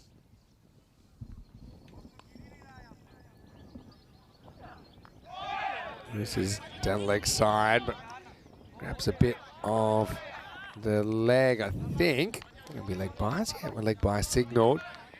So in the end, it's turned out to be a really good power play for fighters, hasn't it? To restrict Punjab CC to something in the 20s. Yeah, I always say, like, if you can keep them below 10 and over, you're doing really well in the power play. That's especially a powerhouse like Punjab CC. Exactly. And Medora. Exactly, and they a little bit top heavy, but they still, I think they bat deeper than most teams in this competition. Last ball of the over, push, run, single, and fall down at the end of 3 overs. The score is 23 for 2. Vinny Sander here, Mr. Maximo with Meta Dab. If you have any questions for us, please put them in the YouTube chat, ECN European Cricket Network, especially while we've got Meta here.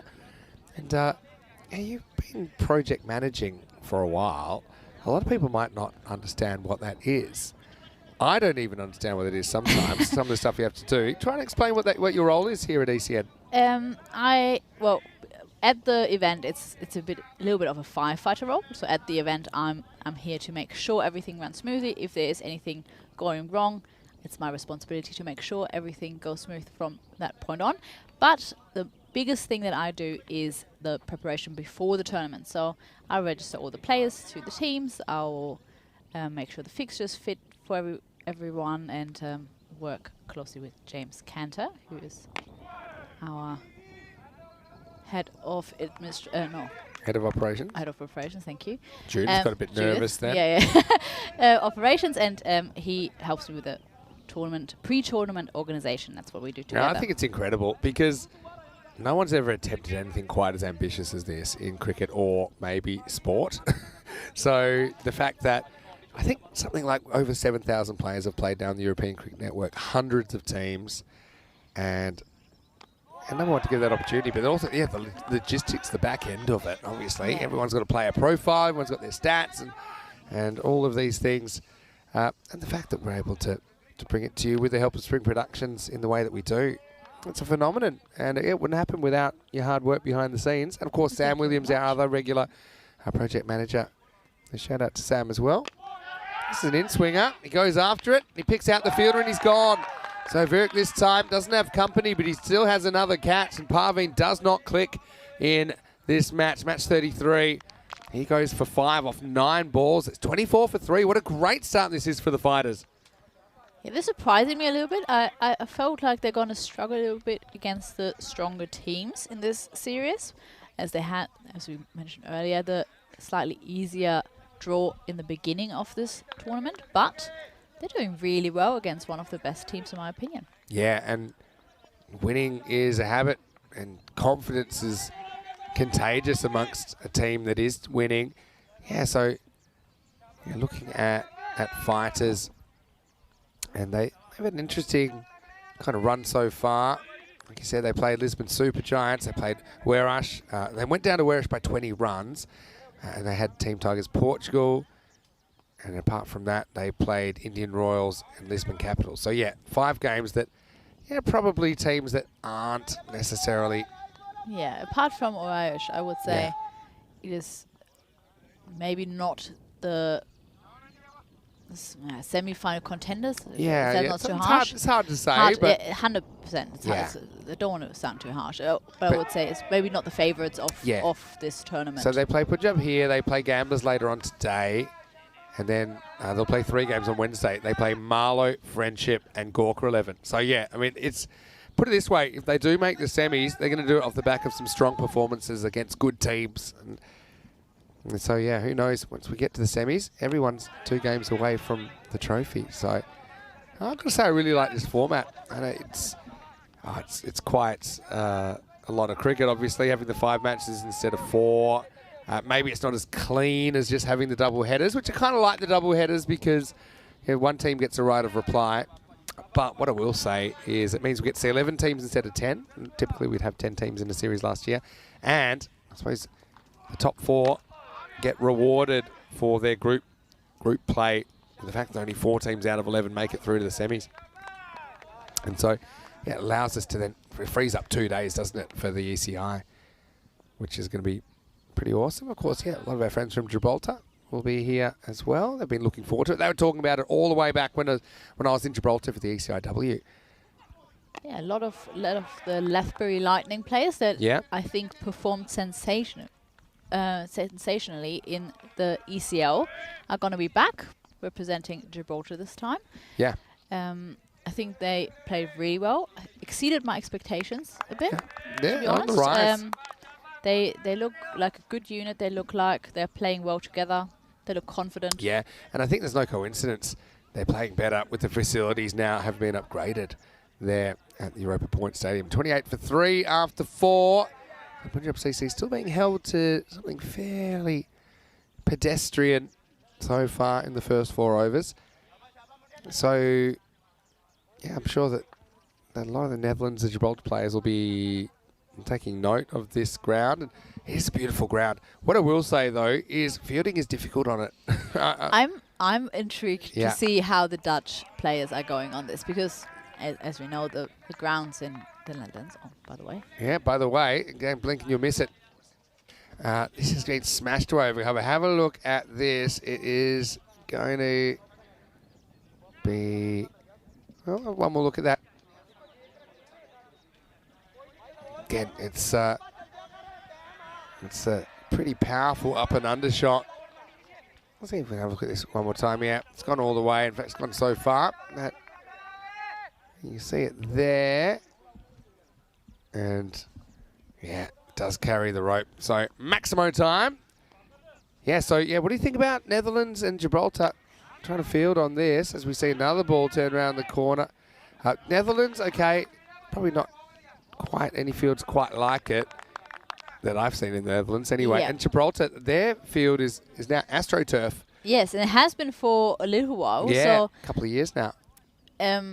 compared to also the beautiful grass that we have at the Cartama Oval, it's going to be a bit of a challenge, I think, for both these teams. Yeah, well, guess what? The counter-attack is on, and Umar Hamid pumps this one over deep mid-wicket. Maximal, 6 more. And so Punjab CC, they've lost those 3 wickets, but they need to hit back, and that's exactly what's happening in this 5th over. Yeah, it's a beautiful shot, powerful. And I said this a few times over the last couple of days. I think cricket should be like golf. So the best golfers in the world, they've got to play on the hardest courses, don't they? They don't get it, these nice, easy courses with big, wide fairways and flat greens. I think that I'd like to see, if you're the best fielder in the world, you should be fielding on difficult fields, not these. That is an not interesting idea. Not these billiard tables where anyone can stick down a leg and pick them up, no problem at all. I just think it's interesting, and you know, I always like to see players in different situations and with different challenges. So yeah, I think it'll be good. They're going to have to be courageous on here because this field, if you just joined us, it's like an upside down salad bowl. That's what they say, because the pitch is the highest point, and then it slopes down to all the boundaries. So the ball actually gains pace on the first bounce. So yeah, there's no easy stops, and I think you're going to see a few fumbles and you're going to see a few fours getting through outfielders. I noticed the 4 rate, which is the amount of fours per 10 overs, it's up from about an average of 6 across the ECS to like 9.4 fours per 10 overs. That is a massive So you're difference. seeing about 50% more fours than you normally would. No ball called. Oh, and he's hobbling a little bit. Yeah, just follow through. Let's have a look at it on the replay. And we don't get a great look at the line here. But yeah, just must have overextended. Or maybe it was a back I think foot. it was a back foot noble. And then the little hobble. Yeah, it was a Yeah? back foot. Yeah, That's a great good call. good spot there, Meter. And some bowlers have been going close. So free hit coming up, free miss. Umar Mohammed. So Rahul dodges a bullet. It'll be the end of the over. 16 came off that one. It's 44 for 3 after 5. It's a very impressive call from Paolo Bucimata there, because I think that's the hardest decision to make as an umpire. The back foot Yeah. nobles is so hard. Because, yeah, it can be in the air. And how are you meant to see from your position as an umpire if something's grounded or in the air? Exactly. And because I sometimes set my little mobile office up next to the referee, and Yeah. I've heard Tyrone Peters, giving the umpires the instruction to just take 2 steps back, just so you can Yeah. see it a little bit better if there is a bowler that cuts fine to getting no But ball. I'm telling you, that's one rule that's got to go. I think it's so unnecessary to have a back foot no ball rule at all. If I could change it, I'd just say as long as some of the front foot is within the sideline and behind the front line, it's fine. Because it's so hard for umpires to watch 2 feet and then look up and look at the plate. I just think that's one that you could bin and the game wouldn't be any worse off. Anyway, this is case in point. These balls get hit so hard, and on one bounce that hurries onto Virak, who's a pretty good fielder. He just tries to slap it back, but the result is 4 runs. I think he did it quite well. The ball stayed in play first, but then just spun around and he couldn't help it anymore. But I think he did pretty well to even get to the ball. He had to make some ground for that. Slower ball. Grunt gave it away. They decide they don't want to take a run. Yeah, so it's going to be super interesting to see how the fielders go. Yeah, but that back foot no ball rule. Give you a bit of a history lesson because you're much younger than me. I think there's no doubt about that. Anyone that sees us would be able to tell. But in the old days, you could actually have your front foot wherever you wanted. It's your back foot had to land behind the stumps, and that's why actually the line in line with the stumps is still called the bowling crease, even though it's really got nothing. It's got no function actually anymore, except to you know where to bang the stumps in. All right. So yeah, that was the old rule. And so you used to have people that, as long as it landed there, they would actually be pretty good at sliding their back foot. So their front foot would sometimes be way over the front line. This is going back to kind of the 50s, 1950s, mid-20th century. By the way, this is before my time as well. Are you sure? And also, because you were looking at the back foot, they also said, okay, and also the back foot can't touch that sideline. So that's where the rule comes from. There's another slower ball. They go on their hit. And, well, that'll take some backing up. Does really well, actually, to keep that to a single, because that had 5 written all over it. That was that Mohammed Bilal that had to... Well, first, we saw a good bit of fielding here, but couldn't hit the target. I thought maybe the fires that in. I thought bowlers then might have been on there. 50's up as well for Punjab CC. Another slower ball. Goes for it down the ground. Again, he keeps it in the field of play. So I don't think he's really trying to catch that Baljinder Ram. I think he was just obsessed with keeping it in the field of play because he worried if he caught it, then he might have run out of bounds or the ball could have kind of snuck off his fingertips for 6. So I think it's a pretty good stop. The man with the top 5 hairdos, I would say, of the tournament. I'm liking it. Sensational. This is well bowled. Turns out to be a pretty good over, I think, from Dalvind, who's having a good series. And it does take us to the end of it. So after 6 overs, it's 52 for 3. So yeah, in the old days, the very old days, your back foot couldn't, it had to land behind the stumps and it couldn't touch the sideline. And then they had this idea, they didn't like this idea of people being able to drag their foot and getting bowling from well in front of the popping crease. So they said, look, we're going to make a rule that your front foot has to land, some of it has to land behind the front line. And that's fine. Obviously, that's how we still have cricket today. But they never changed the sideness rule. They never changed the back foot.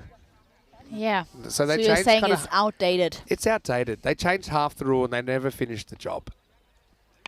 This a little bit short from Guravinda, and isn't going too fast. Is Adnan Ali, who's moved to 17. Yeah, so I just think it would be easier because as an umpire, you'd know, you wish that you could just look at the batsman, right, or the batter. You'd wish you didn't have to look at the feet at all because it's a bit tough to move your field of vision so quickly. This is a little edge. It's going to fly away for 4. So luck's of fortune for Umar Mohammed, who hasn't quite been himself with the bat today. It did come good towards the end of the innings, and now he gets 4. A bit of a lucky one.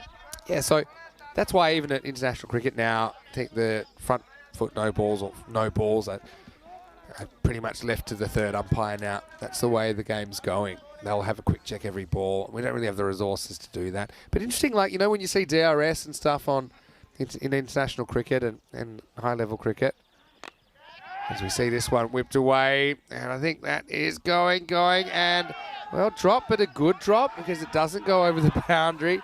But this is one that he did get set now. We almost have a run out. It'll be a long 2. Just fighters, a few teasers on the boundary. This is one he probably feels he should have caught because he had room to move. He pretty much stopped. So if he took that one, Rahul, I think there's no doubt he would have stayed in the field of play, but it goes down as 2. Yeah, so what I was going to say is that in DRS, you know, they always say check the front foot. Yes. Why don't they say check the back foot? Good question. Mind blown. My mind no one is seems blown. to care. Why not? Your sensational history class. I'm very thankful. Something I didn't know before that. Front foot. Plenty more where that came from. Anyway, this is in the air. Surely can't drop that. It's dropped, of course. Now it has to be chased. And that's Lalit Kumar.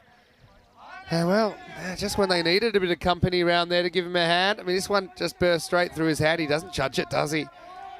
And Gurvinda is probably wondering what he has to do to take a wicket. Umar Mohammed. Well, he's going to get dropped on 17.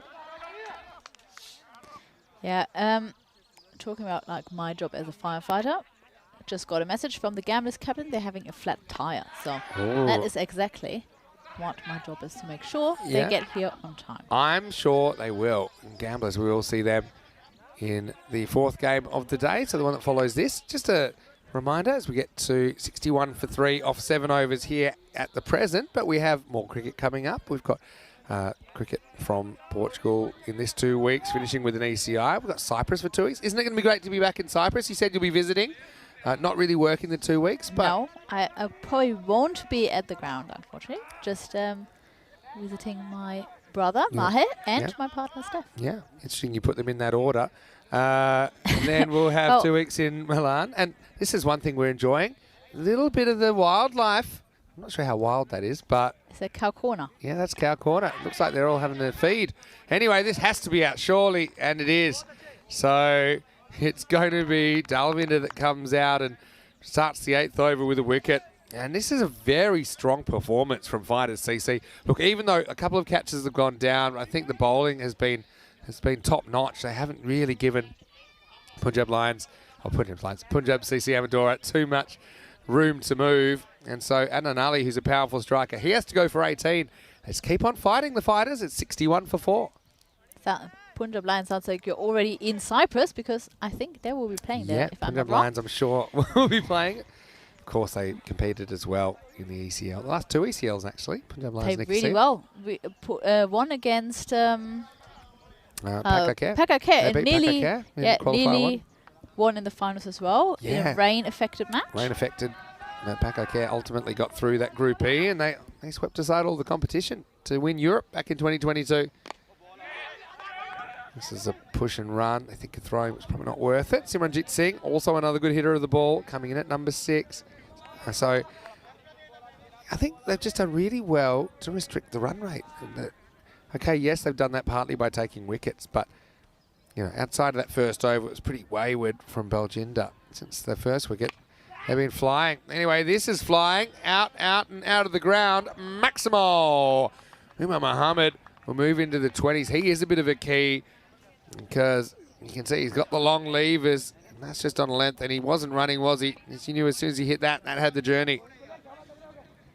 I think Punjab should call themselves Punjab Giants, because they are by far the tallest team I've ever come across. There's some big boys in there. Umar Mohammed gets his shape completely, but gets away with it. Not happy with himself. No, because that wasn't really a cricket shot. Yeah, no, smack the ground there. Well, there's been some interesting bat smacks. My favourite is actually Zishan Arif playing for Austria in the ECC. Whacked his own pad after getting out, and then missed a game because he injured his leg. And I'll never forget that walk up the stairs and down the race as he was just limping, and it was completely self-inflicted. Yeah, the things you see on the European Cricket Network. I think one of the best flicks was also in Greece, where the player flicked it so hard against his leg that it flew out of his hand and nearly hit the umpire standing at square leg. That was pretty impressive. Got a one-match ban, actually, for that. Yeah. We do see a bit of emotion, but you're going to see a lot of things when you see around about 1,500 cricket matches a year. So you always think it's quite funny when something happens. For example, Sydney Thunder got bowled out for 15, and it was like, oh, no one's ever seen something like that. We saw Gozo bowled out for 6. This is a bit of a thick under edge, and they're not going to be able to make the stop. It's a good effort in the circle from Mohammed Bilal. I like to see players putting their body on the line. That's what he does here. But again, it's just lightning fast. It's grease lightning as the 8th over comes to an end, and the score is 73 for 4. Yeah, so what are some of the stranger things that you've seen, either on or off the field, in your extensive career? Because I reckon you'd be over 2,000 games now. I must be. I think must be close at least. Yeah, I think. Yeah. I have never counted, but like I've been there from You'd be- ECL 2019, Yeah, exactly. so it must be quite a few. Let's say give or take 2,000 games. You've Yeah. seen a lot of stuff. I have to say, one of the weird things that happened to me is at the ECL, I had to explain one of the captains how a toss works. Okay, I want to hear more about this, I but will- first, there's a catching opportunity, and it's taken. So Simran falls on his sword early days, and yeah, couldn't really get the distance. Got good elevation on it. Najat Sahota, the man who was under the pump down there, was just an up and under shot. And Simran is normally a pretty good hitter of the ball, and he hits that one well, but just too high.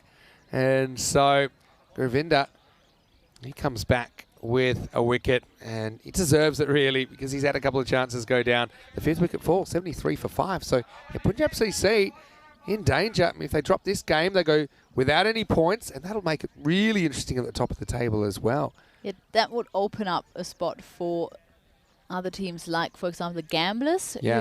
who are a bit on the ropes with 2 losses the other day. Yeah.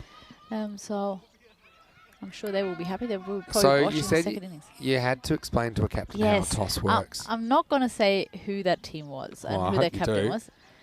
Edge, Oh. and he's caught it. What Well, you a wouldn't catch. believe this. I mean, shades of Gozo in Malta. This is the thick edge. It has bounced off the keeper at supersonic pace, and it's been caught one-handed. Just have a look at this. It's deflected up. He's going the wrong way. He grabs it one-handed. He probably dislocates his shoulder as well, but That it's worth it. What a is piece of a fielding. sensational catch. It's outstanding. That one-handed grab is incredible, absolutely incredible. Gurseevak Singh. Yeah, Gurseevak Singh. It bounced off Parvinder Singh initially, but unbelievable cricket. And this is what we say. You will see things on the European Cricket Network. You just will not see anything else like it. And the thing is, it's not even the first time we've seen that this year. This happened No. in Malta. On that occasion, the short-throw man was a bit wider and caught it left-handed, diving away. But what a piece of cricket. I love how the keeper just runs away. Parvinder does not care about Gurseevak taking absolute snare there. He celebrates with the bowler, takes a little bit of the credit, I think, and Gurseevak Singh still on the ground holding his shoulder, but he seems fine, continues to play. Yeah, I tell you what, this cricket is crazy. Saeed Ali Naki comes to the crease, and now it's another edge, but this one's going to go for 4. I think that has bounced inside, yeah, it has. But a tale of 2 edges. One works for fighters, one doesn't. Talking about crazy, that is an interesting bowling action. Yeah, I'm it's very so whippy. Yeah, I'm impressed that he keeps it straight, like, because his whole upper body falls to the side. I'm very impressive that he keeps his line, keeps his length, because I've not seen that before. I Yeah. think. Well, I'm sure that previous one will make the highlights reel. Maybe the last one won't. Now we see a straight pull, but I don't think he's going to clear the field. He's dropped it. Well, he does tend to look casual, Baljinder, but the problem with looking casual is if you drop it, you look lazy, and he doesn't really watch this all the way in. It pops out. So Saeed Ali Naki has 2 bits of luck. He edges a 4. Baljinder almost kicks it back up to himself, but he can't. Yeah, little handstand after that. Yeah, you're not going to get too many style points after the ball hits the ground. Couple to come here. Goes one-handedly to the leg side. Still probably take some stopping. Bilal does stop it, keeps it to 1. So, yeah, right now, in the box seat, aren't they, fighters? I mean, probably looking to keep Punjab CC to something 90 or so, maybe low 90s. But, yeah, this guy, you mentioned his bowling action, Gurvinder Singh. He's probably awkward to face. Oh, must be very it's awkward. almost like his whole body's heaving at you. He gets a bit of pace on the ball. And that's how you do it. He says, yeah, this time I don't need any help. He goes boogie, oogie, woogie. It's a grizzly fireball from the bowler. And would you believe it? Govinda breaks through with his last ball. 79 for 7. Punjab CC on the ropes in match 33. Yeah, that spectacular bowling action takes 3 wickets for just 15 runs. So that is a fantastic effort. Yeah. And Syed Ali Naki, he knew it was last ball of the over. Probably knew it's not a bad thing to have a swing at it, go for the boundaries, because Umar Mohammed will be facing up the first ball of the 10th over as it stands. So, brilliant performance from Fighters CC so far. I like the fixtures today because every single team we see, they play 2 matches. So you kind of get a good sense of where they're at. So Fighters, this is their first appearance on day 7. 3 for 15, great figures for Gurvinder Singh. 2 for 12, Mandi also did a good job. He's been so consistent in the series. And apart from that, and wickets for Baljinder Ram and Dalvinder Singh. Probably Rahul coming back for the 10th. Here we go. And the first one angles in, and it's just flicked away to the leg side. This will be 4. So a good start to last over. Yeah, I would consider if I was Umar Mohammed, maybe just not wanting a 1 here. Just having 6 balls, facing them all, seeing how many I can get in boundaries. What do you think? Yeah, I would probably refuse to run, especially after he had creamed this for 4. Now, we got thrown off a bit, but Shrug really wants to know what the toss story is. Okay. Because you said that the captain, you had to explain the coin toss. Yeah, to the it was a really interesting one because especially like as a captain of an ECL team, you've already won a league. So yeah. I would guess you're an experienced captain. And well, this should be good because I don't know the story. Anyway, he wants more. And he's not going to get any more because that's the time he finds the fielder. So it's going to be 4 and out to start the last. Rahul with his first wicket. So, yeah, all 5 bowlers used, getting amongst the wickets. Fighters working well as a team. And so 4 balls remaining. It's 83 for 8. Okay, we don't need to talk about the dismissal anymore. Let's just get this toss story down. Yeah, so I went to the toss, and before the first toss, we always explain a little bit, like the few extra things that we do. For the camera. For the camera, because we often ask the captains to, when they make the decision, if they want to bat or ball, just make a little gesture just in case the microphone doesn't pick it up. Yeah. Or we want all our viewers to be able to see what our players have decided. Yeah. And I told him he is the home captain, so he won't be calling. Yeah. And then I explained, and he's like, I don't really need to know that because I'm not calling. I said, like, well, you just Now I do remember this toss. you still can win the toss even if you don't call. Yeah. And he was very confused by that answer. As we see, Just dropping the short. 4th last ball here. This is Ranjit who's come out to bat. Yeah, so, basically he was saying... If you call, you win the toss and you decide what happens. It's like, no, we're still having a normal toss where it's flicked up. One person decides if it's heads or tails, and then I've literally had to talk him through how this stuff. Maybe it was the nerves, maybe it was like little first game jitters, but I never had that before. That's for sure. It's another sideline no ball, I think. Yeah, look, it's Malik. He's policing it here. Yeah, he touches that sideline. Yeah, you don't really get an advantage going that wide. Yeah, I think you make a point there, Meeta, because I think. You're all wired up. You've got a big game. The coin toss, you haven't really spent too much time thinking about it. The free hit is not hit by Zahid. So I think there's a bit of one in one ear and out the other when we try and say anything to some of the captains before the game. But yeah, he literally had to talk him through every step of a coin toss. And it wasn't like he clicked at some point. He's like, yeah, just a normal toss. I just have to make a gesture when I decide. No, I had to explain it. Yeah. I mean, but you're a very good explainer. And again, you normally get multiple games, so it's an interesting call. He does step wide, and then you've got to move the line a bit. I mean, if you still feel like it's hitting that imaginary line, then you call it. Zahid swinging for the fences.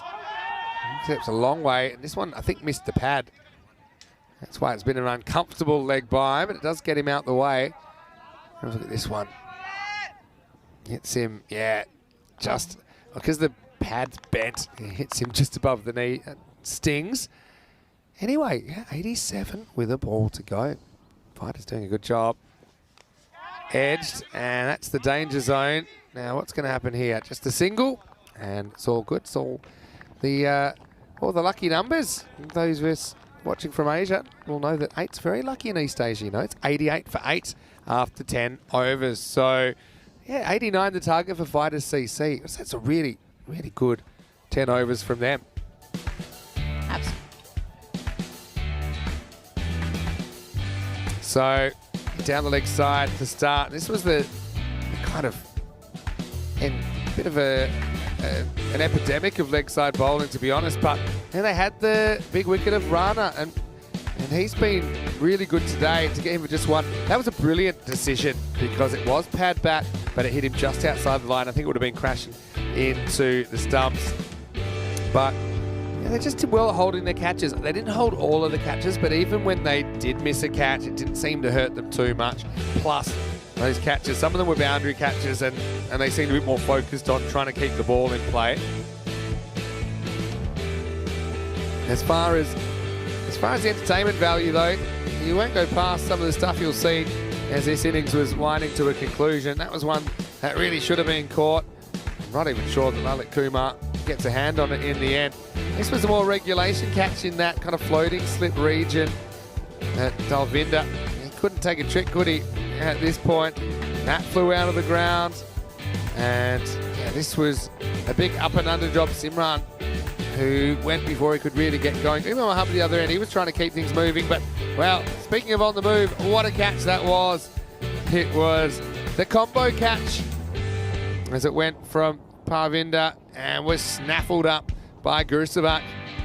What a catch. One-handed, outstanding cricket. And for his encore, Gurvinder started turning it on, hurling the ball down at a decent speed. That one knocked over the castle. Late in the piece, Umar Mohammed is still trying to get them to something decent. Went 4 and out the last over, and they ended up scrambling their way to 88 for 8 off their 10 overs. Umar Mohammed, the leading scorer, 33 off 21. And Anali with 18, the only other player to reach double figures. 17 extras, that hurts you a little bit, doesn't it? Okay, 4 leg buys, but still 13 avoidals, probably a few too many. As far as the bowling went, good team effort, I think, from the bowlers. And no one went for more than 2 a ball. That was Rahul.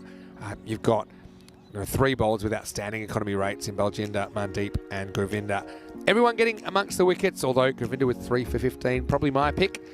2 for 12. Mandeep was very good, continues his good work in this Fancode European Cricket Series. We'll take a break. We'll be back in around about 10 minutes to take you through the reply. Right now, Fighters looking the goods at the moment, but can they back it up with the bat? Because Punjab CC, they don't want to walk away empty-handed from day 7. And right now, they are backs against the wall. Vinny Sandu here, Mr. Maximo. Big thank you to my special guest commentator, Meeta Dowd. We'll be back shortly with more cricket on ECN. You're watching the Fancode European Cricket Series.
The European Cricket Series is proudly brought to you by HCL Software, Fan Code, and Grizzly Bear Sports.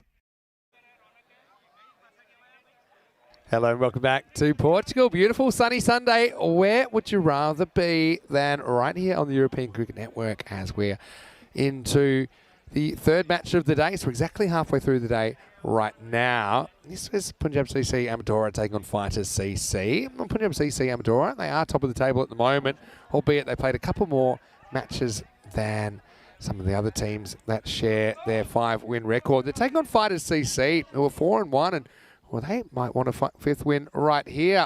It's going to be a testing little chase. 89 required for victory.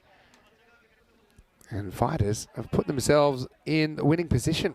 That's for Punjab CC, though. They won't be giving this up at all. I think that they're a team that they've made winning a bit of a habit in this series as well. So looking forward to seeing how this one pans out. Bhavinder Singh and Vrindavirik are the openers for Fighters, and Ranasawa, he came up with some big wickets earlier. He'll be hoping that he can take some key scalps in this one. Here we go. It is 89 for victory. Make that 88. After the first ball goes for a wide.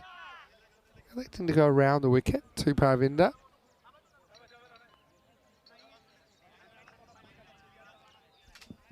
So, welcoming all of our viewers back that are in the live chat, ECN European Cricket Network, and of course all of you that are watching on Fan Code in India.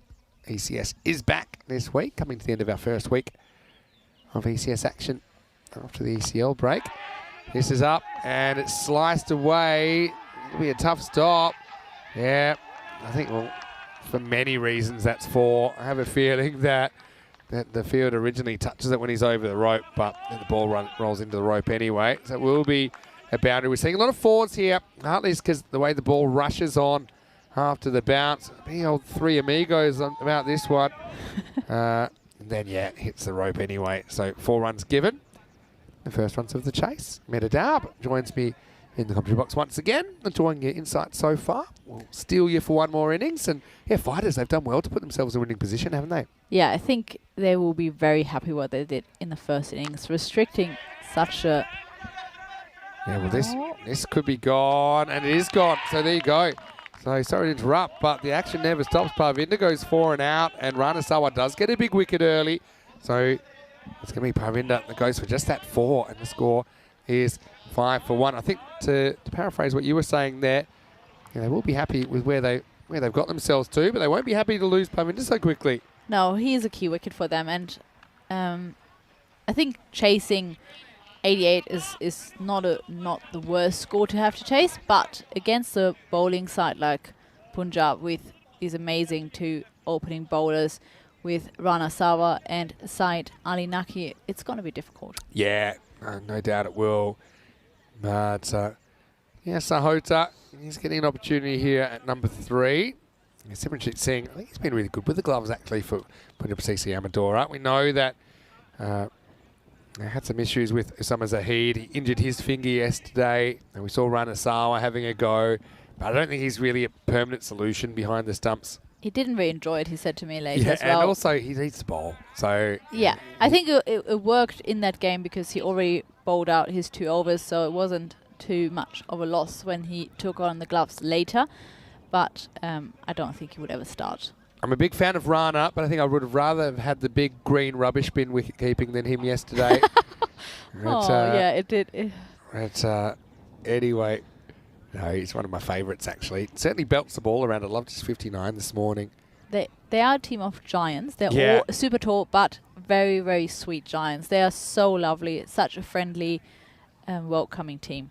All right, here we go. Sahota, let's the first one go past. Got a question from Mosharaf about how many ECS have Marlow won. Well, they've won every single European Cricket Series, which is the daytime event. So they won in 2020 and 2021 and 2022.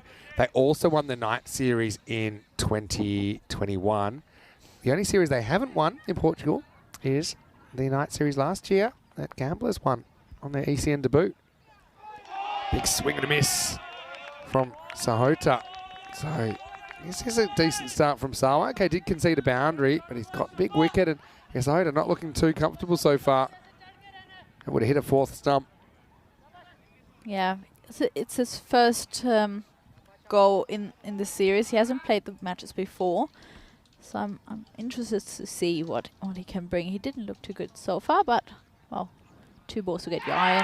He's Oh gone, no! yeah. Oh no! Yeah, well, plays down the wrong line. A little bit of movement, I think, away. Sahota doesn't have a happy time in this first over. He's the second wicket to fall. It's 5 for 2. Again, it's good bowling. Feet not really going anywhere. Now they are, because he has to walk. And Ranasawa does it again. Simran with another catch behind the stumps. Yeah, he's looking not too bad. I mean, I was questioning his technique a little bit in the beginning. It didn't really go down well and got a little bit of a crocodile action sometimes when he takes the ball, but he gets the job done. And that's all that matters to Punjab, CC Amadora. Yeah, regulation kind of catch. But, yeah, got to get in the right areas. I suppose if it's not your day, get out the way. I mean, the run rate required isn't too onerous. I think I still like to see Mandeep Singh batting a bit higher. I think he's ordinarily would bat in the top 3. He's dropped himself down. He's probably bowling more these days, but I think he's a very good player. I haven't seen him here yet. Kristovak's coming out at number 4. Well, I do ask the teams normally, like for the batting order, Yeah. and he gave me a batting order where he was batting at 1, I think, or something, top order, and I had to change it because he hasn't come out yet to open. He's a fake opener. He says he'll open, then doesn't. As we get to the end of the first over, really good run from Ranasawa. Gets 2 wickets in the first again. And it's 5 for 2 after 1. 60 matches since a golden ball. And, Corey, if you're watching, you check out 20, double 20. That's an easy one in darts. But, yeah, golden balls are pretty exciting. You've seen a few of them. Yeah, so now that I'm commentating a few games, do I get into the Golden ball sweepstakes. Well, that's Yes. normally when we have 3 commentators. But I guess if you're commentating, now we've got 3 commentators. Yeah. And breaking news, Rico still has not paid Corey his €20. And I'm getting some fairly aggressive texts from Corey. But he doesn't have the app that we all use to pay each other. So partly I think it's his fault. It is his fault. Rico did have a week to pay him while we were still in Khartoum. All right, here's Sayed Ali Naki. Yeah, but that's a bit of fun that we have where we just divvy up the games between the 3 commentators and we see whose golden ball game it is. And I had a bit of luck last year in the France-Belgium game. That was my golden ball game. I think everyone's won it at some point between me, Rico, and Corey. But, yeah, it's something fun to look forward to. The other thing is, I mean, the fact there's 60 games already, that's 60 games ago. It's about 2.5 weeks ago. It's 60 games sounds so long, right? 60 games sounds like it should be half a year. Yeah, in fact, it's not even. I'm trying to think of the last golden ball we had and the date it was. As this one's going to just sneak past. And so, yeah, the last golden ball we had was the 21st of February, or 21st of March, I should say. So it's actually not even 2 weeks. It's actually 12 days. So that's 60 matches in the ECN universe. It is insane how many games we've done since then. Yeah. You can see they're not really going all guns blazing at the moment. There's another dot ball. Yeah, but there's a question actually which will interest you. And the question was, do we think that the 6 for 2 bowling figures, best bowling figures from Stefan Gooch will ever get beaten? I'm going to say yes, but I think it'll get beaten by someone taking 7 for. I think it'll happen. Well, Your thoughts? Wow, that really takes off from Said Ali Naki. I don't think I've ever watched a YouTube video as often as I had to watch this YouTube video. Now, the funny thing is, Stefan's not really a bowler. He'll be the first to tell you that. He's a keeper. He's a keeper, and he's a very good batter as well, left-hander. And because Mars Baji, our lovely scorer here at the end, is also a keeper, he gave up the gloves for Marzi to be in the 11 and said, I'm going to bowl a few. Trying to do a job. And then he just went on absolute barnstormer, taking 6 wickets out of his 12 balls. Couple of in-swingers. Wasn't one of them a wide as well? Yes. So it was 1 run off the bat. And, I mean, Baggy Blues now aren't, or like they actually don't exist anymore, but they weren't Yeah. the strongest team. Ended but back their then, club, basically. back then, yes, back then, a lot of good names in that side. At that stage, Baggy Blues... Asanka Veligamage was in the team. Yeah. This is hit hard. Hit so hard they won't try a run. What an over from Said Ali Naki. Doesn't take a wicket, but does keep it quiet. Just one come off that over. 6 for 2 after 2.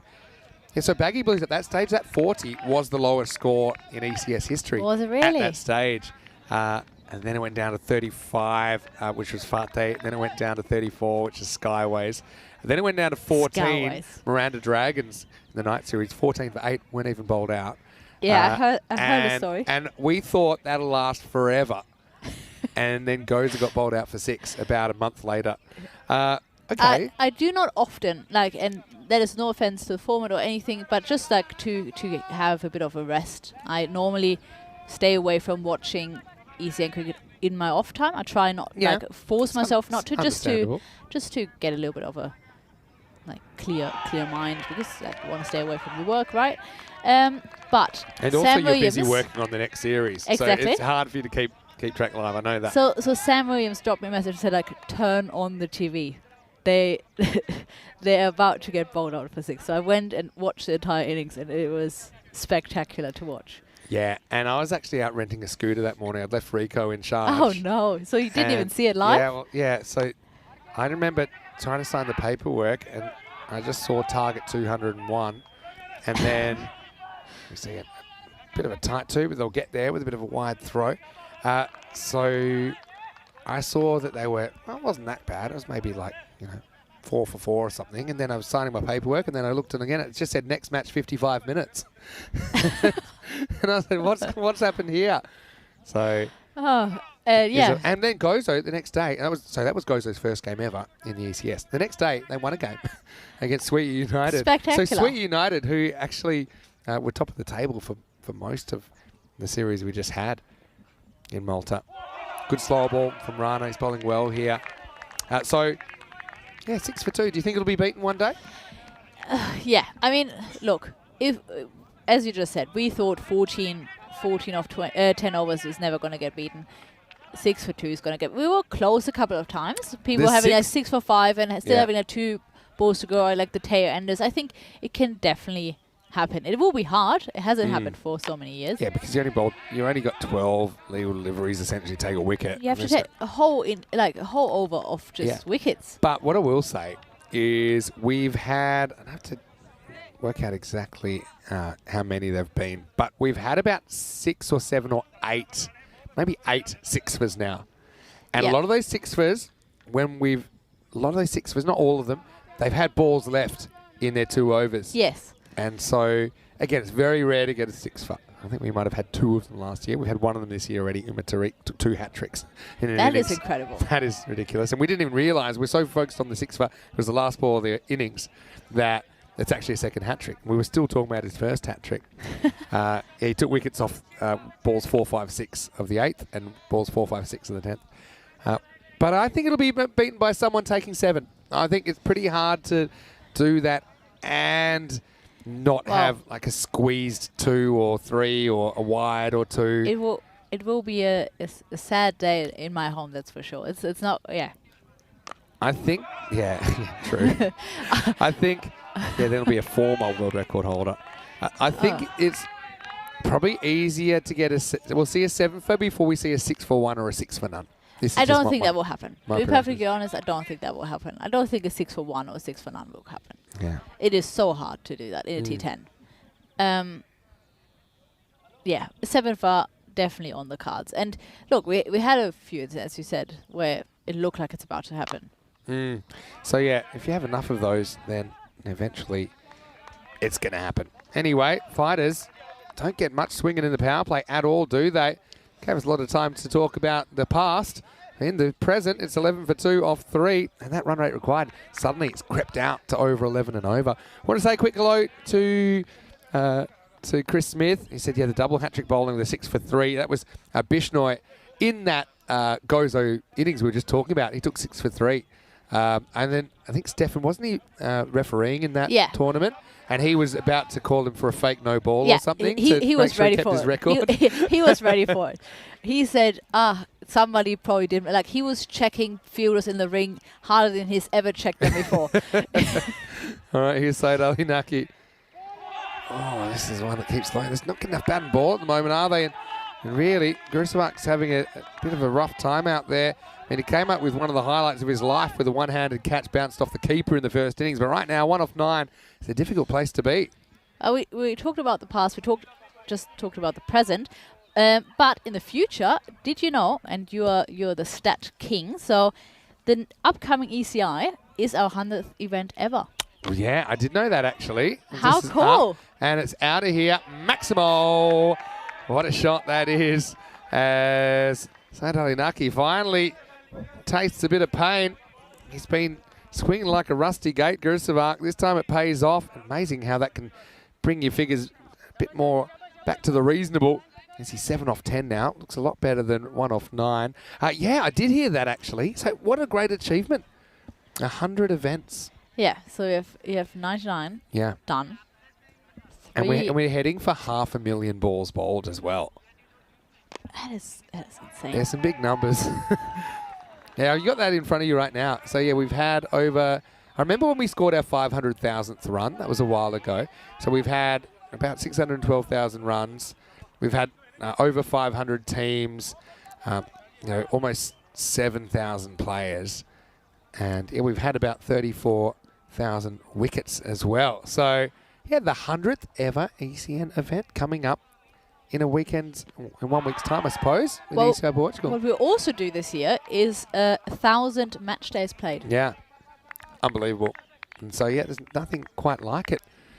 And I know a lot of people are enjoying the ECN, and there's a lot of positive comments at the moment. Thank you for those comments. And yeah, we're liking the questions.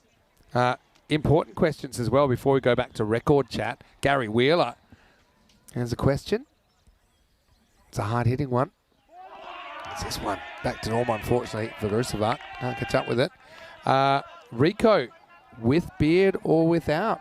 What do you prefer? That is such a hard question. I think I'm pro beard. I actually really like Rico's beard. I think it makes him look very smart. Normally, I like to take the counter position, but this time I can't. I agree. Beard. Yeah, pro beard. Sean Connery-like. Yeah. Isn't it? Yeah. It does have I'm it. pro beard. I think it makes him look very smart. Now that's weird, kind of an over, because if I'm not mistaken, it's just, a 6, bunch of dots, and then, 1 and a leg by in there. But it's 8 off it, so despite the Maximo, not really getting back towards that rate. It's 19 for 2 after 4. And you have looked at the 2 wickets in the first over, but you've got to get up to that red line. But the red line's not crazy. I mean, it's just that 8.8 and over the run rate in the first innings. But yeah, Punjab CC, they've got some pretty good bowlers to throw at you, no doubt about that. Yeah, so I'm going to say with beard. And in the chat, please give us your feedback. Are you like a beard person? I know that you don't have one yourself, but are you pro beard? Let's just say with Stefan, because I know he's a bit too lazy to shave sometimes. So what? Yes, so I'm against babyface Stefan. Yeah. But not like too wild. I'm like a 3 to 7 day beard. What? Yeah. Big fan. What grit of sandpaper you Exactly. like to cuddle up to, I guess. This one pushed across, and I like this. It's almost like a reverse appeal from Parveen, who's saying, please don't call this a wide. He turns around really quickly. And yeah, I think that's fine. But then he had a quick, nervous look around to Paolo, but that's a good call. I'm always a big fan of the fake appeal to make umpires forget about the wide.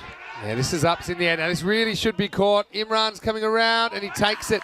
Well, that man's got buckets for hands, doesn't he? And he makes good ground there. Takes it as easy as you like. So Virat couldn't really get going either. Maybe his inability to score was overshadowed a little bit by Grusevak, but he does become the 3rd wicket to fall now. And the pressure builds up and it ends in a wicket. It's 19 for 3.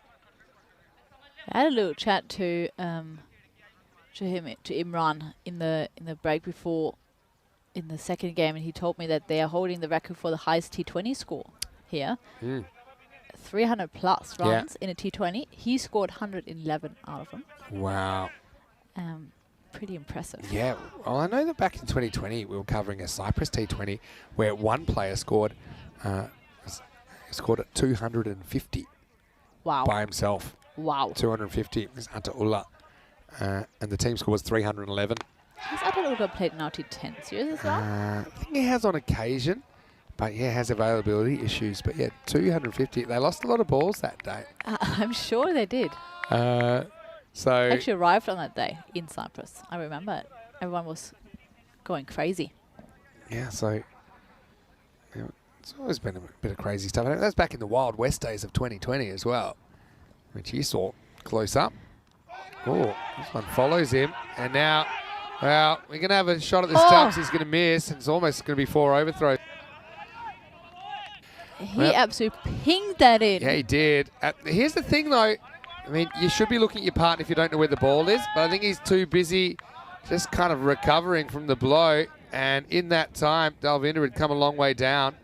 I mean, it's kind of lucky that the bowler kind of gets in his way. Yeah. It's like a good stop for him. He kind of knows he has to throw around the batter slightly. I think that puts him off with the throw. So pushes it wide. Yeah, but the old Test cricket about this. He shakes him up. Does he go full now, Parveen? Fuller. Worked away.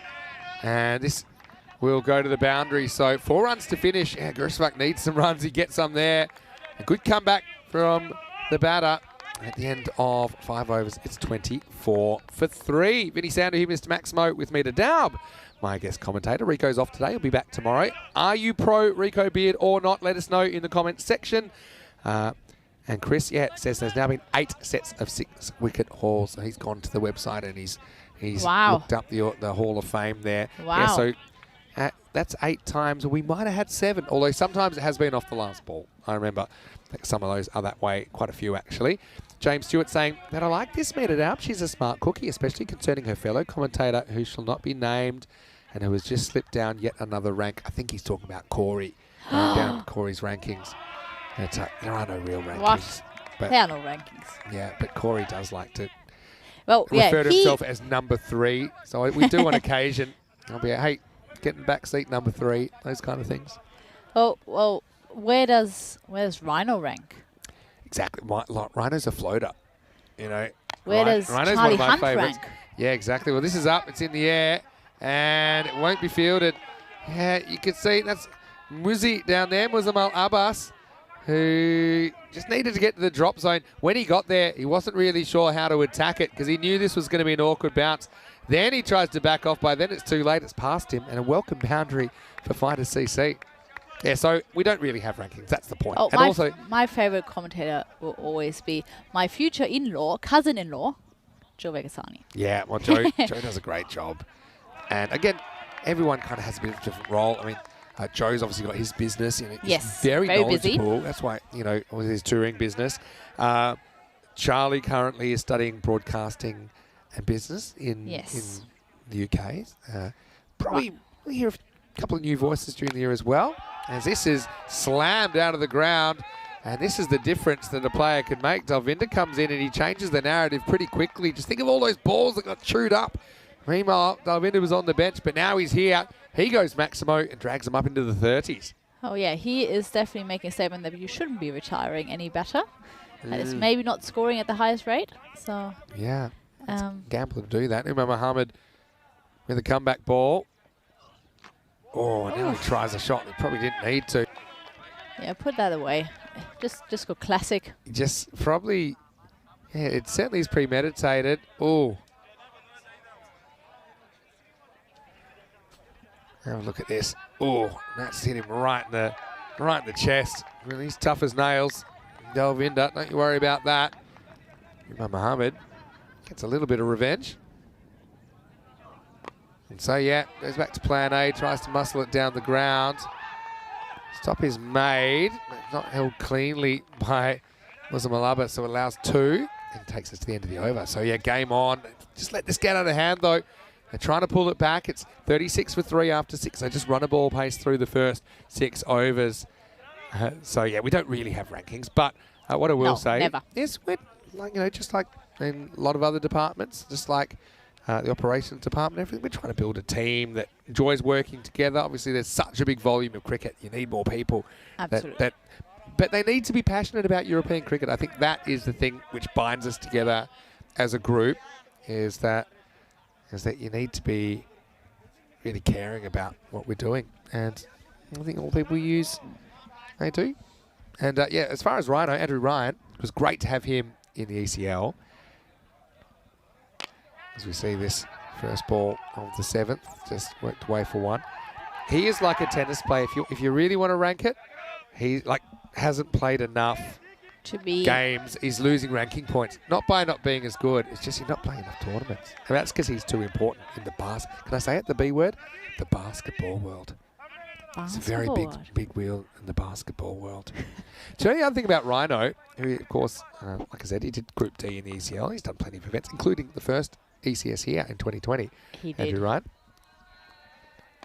He did. Yeah, and so... Commentated together with a cat. Remember him? Do you know that he's into ice swimming? Did you know this? You told me this, and I didn't want to believe you. Yeah. So I asked him straight up. I was like, I heard rumors. Yeah. And are you into ice swimming? He's like, yes, represented Australia apparently. Well, I think his nickname is the Walrus. Anyway, this is up, and it's going to be towards the outfielder. Does well to make the stop. One way or another, keeps in the field of play now. They'll get an overthrow because he airmails it in. Didn't know his own strength.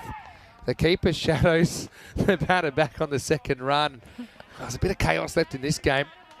Yeah, so, ice swimming. He said it's amazing. You have to kind of slow your heart rate down. So you normally, you're in a race, you're just flailing around, and obviously your heart rate rises, but it gets quite dangerous if you do that. Yeah, I think that would be my most hated sport. I don't like the cold. I don't like the wet. It's not mine. This is hit pretty well, but Mohammed will take care of it. Make sure it's just a single. Yeah. So, what are some other sports? Maybe in the chat, what are some other sports that you think are Didn't you go curling with him? Didn't you and Rhino go curling? So I missed that series. That was one that I was on vacation. But I am a bit jealous of everyone. I've always wanted to try curling. Let's do it this year. Let's go curling. Okay. Well, we're not... Landskrona's not the schedule, but maybe in... I'm sure Stockholm has some curling to offer. Well, this is an interesting one. Oh! And it's going to be held. Great catch. Really good catch. And that's Parveen down there at long on. He got good contact, but he just never got the elevation to get it over the fielder. So Adanali comes on, and he gets an important wicket because Dalvinder, he was working quickly, wasn't he? But he'll go for just 14. So the 4th wicket falls, and in the 7th over, it's 41 for 4. It was a well-timed jump. No issues at all for Parveen. Tall man. Did not need to stretch too much. Yeah, and you have to balance having soft hands. You're kind of taught to have soft hands catching a cricket ball, but you need to have hard hands as well when the ball's hit hard so it doesn't burst through. And so, yeah, it's 41 for 4. There's 19 balls remaining. They still need 48, so 15 and over required. Again, this is a guy that can hit the ball a long way. Baljinder Ram coming out at 6. Last ball, the 7th. He goes for it straight away and almost gets into the gap. He'll just get a single. So you can see that, just the selection of the batting order, I think, being a bit crucial for fighters. How's Mandeep Singh still not? Yeah, 42 for 4 after 7. Let's have a quick look at what's coming up next. Gamblers, you mentioned that they are battling a flat tyre, but they're also battling in this tournament with a 1-4 record, taking on the Lisbon Super Giants. So a chance for the Super Giants to get on the board. But Gamblers, they'll feel that's the game that can turn things around for them. Gamblers winning this, also electing to bat in that one, and they've certainly got some good players. Kuldeep Goliath listed at the top of the order. Ankush Kumar, I'd be surprised if he didn't open as well. I think he's been great. I got told he isn't. I got told he's coming out at 3. Yeah, and they have. Let's see. They've oscillated. They've liked Amandeep Croker up there, so maybe that's what they'll go with. And for the Lisbon Super Giants, second time we'll see them today. Here's over number 8. They get moving pretty quickly, and it's not going to work out for them too well because this is a wicket to start. And it's going to be Baljinder Ram who goes. And the Parveen, he goes around the wicket to try and create this angle across the left-hander. And Baljinder, he takes the bait. He tries to swing to leg. And it doesn't work out. So it's going to be a 5th wicket. And Fighters, they were in a winning position at halftime. But right now, it's hard to see a way back for them. In the 8th over, it's 42 for 5. Let's go, Mandeep. He has to be coming out now. He has to. Is it him? I cannot see under the helmet. That does look like It looks Mandeep like to him, me. right? Yeah, come on. it is. Captain's innings. But it's gotten out of hand. I mean, look at It has. the overs so far. 5, 1, 5, 8, 5, 12, 6. One good over Yeah, so 12 is, of their perspective. yeah, it's, I suppose, an average over, I think, if you look at this tournament as a whole. And everything else below par. I mean, Parveen's is a good player. Parveen's going to make his international debut in a week's time for Portugal. This is going to be gone. Well, you wouldn't have believed it. You'd put your house and probably your firstborn on Imran holding this. We just It's talked an about absolute dolly. Hey, man's got buckets for hands. He puts it down, and well, Mandeep gets super lucky first ball. Yeah, that would have been 3 for 6, which would have been sensational stats for Parveen. Now takes it on with a bit of length, but it'll just be a single. Again, that's fine. That'll take us, I think, to the point of no return. 18 and over required. And so, Yeah, hard to come back from this. 5 wickets down as well. hello to Tim and James and everything else. I'm just going to take some time to go through the chat in a second, but it's been pretty busy here on the ground. This one is another leg side shot, which will probably just be a single. Yeah, and so... James tried curling before. Yeah, okay. Was it good? Tell us. I really want to know. I wasn't I there like either. the sweeping. I want to try. I could get into the sweeping. You know, that fast, those fast twitch muscles. I don't know how you train for that, but I'd certainly like to be the chief sweeper. Anyway, here we go with another single. They've made this 88 look like 188, really, that they're chasing Fighters in this 10 overs. Look, credit to Punjab CC Amadora, though. I mean, they've needed the win. They went down in a narrow 1-2 Arash in the first game of the day. So last ball of the 8th coming up. Again, he walks, but it's a fake charge. It's a fake shot. And so it's going to be the end of 8. And now they'd have to do something magical to get back in the game. Again, look at where Mandeep ends up. He ends up so far outside the leg stump, so he's just not able to access that. And yeah, that red line, it wasn't really starting too high, but they've never come to the party in the second half of this game, Fighters CC. And now they're going to need something magical in the 9th to stay alive. James Stewart wants to see me and Steph together Oh, yeah. commentating. Oh, he has commentated before. It's true. More Yes, than you me. both have. Yeah, maybe. I suppose. Who's driving the car, though? If you, figuratively speaking, if you're both in the commentary box, you guys both have key roles to fill. And I don't quite understand what you do because you're doing so many things. So Yeah, it is going to be a difficult scenario, but I'm sure you can. we could probably make it work one day. Maybe we can do. It would be a great We tournament. could do a ref. 3-way in the box. Maybe I could interview both of you, and it could do a little bit of a, you know, those old-fashioned game shows where they ask you questions about each Oh, other. newlywed game. Yeah. Newlywed that. game. I'd Yeah. hate to break you up before you start, though. Maybe we'll lock it in first. After the wedding, honeymoon, ECN honeymoon. All right.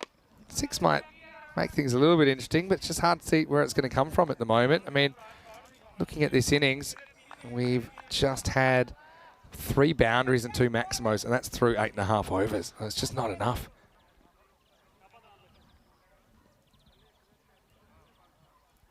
So, Nananali, he's been solid as well at the end. He's not going to give you too many for free. Put a bit of length on this one. But again, not in the middle of the bat. I think Fighters, it's hard because you send people out there, you don't expect that they're going to chew up balls. They're obviously there for a reason. But when it hasn't worked out, It's also hard to pull the trigger and tell them, because you're trying to give them an opportunity, show what they can do at the top. If you then retire them out,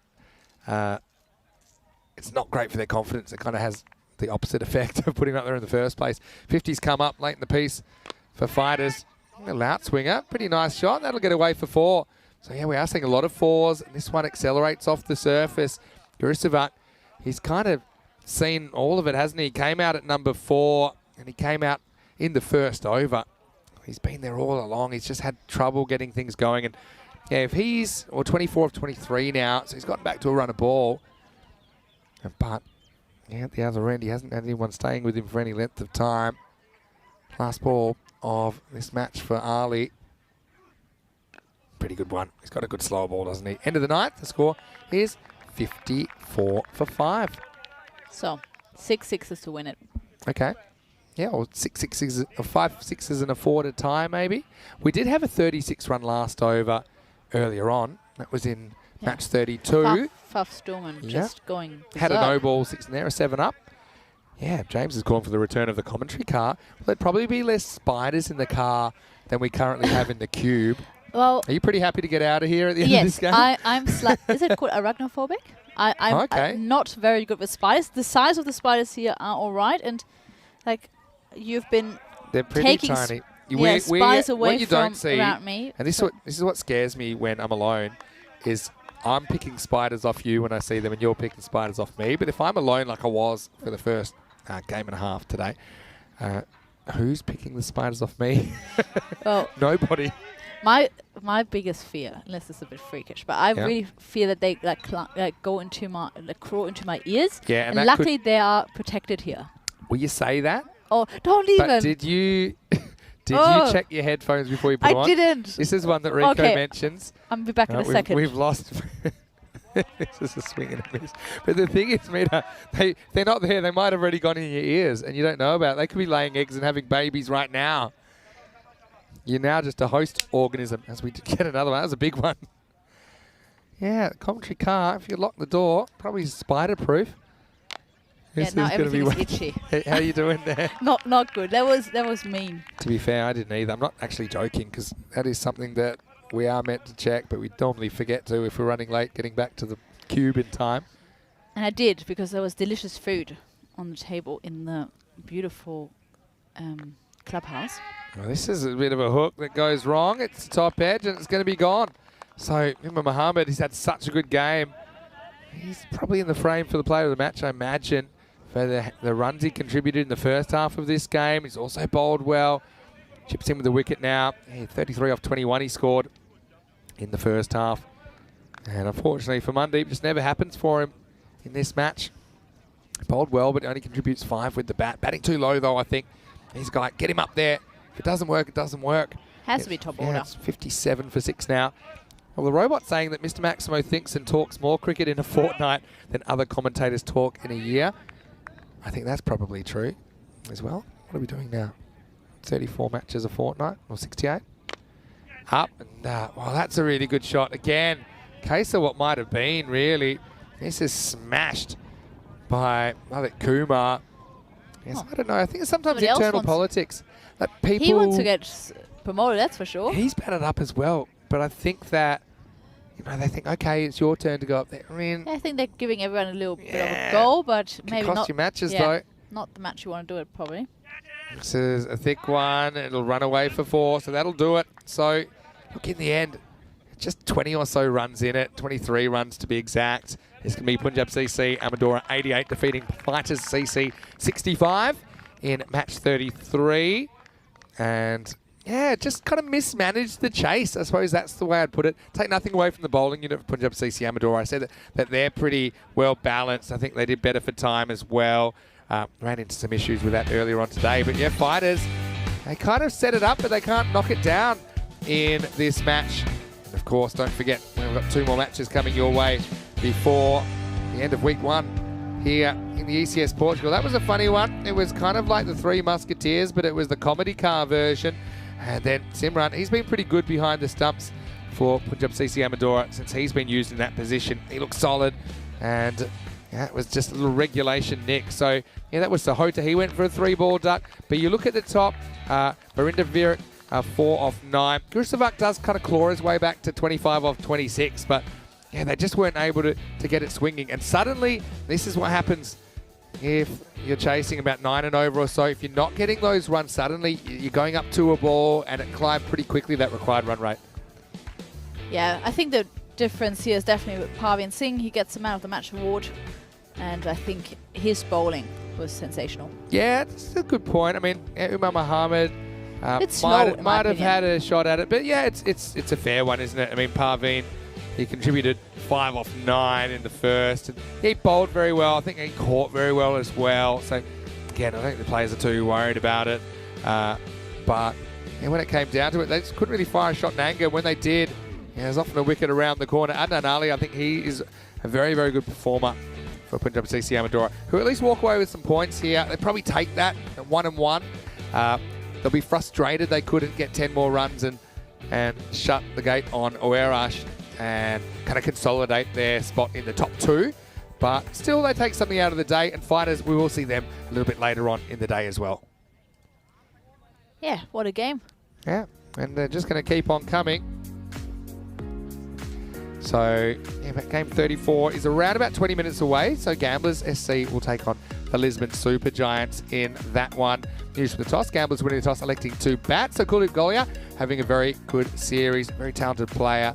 And we talked about the fact that the Gamblers, they've had a few big scores. Sunil Kumar comes into their lineup. LSG, though, Chambers, I mean, he had a bit of a net, didn't he, in that last game, but wasn't able to really go at the rate required. But they'll start again at 0, and it's all about trying to restrict the Gamblers in the first half. Fighters will play Gamblers in the last game of the day, so we'll get to see Fighters again. But Fighters kind of ran out of petrol here, didn't they? Grusevak Singh with 25, but couldn't quite crack the 100 strike rate.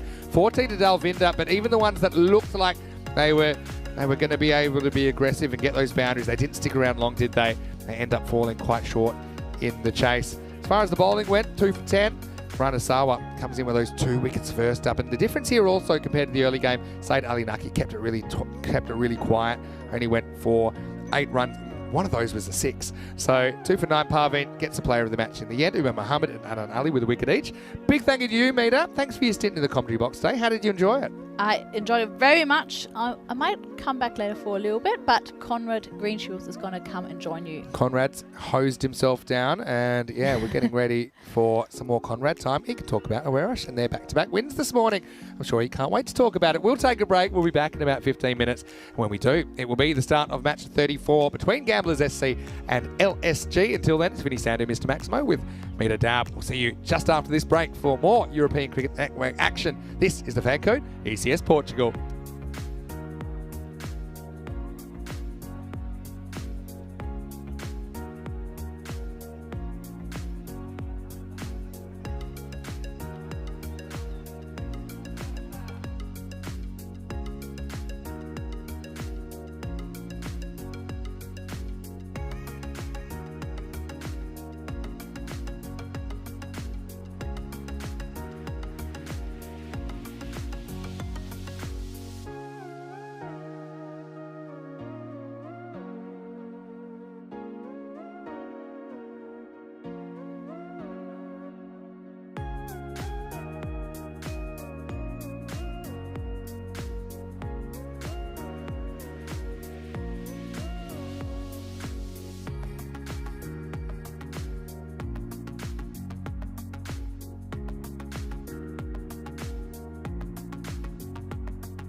The European Cricket Series is proudly brought to you by HCL Software, Fan Code, and Grizzly Bear Sports. Hello and welcome back to Santarém Cricket Ground here in Portugal. And what a beautiful day it is for cricket. We're 3 games into our 5-game program. ECS Sunday on the European Cricket Network. So we are heading into the 4th game of the day, which is match 34. And this is a match between Gamblers, who make their first appearance of the day. They take on Lisbon Super Giants a little bit earlier. Nilkesh Patel had the 2 captains for the coin test. Let's see who wins it.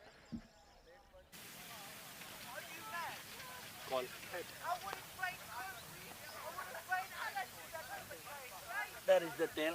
You won the toss. So the news from the toss is that Gamblers SC, they won the toss and their captain, Dishesh Kumar Balkrishna, has elected to bat first. So yeah, Gamblers, they're certainly a team that have not really had things go the way that they've wanted so far in this series. They find themselves the owners of a 1-4 record. And this is a team that won the last trophy we saw on ECN in Portugal. That was in the night series back in mid-2020. So having a look at the 2 teams, I think, yeah, Gamblers, they have to be favourites despite their poor performance so far in this series. And look, who's to say they can't make a run? Because they have had a bit of a rough draw so far. And if they could win their remaining games 6 and 4, that may be enough to sneak them into the 4. Regardless, I think they'll just be out here trying to play the best cricket they can. Looking at those batting lineups, yeah, it certainly looks like Gamblers with Golia, Coker and Kumar on the top 3. It'll be hard to stop. But Chambers, nice to see him back on the park. He's playing for Lisbon Super Giants. He's Porto-based player, but you can see there at the supercomputer, making it pretty clear that Gamblers are heavy favourites, 48-run favourites, in fact, in this one. And one of the big issues with the Super Giants, just not scoring enough runs in their 3 matches so far. They're only averaging 63 with the bat. That's not going to win you too many cricket matches. I want to say a big thank you to Meta Dab, who helped me throughout the last couple of games with the commentary. Rico's off today. He'll be back tomorrow. We'll be reunited on Thursday when we're both back. I'll take a little bit of a mini break from tomorrow, but I will be lurking. Tim Reedman is in the chat, reminding everyone, don't forget to like, subscribe, and share. Do those 3 things, because we are heading closer and closer to our 350,000th subscriber. We're up to about 343,000. Notice we ticked over another 1,000 overnight. Also, I want to say hello to Mosharaf and to James and to Chris and to Kroom and everybody else. And I want to say a big welcome to my special guest commentator. A bit more than a guest now because he did a full day with me yesterday. Let's see how he pulled up. Certainly looked decent on the field this morning. Conrad Greenshields, the Irish skipper and the Portuguese skipper. Welcome to the commentary box for the first time today. Thank you, Vinny. It's good to be here. Nice and fresh, ready for the talking. Yeah, well, you certainly deserved the game off. We'll talk about your performance maybe a little bit in a second. But right now, Gamblers, I mean, they're a good team. They're 1-4, though, so I think they're out to make a statement. Kuldeep Golia and Amdeep Kokar are the openers as listed, and it's going to be Jaswant Singh to bowl for LSG. It sounds like something that they'd sneak into a Chinese meal that's not very good for you, but it is the Lisbon Super Giants. Here we go with the start of match 34. Down the leg side and helped on its way by Golia. It gets a bit of a gift first up. Well, it might have been the sort of ball that would have got Conrad Greenshields out, but Golia knows how to deal with it, and it's 4 runs to start. Oh, yeah. Thank you, Vinny. Yeah, a little bit too early through that shot, but Kuldeep showing me how it needs to be done. It's a funny game, isn't it? And, yeah, again, it was just... Didn't mean to focus on that too quickly, but it's just the way it goes sometimes. I mean, on another day, you might miss that completely, and it goes for a wide. It just happened to clonk off the gloves, it seemed like, and hold up for a catch. But despite that, obviously your teammates pulled you through. Yeah. And a couple of handy 30s for you as well. And yeah, whereas 2 for 2 today. 2 important wins for you in the context of the tournament, hey? Yeah, we knew that the first game against Punjab was the big game, not taking anything away from the Giants, but to beat Punjab just made that table a little bit more tighter, and we know that it's going to come down to net run rate. So yeah, it could do, hey? I like the left armour here, Jaswant Singh, but that's a bit too short, and that's going to disappear for 4 as well. So, yeah, LSG, I mean, they just need to try and compete here. It's one thing if you get done by good shots, but, I mean, I think the bowler plays into Kuldeep Goli's hands there. It offers him a bit of a half-tracker. Yeah, Kuldeep's very strong on the short ball. He hits some big bombs. Very competent batter, can be extremely destructive. It's one player we always plan our game around. Get him early and then put pressure on the middle order. Yeah, so just looking at the table, we can look at it in a couple of minutes' time. But I can see, Awarish, with the magnitude of that win, you've now gone up to second place. This is up in the air, sliced Crucial. away, but it's mistimed, misjudged in the cover region. Yeah, that's Jignesh Kumar Maheta. He can't find the drop zone. He seems to rush in. I see fielders doing this quite a lot. They're keen to get in, but once you do that, if you do have to back, it's very hard to change direction.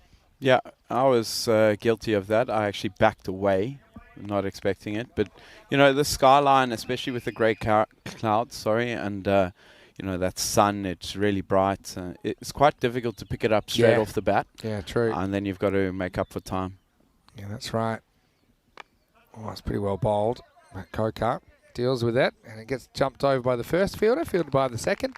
Yeah, I think the thing is so much of the backdrop is sky here, just because of where this ground's located and the fact that normally you are fielding a bit below the level of the pitch because the whole field is downhill from the pitch.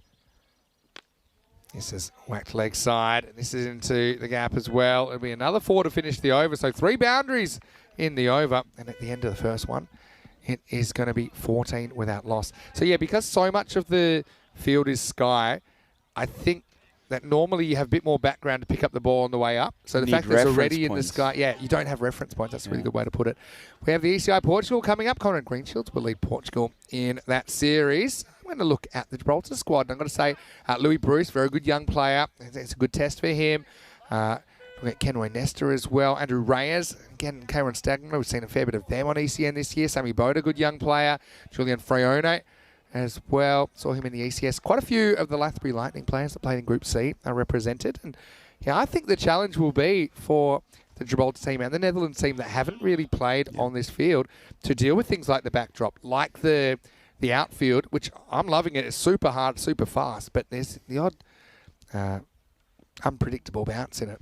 It's kind of an equalizer, so... Yeah. That's a good point. First ball is knocked away. Second over underway, and it's Ankit Singh bowling. Yeah, it is an equalizer. Equalizer in a lot of ways. Yeah. So for the fielding, I mean, you've got to be really on point. Your attention has to be fixated on that ball constantly. Like I keep saying to our guys, it's 60 balls, switch on. Yeah. Because, you know, you've got to watch the side spin. You've got to watch the sky. It's difficult. You know, in the morning it skids through, so you got to be a little bit quicker when you're chasing the ball down, and yeah, it makes for good cricket. Well, the thing is, when you're in the field, I mean, it's a bit different. Keeping, you always think every ball's coming to you. You have to kind of have that attitude in the field, but it's a bit harder to do that when it's not reinforced. So you will have periods, minutes at a time. Drifting. Sometimes longer, where mentally you just kind of checked out a little bit. Yeah. And so when it does come, your body has kind of a natural fight or flight response. I also think that concentration is a skill that we don't talk about a lot in this form of the game, but it is important, like you said, switching on at the right times. So the players will generally tell you that they will switch on at a certain point. So for me, it was about 4 steps out from the bowler bowling the ball, and that was a routine that I would keep up every ball. As this is a bit of an underneath edge, but it should just be a single.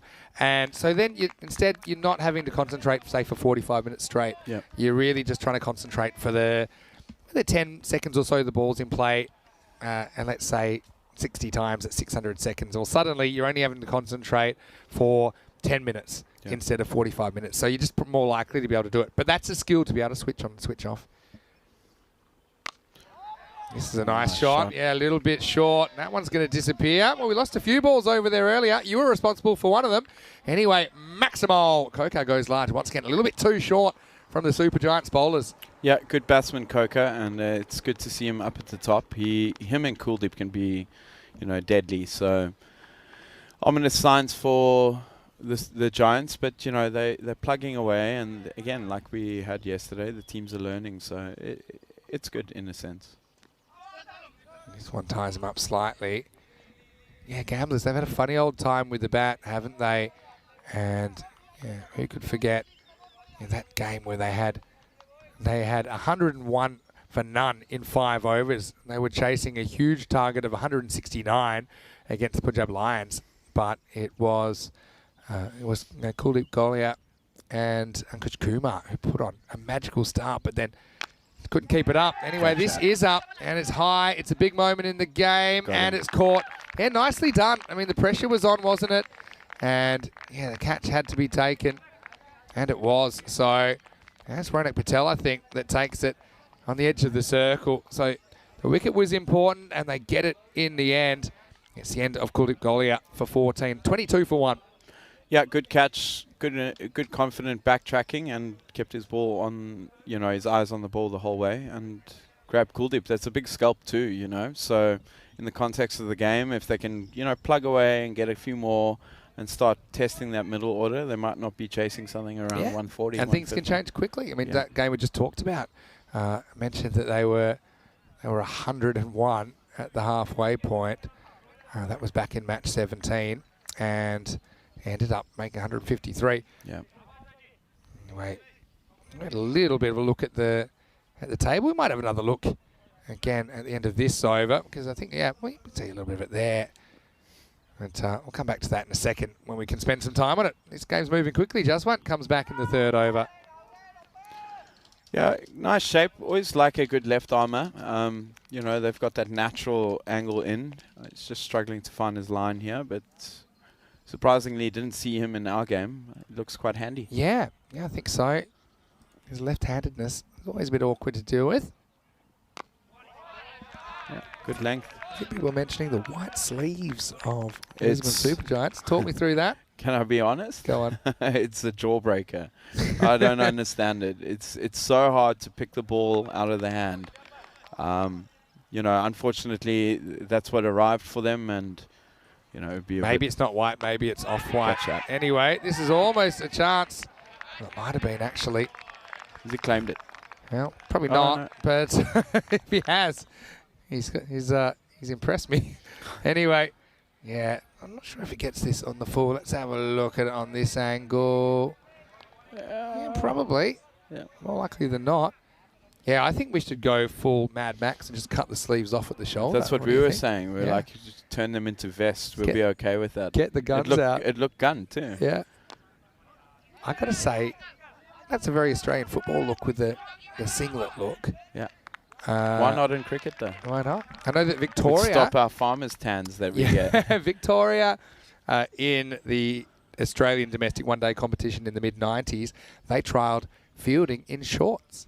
Did you know that? Oh, no. On this field, a good level. You couldn't pay me enough. They were fielding in shorts. I think the keeper still went with the long trousers. Kumar will get off the mark with that single. Yeah, so I don't know. So I mean, if you were playing at a beautiful, lush... Oh, maybe then, you know the MCG even, or the Adelaide Oval, these kinds of grounds they were playing on. But it only lasts a season, and I don't know whether the players had chicken legs or whatever. It would be a lot cooler. I thought that would bring in a different demographic. It seemed to have the opposite effect. Shot. There goes leg side. Does he have enough, though? Maybe not. And he hasn't. What a good catch that is. That's Ankit Singh that takes the catch. So Kokar never got motoring here. He goes for 7, has to get moving. And Lisbon Supergiants. I mean, this is one thing they did even against you guys in their game. They did take wickets and they got good players out. So I just think it's a matter of they're just not sustaining those moments longer. But that's both openers back in the shed now, 25 for 2. Yeah, I mean, if you look at their game against us, I think they got us for 5. We were 170 for 5. So, you know, they've still gone through our top order, and, you know, they're not a bad side. Maybe a couple of drops, the same as we saw yesterday with the Tigers. You know, if you start taking your catches, the game changes. And, you know, they've got through the top 2 here, and pressure on the skipper walking in. Yeah, that's right. And, yeah, the problem was that 170 kind of doesn't tell the whole story that you scored against them, because you were 80 off 6. There were 90 off the last 4 overs. Yep. In fact, there were 77 off the last 3 overs. That's like a power play length of time. Yep. And there were 36 off the last. So let's just say we're pretty happy that the inning stopped when it did, because it was going a bit crazy. Mabeen Tariq, I think, batted really well this morning. But, yeah, Faf Stoneman with that lightning half century. It was brilliant, wasn't he? Just 14 balls. It's one of the quickest half centuries we've seen this year. Yeah, Faf, he's got amazing ability. Sometimes, he just needs to, especially in the beginning of the innings, back himself because the talent is there. But again, I think that's twice in this tournament he's proved that he can, take it on and quick 550s. Yeah, 25 for 2 after 3. So yeah, Warash, with your 2 wins, you're up to second. And a good net run rate booster. Now you've got the best net run rate of anybody in the competition. Obviously, Marlow are kind of hanging in the wins. Punjab, CC, Amadora, they're top of the table, but they've only got one more match to play. I might look up who that is as well. So yeah, the competition's hotting up. No doubt about that. I think it might be the Giants. Yeah, they play the Lisbon Super Giants. So you'd imagine that they would be feeling pretty comfortable about that game. But having said that, I mean, this guy impressed me. This is Rutul Chowdhury. Bowled really well. And he gets it through, doesn't he? Yeah. He's got that natural in movement as well. He's sharp. And he starts with a big, filthy full toss. Just knocked away for one. Yeah. Bit of a warm-up ball there. And now they're going to get 2 because the bowler doesn't handle it. That was pretty high. And that's going to be a no ball. Got to be called. Yeah, that seemed high. It's in the belly. Yep. And so, no ball called. Just wanted a bit of confirmation. Bucks is at square leg. I think he suspected it was, but with the right-hander, you can't really see the contact point because the batter's back is in the way. So, it's going to be a free hit coming up. There's Kumar trying to cash in, but a good comeback from Rutul. As it'll just be a single. Yeah, but he certainly gets it through. And well, I'd say just a single. What I mean is 2. I just leaked a couple in the field. I think, like we talked about yesterday when we were on commentary together as well, the importance of playing teams that are better than you so that you get better. I think that they've been really good in patches, but yeah, the consistency is the thing. But you can see the elements are there to be a very good cricket team. Yeah, I think for them it's important to play a tournament like this and then just use every team that they play against. That's why ball's going down, must be. Rutul did have some problems following the ball after his delivery where he would run straight down the middle of the pitch or worse. Let's see what he does this time. Yeah. Some nice late shape there. Yeah, again, probably shouldn't be exactly there, but believe it or not, that's an improvement on this morning. But yeah, I just think it's great to see some new faces out there. In fact, we saw some statistics earlier, which are pretty mind-boggling because right now you're watching the 99th tournament that ECN has ever broadcast, which makes the 100th tournament the ECIs that we were just talking about then. The ECI next weekend will be the 100th tournament ever, and in that time we've had well over 3,000 matches. We've been to 20 countries. This year we'll bring up 1,000 days of cricket, which is quite incredible. And we're getting closer and closer to 500,000 balls bowled. We've had over 600,000 runs scored. Wow. Over 500 teams have taken part. And special. 34,000 wickets will probably come during this series. So Okay. it's a lot. So for the 100th, are we doing something special for that? Well, Portugal raising the trophy would be pretty special. Oh. I mean, that's a given, right? Well, this is going to be knocked away. But Krishna gets off the mark with 4. So, yeah, so Chowdhury wasn't quite on the ball in that over compared to the way we saw him come out firing earlier. That's the old second game blues maybe for the fast bowler. But it will be the end of the 4th. In fact, it won't be yet because there's still a ball to go. 35-2 at the moment. Yeah, 100th tournament. Yeah, we should probably throw a few balloons around or something like that. Just another day at the office for us, though. Yeah. I mean, quite an honour to host the 100th, so that's quite special, especially for the SCG. So yeah, can't think of a better place to do it as well, because you guys have been amazing hosts. Medera was on with me a little bit earlier. We were talking about that. This is hit down to long off for 1, so this will be the end of the 4th, and at the end of 4, it is 36 for 2. So they've done pretty well to hold them here. Yeah. I guess the issue also is where the runs will come from, but that's a problem for in a few overs' time. Right now, I think they're just trying to keep gamblers to something reasonable. Yeah, I think they've got Anthony as an import, so he's very capable. We love getting stuck into. So him, Anthony's from Porto, right? Yeah. So who does he ordinarily play his... For Porto. He plays for Porto, right? Plays Yeah, I for thought so. Porto. And Porto, I suppose, we always love seeing them in the European Cricket Network events, but I mean, the issue here is it's the travel, right? So how much does it drive to Porto? We're talking Probably hours. like three and a half hours. Yeah, so you can see the If you're difficulty. driving speed limit, which you should be. Of course you are. Yeah.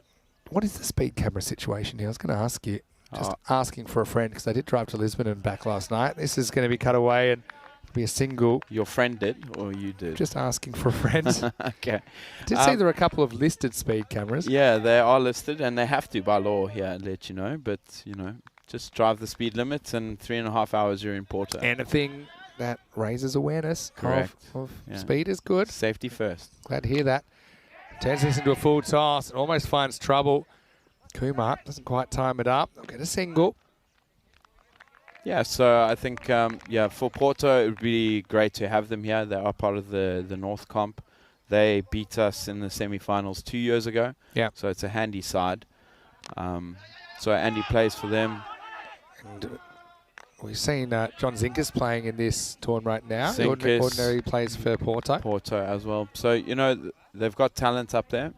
It's just a bit of a mission to, you know, jump in the car for the whole day. A lot of people still have work. Yeah, you of know, course.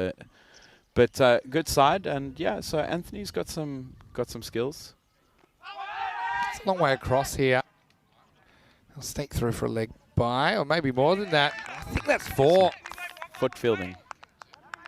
And yeah, they're going to have a chat about it. I got a suspicion that he touches the rope as he's kicking it, but I might be crazy. But I saw the rope move. Let's have a look. I mean, maybe outside the line. We'll leave that for a minute. This one, yep. There you go. My eyes are working today because, yeah, he's definitely Behind the line? Yeah, he's on the rope, I think. And, well, I think, hopefully, they've seen that. And so, I mean, they can still change that because it was 2, it didn't change the strike. Anyway, meanwhile, we had a chance, and it's taken. So Kumar holds out for 6. Yeah, great catch. Big wicket again. So they've got, you know, their 3 top batters, and into the middle order. That's a good catch. He claimed it, he called it, and wanted it straight off the bat. So, you know, pressure on gamblers. I mean, I'm not so sure how they're sitting in the log, but a must-win game, obviously. And yeah, that's very comfortable, well taken. Yeah, so gamblers in a little bit of strife. They'll still feel confident with their bowling attack, but you know, 41 for 3 after 5. I mean, the Giants would take that any day. Yeah, they will. Gotta love the old school hat as well from Sri Palmata, who's coming out there. 41 for 3 after 5. You know, they might have a slight delay while they sort out exactly how they're scoring that. But yeah, it's been scored as 2. I think it was pretty clear that he stepped on the rope as he kicked the ball. And again, you can kind of go back and change things because it hasn't changed who's on strike. Anyway, it's like changing a 4 to a 6 after the fact. Anyway, get moving in the 6th over. And it's going to start with 1.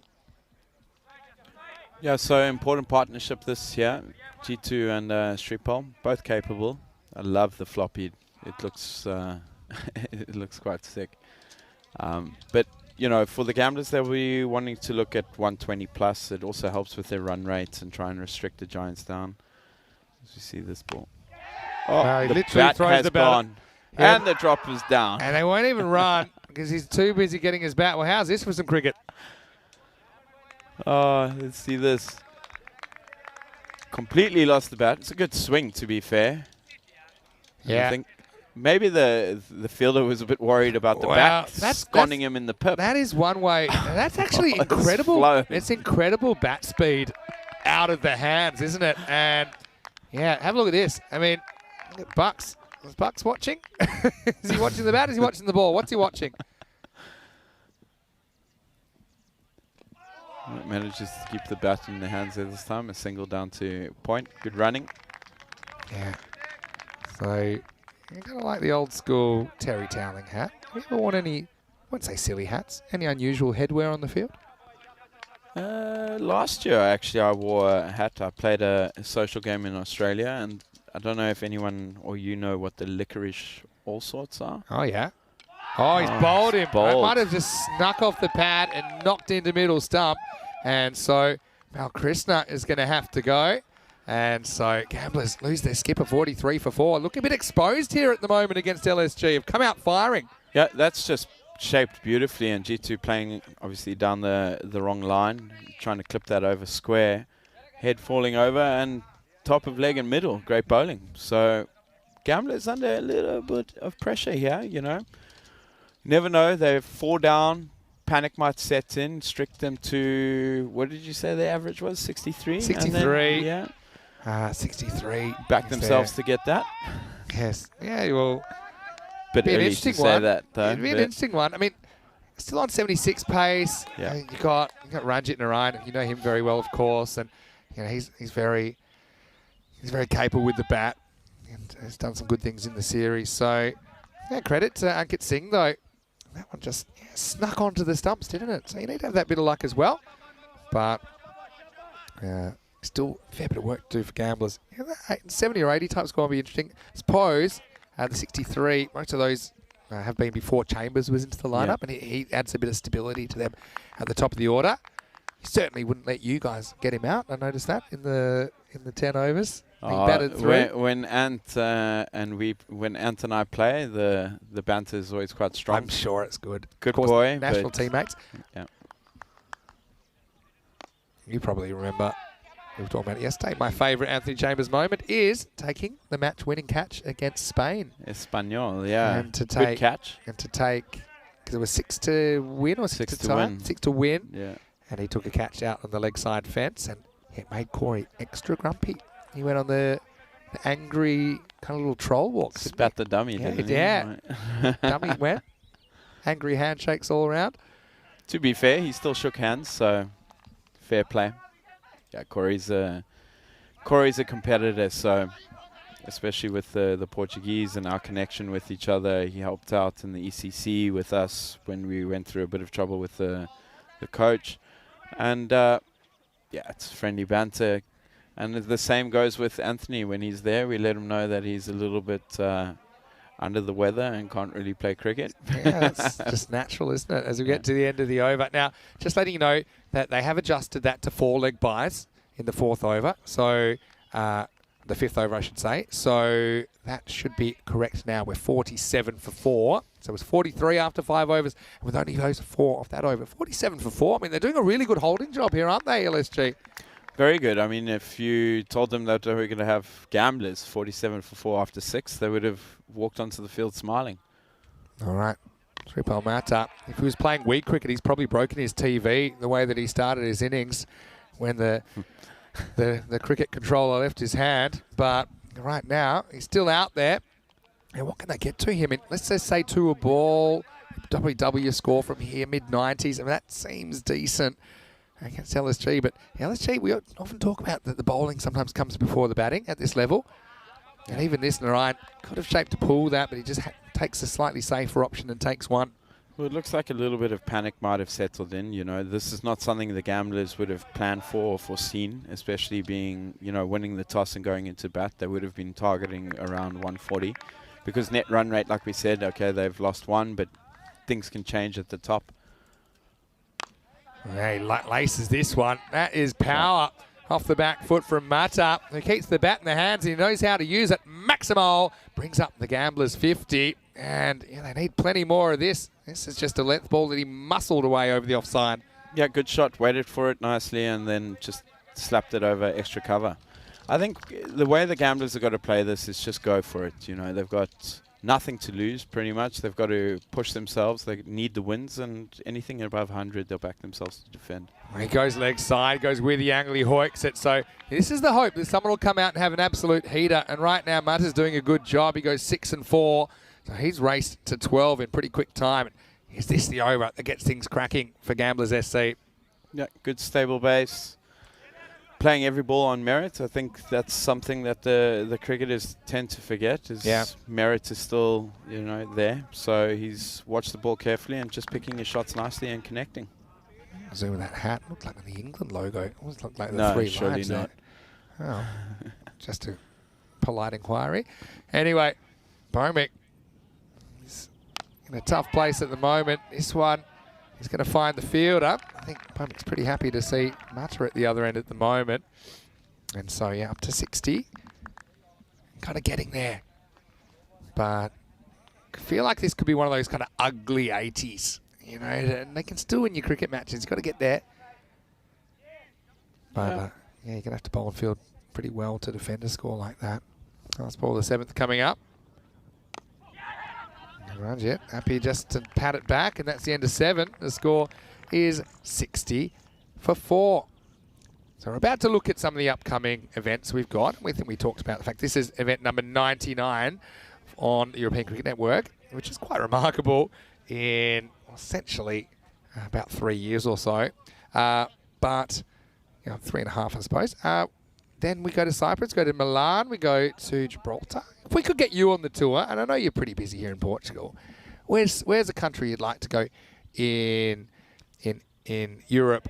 Not necessarily to play, because I know you mentioned Switzerland. Is there anywhere you'd like to visit, maybe a bit more for touristy reasons? I'd still love to do Switzerland as a tourist. You know? A little bit of break from cricket's never a bad thing. Bring money. Is that for nights out with you, Vin? I had a 44-euro bowl of soup there once. What? In Geneva. Oh, the soup was good. Oh, really? Not I also, that good. I also had a 15-euro bottle of water. Okay. Yeah, but anyway. So dehydrate and don't eat. It's the way to go there. High wages, high cost of living. But they know how to live in Switzerland. It's a wonderful country. Yeah. Yeah, Italy. That's a good one. Italy's a good one. Rome. I think we're going to have to kidnap you and get you on the tour.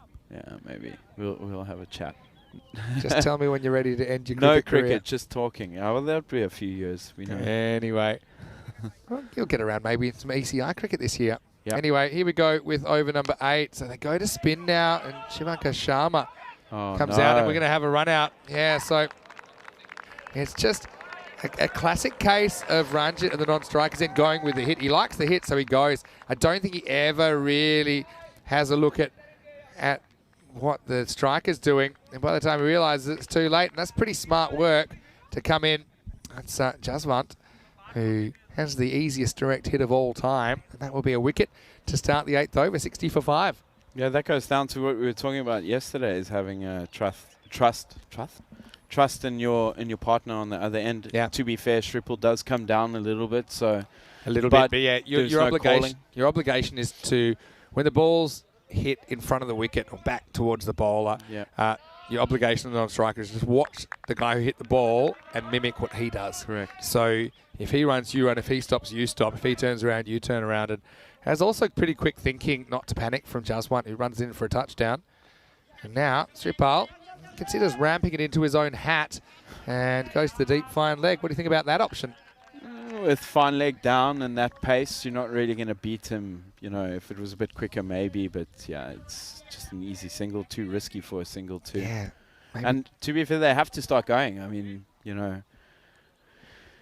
you've got 16 balls left, and you've got to try and double that at least, and that gets you to 93. And, gamblers will be a bit wary of that, knowing that Ant can fire. Yeah. And maybe one or two other bats come off. It's not a given. Oh, yeah, for sure. They've got to get their order right as well. That's the thing. There is Sharma. Good matchup against the left-hander. This one kind of cramps him for room. And in the end, it sneaks down the leg side for a couple. So, yeah, you'd think he'd enjoy bowling to the left-hander. Most off-spinners do. The idea of turning away from the bat. Also, just sometimes the batters in this form of the game, I think, play for some turn that's not there. Just kind of slides in and blows their pad off. But Sripal Mata has been pretty good out there. Now they're going to take on a 2. That's probably not there, but throw comes in. It's not a good one. It's good proactive running, calculated risk to get Mata back on strike, and it works. Yeah, we've always said run the first one hard, and if there's a fumble, even if it's a little one, back yourselves to get back from the second. It changes the momentum too. So good running. So he's got the strike back. What can he do with it? Well, he's going to pick out that fielder, and it's Jaswant Singh again. This guy's everywhere. Next moment, he might have a Premier League goalkeeping contract because that was a really good save. And not just a save, he holds on to the catch. So that could be a really important moment because Mata was the one guy that seemed up and going. And so now he has to go 64 for 7. Yeah, good catch. Where was he in the first game? What a substitute. So brought a bit of left arm swing into the power play, which restricted the gamblers, and then has taken a run out, taken a catch. Yeah, it's been a big performance. I mean, yeah, not sure exactly what his availability was, but obviously we didn't see him in the early game for LSG, but he's been brilliant, and he just seems really good under pressure. But having said that, decent innings from Sripa Mata, goes for 15 off 11. He's the top scorer in this innings, but that in itself is a bit concerning. 2 to come as another one down the leg side, and this one's going to be costly. The finder can't get there, so 5 bonus runs. 5 carreras, and yeah, this is just slightly poorly directed. Looked like the quicker ball pushed through the keeper. Anup couldn't quite make the ground down the leg side. Yeah, I'm not going to comment too much on the keeping. I've done that, so difficult job. But the line of the bowler, I mean, he's a pretty handy bowler. He bowled against myself, and you know, I'll be the first one to admit, talked me out of the game. So good cricketer. It's not for everyone. I think he did a good job. To be fair, because it was Monday and I was taking care of a few things in my travel plans, I didn't actually see too much of if you're keeping, and I got told not to watch it as well. No, so, it's pretty bad. So I was stuck to that. It's not one of my finest. This is in the air now, hanging in there a long time. Can they hold it? They won't. Ankit, he has momentary post-trauma depression, and so doesn't throw it in straight away. Prakash is out there, and also it's a missed opportunity. And yeah, this kind of illustrates the patchiness. There was a one short during the over, by the way, just previous to the wicket. So it wasn't 2, it was 1 that led up to that. So that's why the score is 71 for 6 after 8. Yeah, it kind of shows you that the gamblers are very reliant on their top 3. Nitin is a very good bat, so a bit strange that he's a little bit lower down the order. Maybe that is in case this happens. JP is very capable too, so still possible to crack the 95-100 barrier. Yeah, it's a bit of an insurance policy. We have seen sometimes things going off the rails at this stage as well. But I do like that they've got Rutul Bhatt Chowdhury to come back in over number 9. And I also think he'll enjoy bowling to the left-handed Kambosh because I think he gets that natural angle across, and he's got a little bit of the, I don't know how to describe it, he's got that kind of Bumrah-like. It's a white sleeve. Release point, yeah. And he's got the white sleeves. Yeah. So he's too big to fail. Here we go in over number 9. Kambosh says, I don't really care about any of those things. I'm just going to hack it to the leg side. He gets some bat on it, and he gets 1. Good fielding. Handy result that. So, you know, the Giants will take anything from 2s to 1s from here on. And like I said, they've got the Anthony factor. We had a bit of a chat in between the innings and the game. And, yeah, he's getting used to the pitch and never write him off. Rutul to the right-hander now. And yeah, makes the adjustment. Probably go for 2 there. There's a bit of work to do for Shivanka Sharma, and that's good running. Still okay. If you're the Giants, you're happy with that too. The fielders could be a bit quicker and a bit more livelier. But as long as you stop the boundary flow, then, you know, you're going to take that any day, to be fair. Yeah. Handy bowler. He bowled really well. Got Brendan with a good nut. Yeah, he did. That was a good one. Slippery Yorker. This one has Prakash just fending away. And yes, one way or another, they get through for the single. Yeah, good running. But again, you know, maybe a little bit of lack of intent. Short, you got to go for that. There's a fine leg and, you know, more in front of square legs. So just use the pace and flick it over and try and get some boundaries here. Nitin will go for it, yeah. Yeah, no doubt about it. You can already see his intent is there. And he's knocked over. He took the gamble, tried to go leg side. That is one of the most powerful air punches you'll ever see. Chowdhury does get fired up, and why not? He knocks over the furniture. And they've been really good. Lisbon Super Giants, they want to be the Super Giant killers, don't they? And right now, they're in a good position. A little bit like Fighters last game. They've kind of done the hard work. Yep. I'll see if they can back it up with the bat. But right now in the ninth, it's 75 for 7. Yeah, good bowling. You miss, I hit, and Nitin on his way. Yeah, the gamblers are going to be a little bit despondent about this performance, but it's not over. I suppose, obviously you watched a lot of the ECL as I did, and you were playing in it, and haven't played the ECC. That's the kind of shot that, a player that's a bit more technical tries to hit that straight, and just has a slightly more margin of error rather than just going leg side at all costs. So yeah, Cambodge going for the extra power, but you don't necessarily need that much power to clear the boundaries here at the Santarém Cricket Ground. Anyway, this is going to be Shader Rahman, who's coming out at number 9. That's a bit of a brain teaser in the chat. And of course the IPL's underway as well. I know a lot of our viewers are following that. And I'll come to some of those chat questions in a moment. After this wide, where they'll sneak an extra run. So Prakash will grab the strike back. Games Downloader firstly was asking me what do I know about Bangladesh cricket. Well, I'm a big fan of Bangladesh, and in my lifetime they've gone from a team that were easy beats. Yeah. They're to a genuine force. And my favourite cricketer from Bangladesh is Mushfiqur Rahman. Okay. Mushfiqur Rahim, I should say, being a keeper. And so... Mine's Nipu. Okay, Nipu. Isn't it technically from Nepal? No. From Bangladesh, right? Bangladesh. Yeah. Played Bangladesh under 19s. Someone gave me some fake news on him once. Oh, but yeah, that's true. Yeah, he did play I did know that. He played Bangladesh under 19s. So, the other thing was Mark Wood took 5 for 14 in the IPL. It's the joint 8th best bowling figures, but which all-round figures did he beat? Well, that's a bit of a brain teaser. So you ask me for someone that's not in the top 8 anymore. English all-rounders to play in the IPL. It is English. Or is he said, but which English all-rounders figures did he beat? Stokes? That'd be an obvious one. Maybe Luke Wright. Yeah, maybe let us know. I'm going to go right back in the early days. Paul Collingwood probably was hanging around, but I remember taking a 5 for. No. 9 overs down. The score is 78 for 7. Good question, though. Good question. I don't think I'll be able to come up with it. Maybe if I knew it, it's a very random question. He's 8th best, but who's he slightly best? Who's he slightly better than? 2 for 14 for Shivankar Sharma. And 2 for 10, Ankit Singh. They're double wicket takers. Also Just Fun and Chowdhury chipping in. Yeah, what I like here, no one's really been blown away with the ball, have they, in this innings? Yep. So you got to bowl as a team. I think it's something that you guys did really well earlier in your defence as well.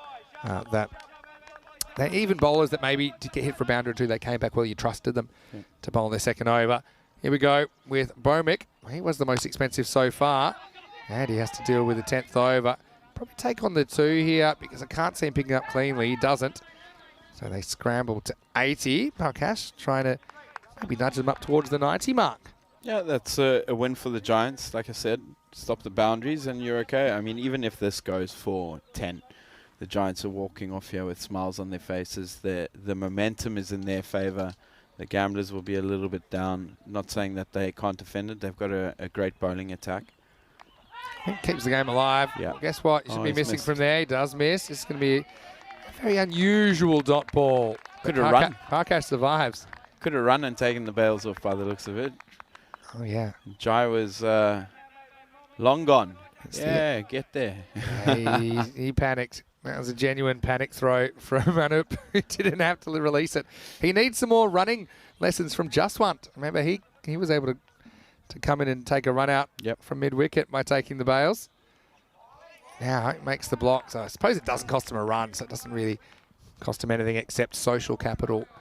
But, yeah, 80 with 3 balls to go. Tarek's just tuned in. He's probably thinking it's last game of the day, random question time. But good news is this year at ECS, we play Sundays and we play an extra game in a day, so 5 matches a day.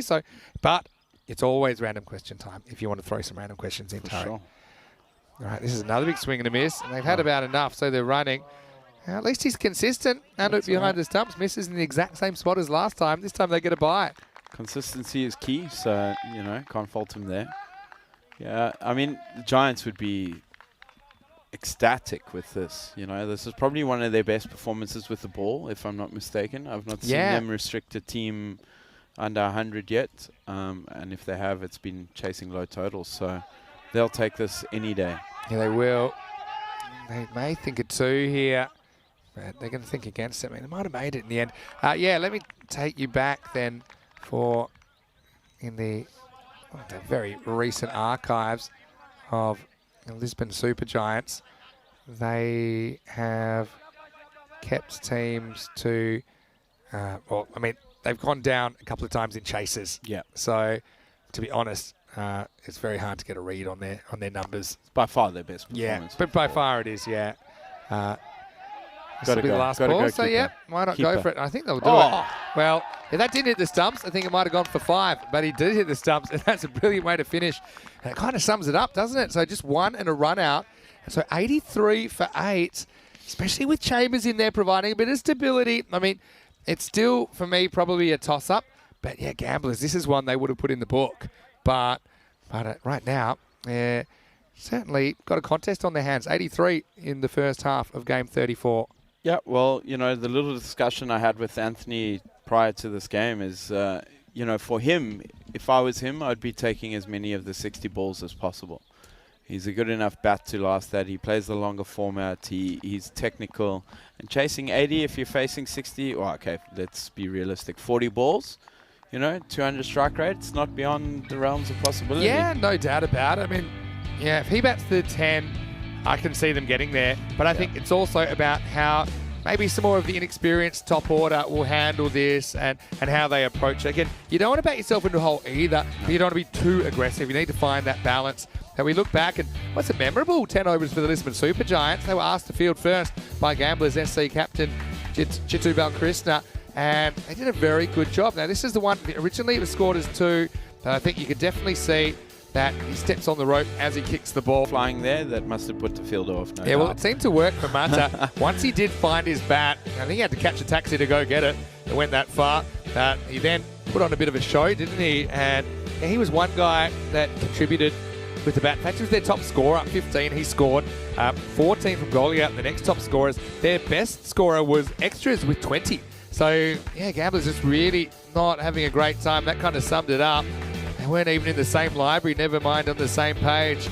As Narayan was run out, Mata continued to swing away, but then that was a brilliant catch. And Jaswan, he's been a bit of a game changer for LSG in this contest, hasn't he? Yeah, phenomenal inclusion. He's kind of changed the vibe on the field, his intensity, his catching, his bowling, his run out. So he reads the game well. And yeah, I think the Giants are walking off the happier team. Puts a bit of pressure on the Gamblers. Their heads will be down. How they come onto the field now will show us what they're made of. And I think the Giants, you know, they'll back themselves. You have to. So you have to go, you know, if they're smart, bat around Anthony and let the rest happen. Yeah, I think, just be industrious without being crazy. That's probably what I would say. 83 for 8 off the 10 overs. Just quickly, the answer to that trivia question was Dimitri Mascarenhas. Well, someone that I know, actually. So I probably should have gotten that one. Thanks for that bit of trivia. Looking at the scorecard, 8 wickets fall. You see Extras, the leading scorer, with 20. That kind of sums it up. And even the 6-leg buys shows you they just weren't hitting enough balls with the bat, were they? You know, credit to Lisbon Supergiants, though. It's Triple Mata and Golia, the only 2 to get to double figures. And it's going to be a real good old-fashioned dogfight, I think, in the second half of this one. As you look at the bowlers, and yeah, once again, a good team effort. No one went for more than 17. In fact, 3 bowlers had that exact runs against in their 2 overs. 2 wickets for Ankit Singh and Shivanka Sharma, and 1 for Jaswant Singh and Rutul Chowdhury. Suman Bhowmick as well. He came back really well in the last over because his first over went for 13. He bowled the 10th and only went for 5. So they turned off the boundaries. In fact, they didn't hit a boundary in the last 3 overs, and that's very different to LSG and their performance in the first game they played today against your guys, Awarish. But it says a lot about a team when they bounce back, especially after a slightly under par performance. So Game on the line. Gamblers only one win in the series, and the Super Giants looking for their first ever win on ECN. Join us after the break. We'll be back with the chase, and it will be Lisbon Super Giants requiring 84 for victory. Vinny Sandu, Mr. Maximo with Conrad Greenshield. See you for the second half of match 34 just after the break. You're watching ECN, and this is the Fan Code European Cricket Series.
The European Cricket Series is proudly brought to you by HCL Software, Fan Code, and Grizzly Bear Sports. Hello and welcome back to the European Cricket Network and our coverage of the Fan Code European Cricket Series, the biggest cricket series in the world. It runs from January to December this year. Ready to start back on the 30th of January in Malta. This is our second series of the year. Took a bit of a hiatus for the European Cricket League, of course, but now we're back and we're in Portugal. And we're coming to the end of the first week of our Portugal adventure into the second half of this ECS, which is a 12-day event. The 13th and 14th days in Portugal will be the ECI. So looking forward to that as well. Right now, really interesting game in progress between Gamblers SC taking on Lisbon Super Giants. And both these teams have struggled so far on this particular series. Gamblers, they won the toss, selected to bat, but they've only put 83 runs on the board. We certainly have seen these kind of totals win matches, but they're going to have to bowl and field out of their skin. It's going to be Cambodge to get us started, and he gets it completely wrong. This will be a wide, I think. Look, the reason I think this is a wide is it bounces after the stumps, unless it was above the show. Oh yeah, it's a wide. It's a no ball for height. So pardon me, it's going to be a no ball. Yeah. Vinny Sanderhim, Mr. Maximo, joining me back in the commentary box, is a man that would never bowl a ball that wide. Conrad Greenchills, but I'll hold you off, Conrad. You've got a free hit coming up. There's a real opportunity. This is Suraj Sukumaran, who's coming out to open the batting. He's out there with Anthony Chambers, and yeah, pretty interesting first half. Obviously, Gamblers underperforming with the bat, but who do you think's actually ahead at the innings break? Oh, it's tough. I mean, Gamblers still, judging on the performance with the Giants with us this morning, they've not got that much firepower. Yeah, that's the thing. Could be. Yeah, well, Chambers didn't face the first ball. That interested me, actually. I would have thought maybe he'd be a bit more technically equipped to deal with what Cambodge is dealing. As it is, he does survive, and there's the first runs of the innings. Yeah, so they're funny totals like this. If you fall behind, it's amazing how quickly the run rate can still get out of hand if you're too conservative. So Chambers, you mentioned that he's probably a slightly longer form player, but I think that could kind of work in their favour on this occasion because he should be at least able to tick it, and hopefully at the other end maybe some of the other batters take a few risks. Having said that, he gets done by Cambodge. He's a pretty clever bowler. What do you think about the angles that Cambodge is creating here, going left arm around the wicket? Yeah, I mean, last season when he came over the wicket, he was a lot trickier, to be fair. I mean, he had that, he shaped it in and would nip it away. He also has the one that goes away, so he was a lot harder. The angle in. But he's got it completely wrong. This one will be a no ball for hitting the edge of the pitch. And so we have another free hit coming up. This time Chambers on strike. I think this is probably a good opportunity for him to throw caution to the wind. And yeah, play still a technically correct shot, but he can extend it, maybe elevate it, and go straight or over cover, depending on the line of the ball. But yeah, Cambodge just hasn't quite been putting it where he wanted it so far. So another free hit, second of the over. Slow ball. Chambers does the opposite. Tries to hoik it away like a number 9. Mm-hmm. But and what would you have said if you were keeping and Chambers had played that shot off the free hit? I would have said he wants to get back in the showers early. That was the one time it wasn't going to be. I love the camaraderie between the teams as well in Portugal, though I know that there's some healthy rivalries on the field, but ultimately everyone's bonded by the love of the sport. This one's probably sneaking down the leg side. And Chambers will get through, but it will be a leg by, so he's not off mark just yet. So, yeah, Cambodge, despite missing the pitch a couple of times, hasn't really been punished in this over. No, it looks like Ant's head's falling over a little bit there. He needs to face the majority of the balls here, and then everyone bat around. They can have license to go, and he controls the innings. But yeah, Nitin's struggling to find his line, but getting back to what he's usually good at. I think also Chambers hasn't played a lot of cricket. And so, last ball of the over, Sigmarin looks for a run. It's not there, so pretty tight first over in the end for Cambodge, even though it was a slightly long one. It's 4 without loss after 1. And now we are in the grade 80s here with that total of 83. And who knows? This is a golden ball opportunity. And what a way to get your first win in ECN cricket if you're the Super Giants, because yeah, we have seen it before. Star CC from Luxembourg lost every game in their ECL campaign until they won a golden ball against the Helsinki Titans in 2022. 61 matches since we've had one. And that is only 12 days ago. So 12 days ago. 12 days ago. 61 matches ago. Yeah. Wow. It's crazy times. A lot of cricket. There's a lot of cricket. You can see we racked the numbers up pretty quickly. Yeah. Shader Rahman is going to bowl over number 2. Haven't seen the score click over yet, but I'm sure that was the end of the first over. Yeah, so Anthony here just needs to be smart. I mean, he's a good technical player, especially in the power play. I was saying to him, if you just, keep your shape, punch the ball and let it get over that dome and let it run away and put the pressures under, the fielders under pressure. So we'll see how he goes here. Shaidu has been, he's a good bowler, good young bowler, good strong action. He's been a little bit wayward this tournament. Yeah. But So it was a slight connection issue. That's why the score didn't update. So I know it's frustrating when we sometimes have these technical delays, but it's important that all the information is going where it needs to, when it needs to. And so that's why, rather than go blind without the score being known and stuff, I think it's important, a game of this length, that the players know exactly the situation. So that last ball is a dot. It's 4 without loss after 1. And so I want to say a quick hello to Sam Downs, who's joined us in the chat. Nice to see you, Sam. Let us know what you've been up to. Also hello to John Gray. Anyone that wants to say hello, great time to jump in. ECN European Cricket Network on YouTube. Also, if you've got any questions for Portugal national team captain and therefore international captain Conrad Greenshields, I bet that's something you never thought you'd hear.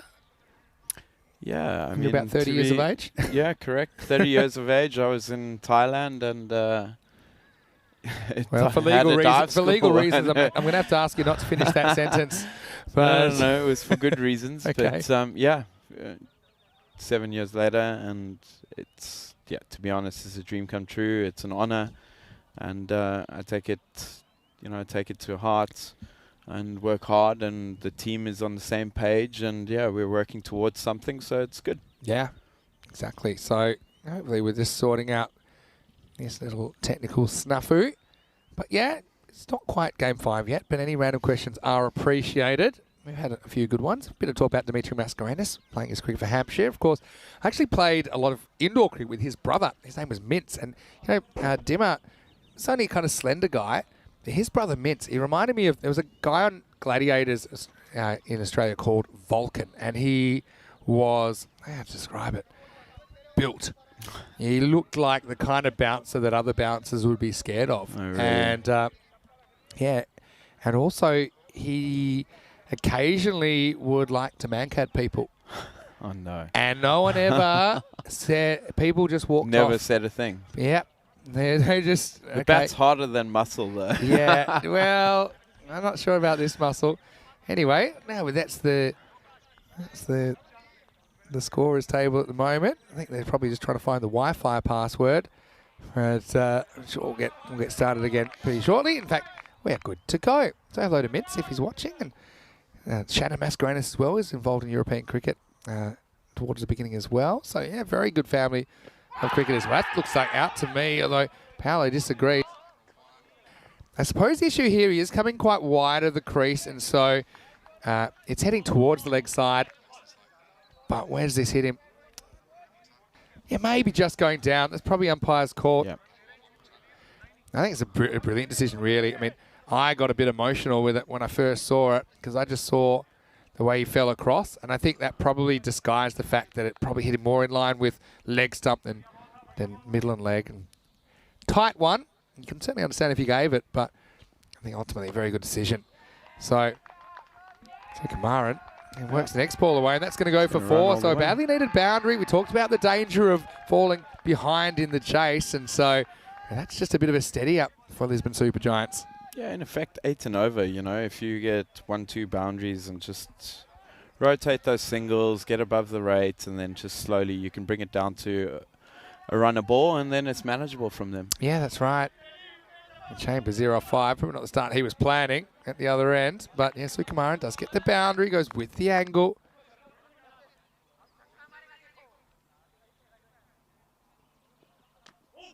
This one just comes in and Got to run. Yeah, Chambers eventually does. And he says sorry. I got a feeling he had no idea where that had gone. Anthony Chambers. Let's have a look. Ball comes in, seams in a bit. I've seen it. Worried He's about right. the keeper. Worried about the keeper getting it, but yeah, wasn't that close in the end to Kuldeep Golia. He's a pretty big threat behind the stumps though, Kuldeep. He's a very, very good keeper. player.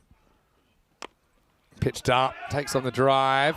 Again, they go on the hit, throw whistles in, but they'll get a single. So yeah, dot balls are what kills you at this stage. At least they're starting to tick a few runs over.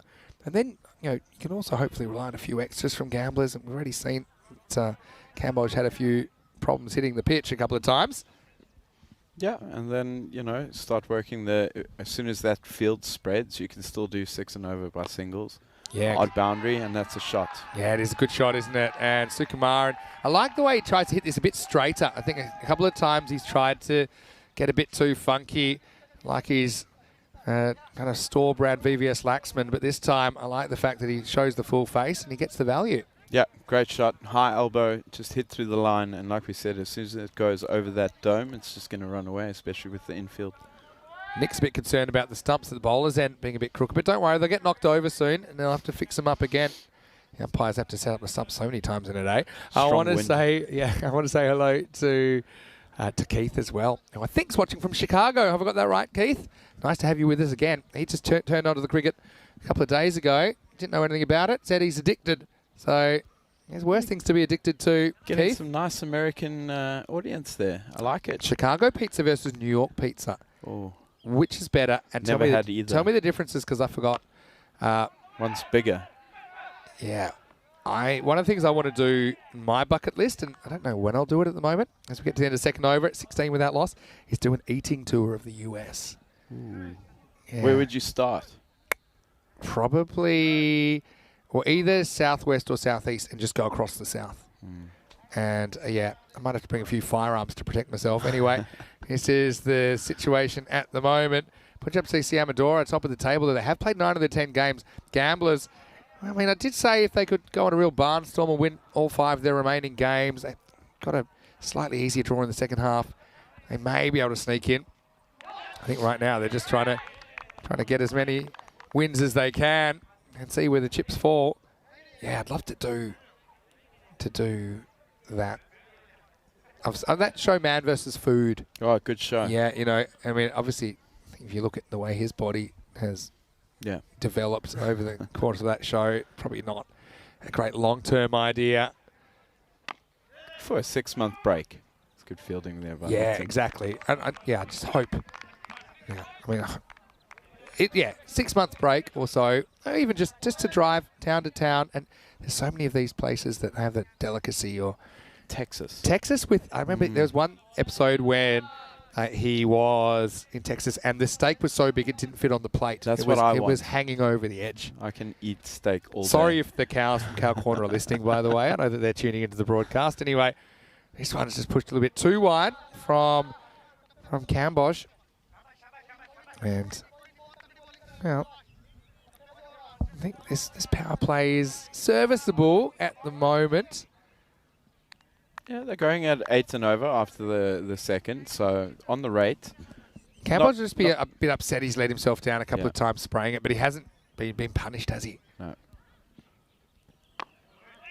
Got to be running there. Yeah, and you could tell that he's just rushed a little bit by the bowling of Cambodge. He's all arms and legs. Yeah, but I think Chambers is experienced enough to know, on contact, he can probably go there. I think because he had a close call in the first over, he's a bit gun-shy. Yeah, I think if you put the fielders under pressure, if it's a great pickup and a direct hit, then so be it. It's good cricket. But, you've got to try and test them, especially knowing the fielders left-handed, right-handed. If it's gone to their left, you're backing yourself to get there. So he works it away. Yeah, bat on ball is the key as well. I mean, yeah, if you eat a dot when you should have got a 1, it's frustrating because then you feel under more pressure to score and probably score more than a 1 next ball rather than just make it someone else's problem. Still think that 1 boundary and over just keeps them on track. I mean, the rate required is not out of hand. It's about 9 and over required at this stage. Yeah, and 1 off 6, he's just getting used to the pitch. It is new. Nitin's coming back really strongly, so it sets up for a good game. Golden ball tingle, and that's terrible ball to be fair. Yeah, Kambosh applauds the keeper, and so he should, because that's about 3 slips wide of Golia, who's a talented gloveman. He needed to be, because that hits the edge of the pitch, and then he just grabs it one-handed. That's quite the snare, but it will be a no ball. I think, well, it's been given a wide. I mean, I thought that was probably off the edge of the pitch because of how it reacted. Anyway. Now, pull shot comes, and well, it doesn't really matter in the end because he gets a boundary anyway, so Chambers gets one a little bit short as Kambosh a little bit all over the place at the moment, but yeah, this is a confidence builder, and I like that Chambers hits that down. I think he still gets the value without taking the risk. Yeah, it's something that you can do here. I mean, 3 4s is the equivalent of 2 6s with, you know, less risk. So if you, even if you get 6 4s, you know, we don't count 6 4s as much as we do. Yeah, 4 6s. 4 6s. Doesn't quite have the Do you know what razzle-dazzle, I mean? but yeah, exactly. But they it's all still the count. same, right? So, yeah, good that's shot. why certain statistics like boundary percentage and stuff, I don't really like those because what's in between? Like even when you're counting dots for bowlers, I'm like, okay, that's fine, but how many did they go for? Good comeback though from Kambosh. That was the good, the bad, and the ugly from Nitin, wasn't it? And it does take us to the end of the 3rd over. It's 23 without loss. So they more or less get the 8 and over that they need off the power play. So they're not a million miles behind, just a little bit behind. So, yeah, like dot balls as a statistic, yes. As a bowler, that's good to know, but what does it mean? I mean, really, the run rate off your 2 overs, because it's no point bowling dot balls if there's 6s every second ball. Yeah.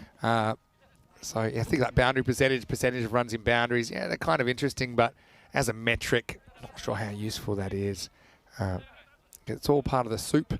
I suppose we talked about that 2019 World Cup final. Yep. That's the one time that boundary or amount of boundaries mattered. But even then, I don't like that because, okay, scoring more boundaries, but in between those, then Yeah, the small things count, right? the other team did better.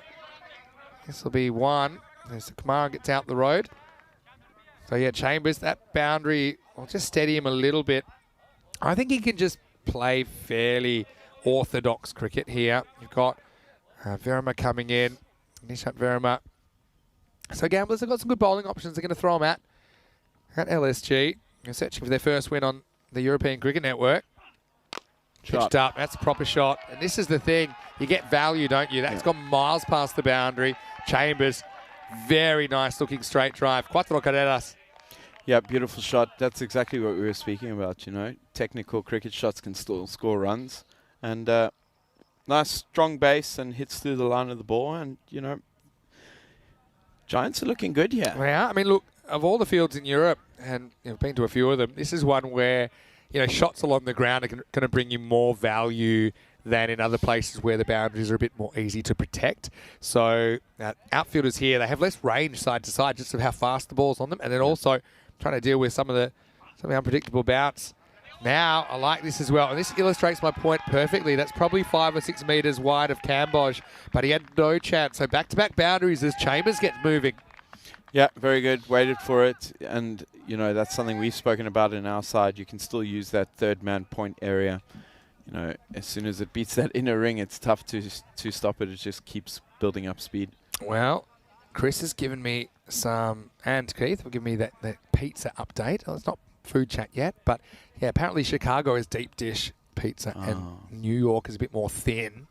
I like deep dish, though. I like deep dish, and I cannot lie. Anyway, here is the next one. Slightly uppish, but nice looking shot from Chambers, who'll get a single. Yeah. Yeah, that's enough for the over there. Yeah, I want more bread. More bread. How about more substance? How about, you know, some pizzas? I haven't in a while because I've been pretty good this year till I got to Portugal about what I'm putting in my body. But yeah, what about some of the weird crusts you can get on pizzas these days? Quite a fan of the sausage in the ring. It's like it's like cheesy. cheeseburger. There's a cheeseburger one. There's some that just basically look like a heart attack in a box. Yeah. But yeah, maybe let's know some of the most bizarre crusts. Pineapple? No pineapple. No.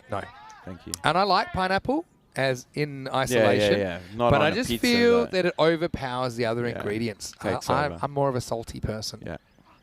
No surprises there.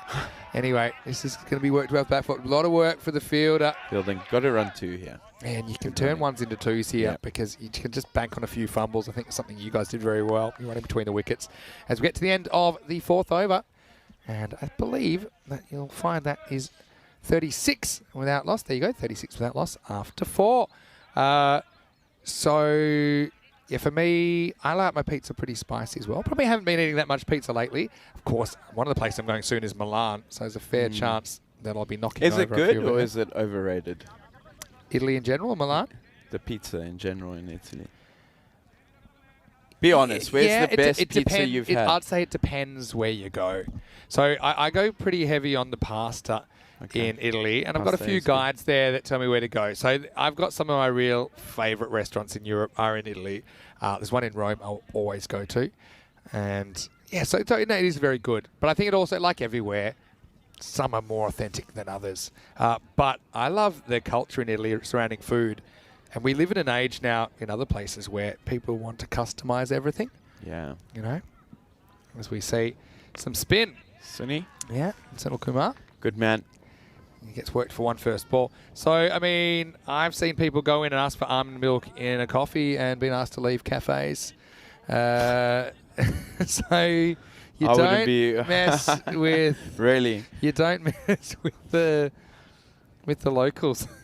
Don't get too precious. Chambers goes back and he hits this pretty well. And that's going to be 4.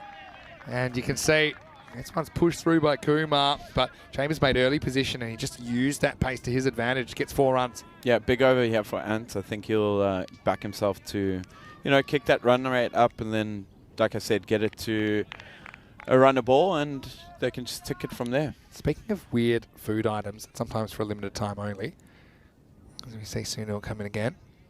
Oh, bold. And yeah, pretty full. Just worked away this time for a single. There's a certain chicken place. I won't mention the name, but I'll say that a colonel did start it. And they were promoting a burger that was bunless. And so you'd say, okay, that's going to be pretty healthy, right? Because they're saying like low carbs and all that. But, well, this is high-ish, They're going to have a look at this. It's also going to disappear to the boundary. So, yeah, just kind of going off the rails a little bit, aren't they, gamblers, in this? Here it comes. Yeah, that's borderline. I feel. Where's he actually hit it? Tough to You give see that. it coming in. It's coming down a little bit. Probably. I don't know. They could call this I've either seen way. them called. Yeah, and I think that they generally will be consistent. That's the best shot, I think, at where it's going. And they've decided to call it. And I think when it comes down to it, if there's doubt, they get called. So that's one where Consistency, that's we all were you umming and ahhing about it. So if you find yourself umming and ahhing, then you call it. That's how they've done it. And so the free hit comes out and it disappears. Maximo. What a and shot. right now, this innings has sprung to life. So Gamaran goes large. And that brings up the 50 and the 50 partnership for LSG. Yeah, beautiful shot. Had the free hit, took full advantage, and that's probably one of his best shots he's ever played, surely. That's the power of the immunity cloak. Beautiful. And there's no chance he was going to be out except for run out off that delivery. So instead of bread on a burger, the bun was basically 2 bits of fried chicken Oh, no. with something else in the middle. I Must can't have remember. been delicious. Did you have it? Did try it. Anyway, he's knocked over. So now he's lost the immunity cloak. And there's a chink in the armour. And Sukumaran tries to get creative and he gets knocked over. But still, a really good start. I think they'll certainly take that, especially because he was a little bit quiet early. And, yeah, just gets too far across. Hits the top of middle and leg. And badly needed wicket for the Gamblers as LSG lose their first. It's 53 for 1. Yeah, right idea. The field was set for that shot, so, good intent. And, the Giants will be happy. 53 after 4.5. They're well ahead of the rate. Ant's still there. Again, I think he should be taking most of the balls. And if he does, you got to back the Giants. If he bats 10, you're backing the Giants, surely no. Yeah, you think so. They'd have to play very badly to lose from here. Yeah. But pressure's a funny thing, and new batters coming in. I think anytime, even if it's more than run a ball, I know it looks easy on TV, just get 8 or 9 and over. But when you're in there and you're under that pressure situation, especially if you eat a dot or two, then that pressure builds really quickly. Yeah, and for the new batter, you've got the in batter at the non-striker, so he's thinking, got to get him on strike, and normally or sometimes you won't play the correct shots because of that doubt in your head. So, but got to have faith. Number 3, always a good number. It's my favourite number, so I'm backing the number 3. That's where you bat. Your favourite number to bat, or your favourite number full stop? No, favourite number to bat. Yeah, because you are number 8. Number 8 typically is the on the back of your bat. Yeah. Anyway, Sunil Kumar gets the breakthrough. Oh, close. Good keeping. Yeah, I think he keeps the foot back. Just feeling for that. Playing for some non-existent turn, I think. Good shape from Sunny. Yeah, I think he always keeps something back behind, although not too much in it, but I think just a toenail behind the line, so Jaswant will survive. Yeah, good keeping from Kuldeep. I think you can always judge from a keeper's reaction too. He wasn't that confident. Yeah, if you can see some of the back of that line, then you've got your man. Up. But yeah, you can see that. Yeah, it's the end of the over as well. So it's going to be 53 for 1 after 5. Yeah, so game in the balance. Anthony on strike now. It looks like there's a change of bowling. It looks like it's going to be Ranjit, if I'm not mistaken. So a bit of an offie. Bowled well. Got me plum in our game. Missed the straight one. Can happen. Yeah, so he's handy. I think Anth's just got to take the reins here. And he doesn't have to go looking for trouble. I think that he just kind of sweated on a bad ball or two. And also, they hit the ball fairly correctly. It's those balls that aren't particularly bad balls, but they're testing deliveries. They're kind of on a lanch. They're on the stumps or just outside the off stump. But he's good enough to handle that, isn't he? But nice to see Anthony here in Santarém. Of course, I did see him at the ECC last year. We talked about the fact he's been playing a fair bit of national team cricket. Anyway, it is going to be Ranjit to bowl over number 6. So, yeah, 53 in the first half, just needing 31 off the second. All right, pushes it through. First one gets knocked away for a single. I mean, this will be a big win for the Lisbon Super Giants. Don't forget, this is their first ever series on ECN. I know they come from a division below as well. Yeah. And gamblers, let's not forget, they won the trophy in the night series last year. So they're an ECN champion team. I think this will give them a lot of confidence. Well, I think it's good for the game of cricket in Portugal. If a team that, let's be honest, Super Giants, they're building, they're getting the side together, trying to find their way. Didn't have a great start to the tournament and have been learning every game. I mean, even in our game, they still did some really good things. And yeah, you've got to back them. You love an underdog, so yeah, I think if they're smart about this and just keep rotating the strike, there's going to be a bad ball. What do they need now? Like you said, run a ball pretty much at the 31. moment. So. Yeah, exactly. So they've Anthony, for me, is still the key. I think if he just bats the 10, then it's easy. He doesn't have to take that many risks. You just tell the rest of the batters, have a go till you get to 5 down and then see where you are and then rebuild. Yeah, that's right. Well, hello to everyone in the chat as well. I want to apologise for the slight connection issues, which has caused the game to be halted momentarily. Yeah, 17 runs came off that 5th over. So a bit of a rough one for Sunil Kumar. And you can see that's right now, they're certainly in the box seat. And yeah, loving the random questions as well. I have Conrad with me, hopefully for the rest of the day. You think you can stay for the last game as well? I'll push through. Yeah, I'm liking that. Then I believe that we'll turn to food chat and we can maybe talk about the Bright, which has been organised for Sunday night tonight. It's going to be amazing. We'll have to call Rico and get him back here. Oh, Rico? He's going to have fun. You're going to have to do it again when Rico comes. It's the end of week 1. It's the end of week 1. But that's a great treat to top off your 2 days off, is come for a braai. We've got some red wine there. Yeah, that should be a nice way to spend the evening. And so I'm sure Rico's enjoying his day off, maybe enjoying the sunshine. Good day for it. Yep. All right. We do get a start again, and this is a little bit of luck for Jaswant. Just gets a little bit of bat on it. Evades the keeper, evades the fielder. Doing some chasing, 4 more closer to the target as Lisbon Supergiants, surely they're going to get the points here. Well played. Use the pace.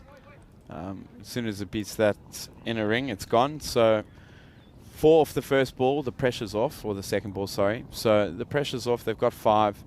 Just another 3, maybe the odd boundary, and they're still ahead. Yeah, so if Lisbon Supergiants were to win this, they'd have a 1-3 record, and Gamblers will have a 1-5 record. Brutal. So, yeah, it shows you how quick things can turn around. Yeah, I mean, for me, I like it. It's any team that's progressing and is new to the league and they're doing well, I'm all for it. Yeah, I think you mentioned yesterday that in a fairly short period of time, Portugal's gone from 5 teams to 18 teams. Is that about right? Yeah. And that's quite phenomenal growth. And it's not just Portugal, it's across the board as well. Obviously, with a lot more cricket being shown and known, and a few people coming out of the woodwork, plus, of course, new people to the country that have a cricket background. A lot of people working hard as well to get kind of born and bred Portuguese into the game as well. Not just in Portugal, but native people across Europe. But the fact that the player numbers are growing, the game's growing, can only be a good thing. Yeah, it's perfect. Like I said, progression is key, and the stronger we can get, the better. He's really putting the pace on, and it's kind of helping. Just when I think I'd probably toss 1 or 2 up and see if he takes the bait. But yeah, the moment wickets is their only way back into this. We'll say if they can grab a few wickets, you could have some nervous LSG middle and lower order batters. Ranjit's gone for 8 in this over. Chambers looks at home, just strokes it away to the sweeper for a single. Takes us to the end of the over. The score is 62 for 1. Just quickly, if we're on the food chat, Chris Smith's talking about his mixed grill. Ooh. And yeah, we're talking a bit about food, so I don't mind going there. He said if he's having a more mixed grill, if he's making a small one, it's an 8-ounce rump steak with 4-ounce lamb rump, 4-ounce gammon, 4-ounce chicken breast, 2 grilled tomatoes cut in half, steak cut, chunky chips, salad, peas, carrots, and broccoli. Oh no! What do you think about that? Salivating. You're an athlete, and don't forget you've got internationals coming up. That doesn't You've got matter. an important series. I would smash that in I will seconds. do the right thing. I will eat all your food. And so, yeah, leave it to me. I'll eat enough for the both of us. I'd be a rabid dog if you came near that. That sounds delicious. Yeah. I must admit, I went on Alex Macy's advice. We went to a place called Josephine's in Lisbon last night. And yeah, we had a very nice dinner with some of the crew. Anyway, here's Jai Prakash. He starts with the ball. It's a bit too close to cut for Chambers. Misses out. There's a dot ball. So, yeah, the key here is to push the game as long as you can. And the longer you can do that, the more nervous the batter's going to get. And I think any time the runs required is more than the balls, then you've got a shot. Now, that's not the situation right now, but, another 2 dot balls, that's where you'll be. And so, yeah, maybe we're going to have a bit of a tense one to come. Yeah, big competition here. JP is in the setup for the national side, so is Ant. So, they'll be going hard at each other.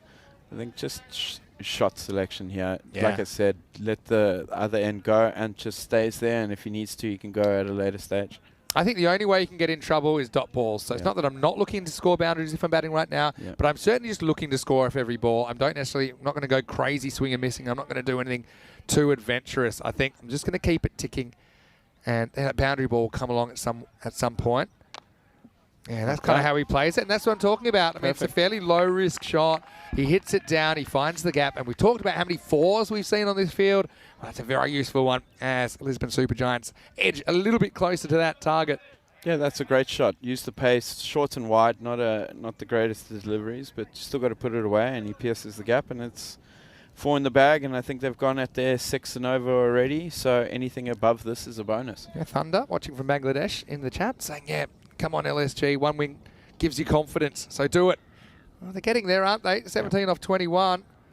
Have to be a collapse, I think, if they were going to fall off the bridge in this one. This is pitched up. It's the same kind of line, but I think, yeah, the difference is the length that drew the batter to the ball and couldn't quite connect with the drive. Yeah, foot just coming straight down the line of the wickets and not to the pitch. So Yeah, they're still backing themselves. One more boundary in this over, and their heads have dropped on the field too. They're very quiet, so Giants on top. Better looking drive straight to the field as they don't get a run. So there's one of those dots trying to claw it back. I mean, it's not a bad over at all from Prakash, but now you're in a situation where the required rate's about 5 and over, 5 or 6 and over. So even such a good over like this, if he goes for 5, it's kind of par for the course for what they need. So it shows you the magnitude of the task. Although we have seen teams lose from here before. Has Ankush bowled yet? Does you see this ball? Well bowled. A bit too quick for him. No, we haven't seen Ankush bowling. So holding him for the back there maybe. Yeah, maybe a bowl 8 and 10. I mean, it's a big gamble to leave it this late, but let's see who we get. But first, as we get to 67 for 1 after 7, let's have a look at what's coming up in the last game of the day. Technically, I suppose, last game of week 1, although we're straight into week 2 tomorrow. Gamblers versus Fighters. So Fighters winning the toss, electing to bowl. Fighters had the golden opportunity to knock off Punjab CC in the previous game, weren't quite able to chase down a double-digit score. So, yeah, Gamblers being inserted again. Maybe they saw what Lisbon Super Giants were able to do to Gamblers in the first half, but that means Fighters need to chase, and they didn't do that very well before. So that's coming up in around about half an hour. It's 5:30 Central European time, and that will be Ankush. game 35. Yep, and so you're right. Good call. AK, Ankush Kumar. Over number 8. They need a big over from him. Bad ball. Not the best start, and it's going to run away to the boundary. It was short. It was just kind of at the hip, wasn't it? And Chambers had the hands quick enough to turn it around the corner. Yeah, money for Jam. That's just too short, too wide. His short fine is very square, so any kind of bat on that, he's showing me how to pull a shot again. Hey, we've all been there. I mean, I think I once got out in grade cricket to a ball that was on its way down. It was so short, and I started thinking about how far I was going to hit it. I wasn't just satisfied with a 6. I was aiming it into the car park, straight up in the air. I felt like I rotated twice. You have a long time to think about it. They pitched up, hit straight back past the bowler and the umpire. See, the intent in the running, you got to be pushing, on that fumble and back on strike. And even if you don't get the 2, the fact that you are them. pushing, it creates this perceived pressure, I think, on the fielder. And they feel like it's not enough to stop it, but they have to actually pick it up cleanly. So, just 12 required. Pitched up, and that's smart batting, I think. They would rather these 2 get them home and not have any late drama. So, yeah, if you can get one a ball here, you do it with plenty of time to spare. So if you're Jitu, surely you're bringing the field up now. You're saying, okay, go over, take a few risks, try and get try and buy a wicket somewhere. You got to try and stem the flow. Singles are too easy now. Goes after this, and he gets a fair piece of it. Maximo! Well, Chambers certainly enjoyed getting his eye in for 10 overs earlier on, and now he's ready to launch. And this is, again, it's just a classical drive. He has a bit of length to play with, and he elevates it, and he gets plenty of it. 6 runs and gets him within one swing of the bat of a memorable win. Lisbon Super Giants. Who would have thought? Yeah, exactly. That's ECN for you. It's highly unpredictable. Yeah, easy single. Yes. Bring the field up. I like the shot selection from Lisbon Super Giants in this chase. They haven't gone after everything. Yeah. And they've kind of just banked that they'll get that one or two balls and over that they can hit to the boundary. They don't really need to go looking for it. No, they've batted really smartly. They've controlled the run rate. They've been going at 8. They've accelerated at the right time, and well deserved. If nothing, is that bold? I think it's bowled him. Yeah. Well, sometimes you get carried away with the finish line in sight. Jaswant tries to swing across this. Looks like the rolling cutter there. Actually comes in a long way, doesn't it? And we'll probably see it here. Just hits the top of off stump. And so, yeah, Jaswant plays an important role in that chase. 11 he was able to contribute. He provided good support to Chambers while he was there, but he falls within reach of the target. At the moment, it is 80 for 2. And it's also the end of the 8th over. Yeah, good bowling. You miss, I hit. That's a momentum changer. How many balls have we got left in this over? Yeah, well, that's it. So that's it. So Anton strike. They just found a way to get ahead of the rate. And I also think they might miss a bit of a trick bowling him so late. Yeah. Because now, okay, he's going to bowl 8 and 10. doesn't look like we're going to get a 10th over the way things are going. So maybe just a bit of a tactics thing there. Yeah, so bringing the field in, everyone's come in. You have to. I mean, it's... And you got it's a the thing given. is, build some dot balls here. you can make an argument that you can concede a 1 to Chambers and maybe dot up Rutul, Chowdhury, but conceding a 1 is a quarter of the runs that you've got to play with. So I think that Chambers is probably thinking boundary here. Going over. Yeah, he's brought everyone up. Depends on what he gets full. from Prakash. Yeah, here we go. Over number 9, 4 to win. Oh, Yeah, first one dot ball. seems back. There certainly is a bit of movement sideways in this pitch. I like it. I mean, you saw that rolling cutter from Akash Kumar, previous delivery, come back a bit. And yeah, this one I think is more seam than anything from Giant.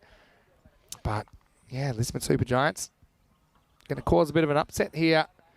And Gamblers, where they at? I mean, this probably sinks their semi-final prospects once and for all, you'd imagine. Now Chambers, Gotta go. even in a field where they're not meant to concede a run, they do concede a run to the infield. That's got to be frustrating for the captain. Yeah, if everyone's in the ring, you're on the one there. You have to be. That's just too easy, and it takes the pressure off. And new batter on strike, fearless cricket, and one swing of the bat, and it's done. We've got a new acronym in the chat, the CCC, Conrad's Commentator's Curse. We think that you might have Jinxed cursed the last batter, yeah, because Jaswant was bowled with inside of the target. Anyway, Chowdhury looks pretty comfortable there, but they don't get a run. I mean, really, I think it's hard to see too many paths to victory for Gamblers from here, but it seems a must. I think that you have 3 more dot balls against Chowdhury. I don't know. Maybe you just go for glory. Just got to If you swing at it. keep If it swinging, goes, you it feel like goes. one of them will go. Yeah. Just doing this is limiting himself to 1. I don't know. Easier said than done. Get on your knee and sweep him. You're probably thinking nothing stupid in this Just situation. But I think stupid might be the smart thing to do here. Yeah, just Because if you have... you've got nothing to lose. You've got wickets in even hand. if there's a hat trick off these last 2. Yeah, You've still got exactly. Chambers, It's Chambers facing with 3 off 6, right? Okay. This time Shot. they do get it. This will be the winning runs. So Lisbon Super Giants are going to do it. It runs away to the boundary. And it's going to be 7 balls to spare. A big win and a big moment for the Lisbon Super Giants club. As last year's ECN Night Series champions, Gamblers SC, they go down in a big upset in match 34. They'll be so disappointed that they only have 1 win out of 6 matches now. And for all the teams to put a dagger in the semi-final prospects of the Gamblers, it's the Lisbon Super Giants. Or is that the Lisbon Super Giant Killers, because they come up with the points. Their first win on ECN here in match 34. Yeah, for sure. That's got to be the upsets of the tournament so far. The Gamblers would have backed themselves. But to be fair, the Giants, started off well, proper cricket shots, just didn't get panicky. They played that innings really well. They went an 8 and over for probably about 4 or 5 overs. And then just accelerated with Anthony in the back end. I think you can't underestimate the value of Anthony Chambers as just a steadying hand at the top of the order. And this was probably one of the shots of the day for me, the way he just nailed that one straight down the ground. You see how quickly it raced away to the boundary. And yeah, he just seemed in control, didn't he? He knew if he was there for the innings that they were going to do it. And so, yeah, had some good support along the way. Sukumaran came out and hit some nice shots, hit a big 6, but then found himself bowled. He's getting a little bit too far across. But that brought another batter to the crease, Jaswant Singh. And yeah, he just seemed to do what he needed to do. And that was quite a mature chase, actually. They were selectively aggressive. And I think the way they went about that wasn't that they were too conservative, but they were affording themselves to kind of take a dot here or there. They were determined not to get in trouble as far as wickets lost, because I suppose with slightly less depth in the batting, they knew that the top order had to do the job. Yeah, they did really well. I think it was very intelligent. That added experience in the middle from Anthony would have been talking to the guys in the middle, and well done. Pretty good work. And so Gamblers, they have to back up now, because in 20 minutes we'll start the last game of the day, last game of Sunday. And Gamblers, that says 1 and 4. It'll actually be 1 and 5 by the time they hit the park in the last game of the day. And Fighters CC kind of botched an opportunity earlier, but they'll sense a bit of weakness. 2 teams that could really use the points. Each team just playing 2 match day, and both those teams, they lost their first match here on day 7. So stay tuned for that one. Fighters winning the toss and bowling, so Gamblers get the opportunity to open up again, and Fighters get the opportunity to chase. So both teams getting to do the thing that they did unsuccessfully in their previous game today. Let's have a look at the scorecard, and in the end, it was fairly easy if you look at the numbers. 7 balls to spare. Chambers with 38 off 25. He led the way in the chase. Sukumaran with 25 off 18. So set it up, and I think the player of the match in the end went to Ankit Singh. That was for his bowling effort, 2 for 10 in the first innings. I mean, Chambers could have easily taken it as well. Ultimately, a big moment for the Super Giants club. They must be thrilled. As far as the bowling went, not too much went right. Kambosh, probably those figures flatter him, because I don't think he knew where he was putting them, with a few balls missing the mark. None for 10 off his 2 overs. The wickets were taken by Sunil Kumar and Ankush Kumar. But yeah, a bit of a frustrating one for the Gamblers. It can't be easy to process that and then come and have to back up straight away, Conrad. Yeah, that's going to be a tough one to digest. You know, they've just got to go back, have a chat, see where they went wrong. I mean, their batting intent probably is what let them down. We know what they can do. They're a team. Kuldeep, Gulia, you know, you've got Koka, and then you've got Ankush, so they can tear bowling. It's strong top 3. Yeah. But I mean, fighters, they've had a habit of just removing those dangerous players. Let's see if they can do it. Should be a good one. Last game of the day coming up in 20 minutes time. Stay tuned for that. Till then, it's Vinny Sandu, Mr. Maximo, with Conrad Greenshields back after the break for the last game of week 1. But don't worry, we'll be back tomorrow morning as well. Hope you're enjoying the action here on ECN. We'll see you shortly for one more match here on Sunday night. You're watching the Fan Code European Cricket Series.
The European Cricket Series is proudly brought to you by HCL Software, Fan Code, and Grizzly Bear Sports. Hello and welcome back to the Santarém Cricket Ground. Great to have your company on a beautiful sunny Sunday afternoon. Vinny Sandy, Mr. Maximo for ECN as we head into the last game of the day, the 5th game of day 7. It's match 35 and it's an interesting one coming up between Gamblers SC and Fighters. Let's see what happened at the coin toss. Nilkesh Patel, well, he's got the duties today. Let's see how the coin toss goes.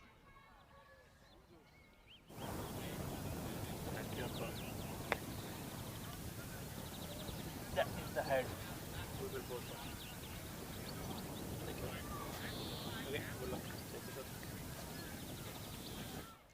Wow. Results of the match 35 coin toss, and it was won by Fighters. And their skipper, Mandeep Singh, elects to bowl first. So Gamblers CC, we get to see them with the bat first up. We know that they've had a bit of an issue today putting the runs on the board. That's despite having some very talented batters in there. Maybe not as deep as we see them sometimes, but certainly that top 3 can pack a punch. But they weren't able to get the job done and handed the Lisbon Super Giants their first ever win on the European Cricket Network.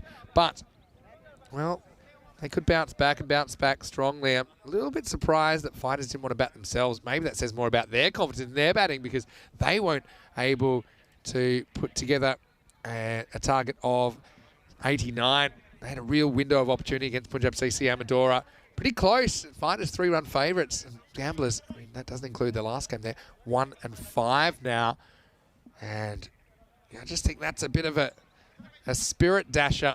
And Fighters, despite losing earlier, they still have a 4-2 record. And they're certainly in the mix for semi-finals. I think that Gamblers, they've been sunk after that shock loss to LSG in match 34. So I want to welcome everyone to the live chat as well. ECN European Cricket Network. Great to have your company.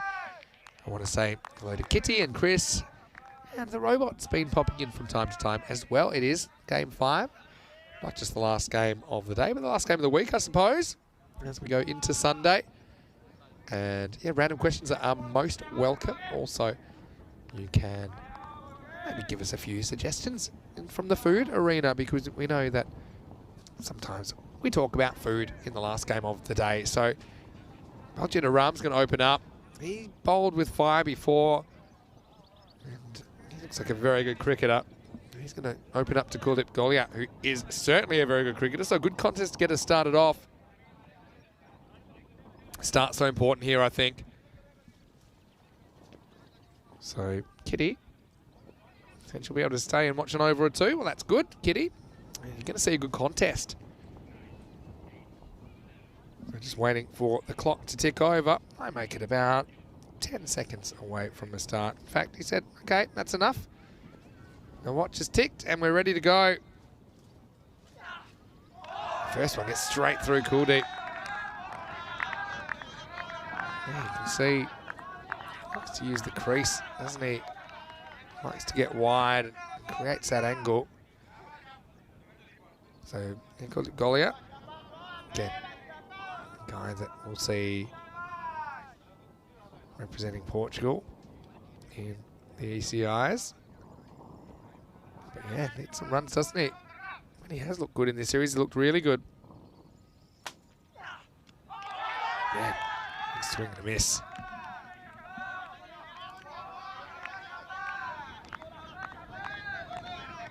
So, 2 swings, 2 misses so far.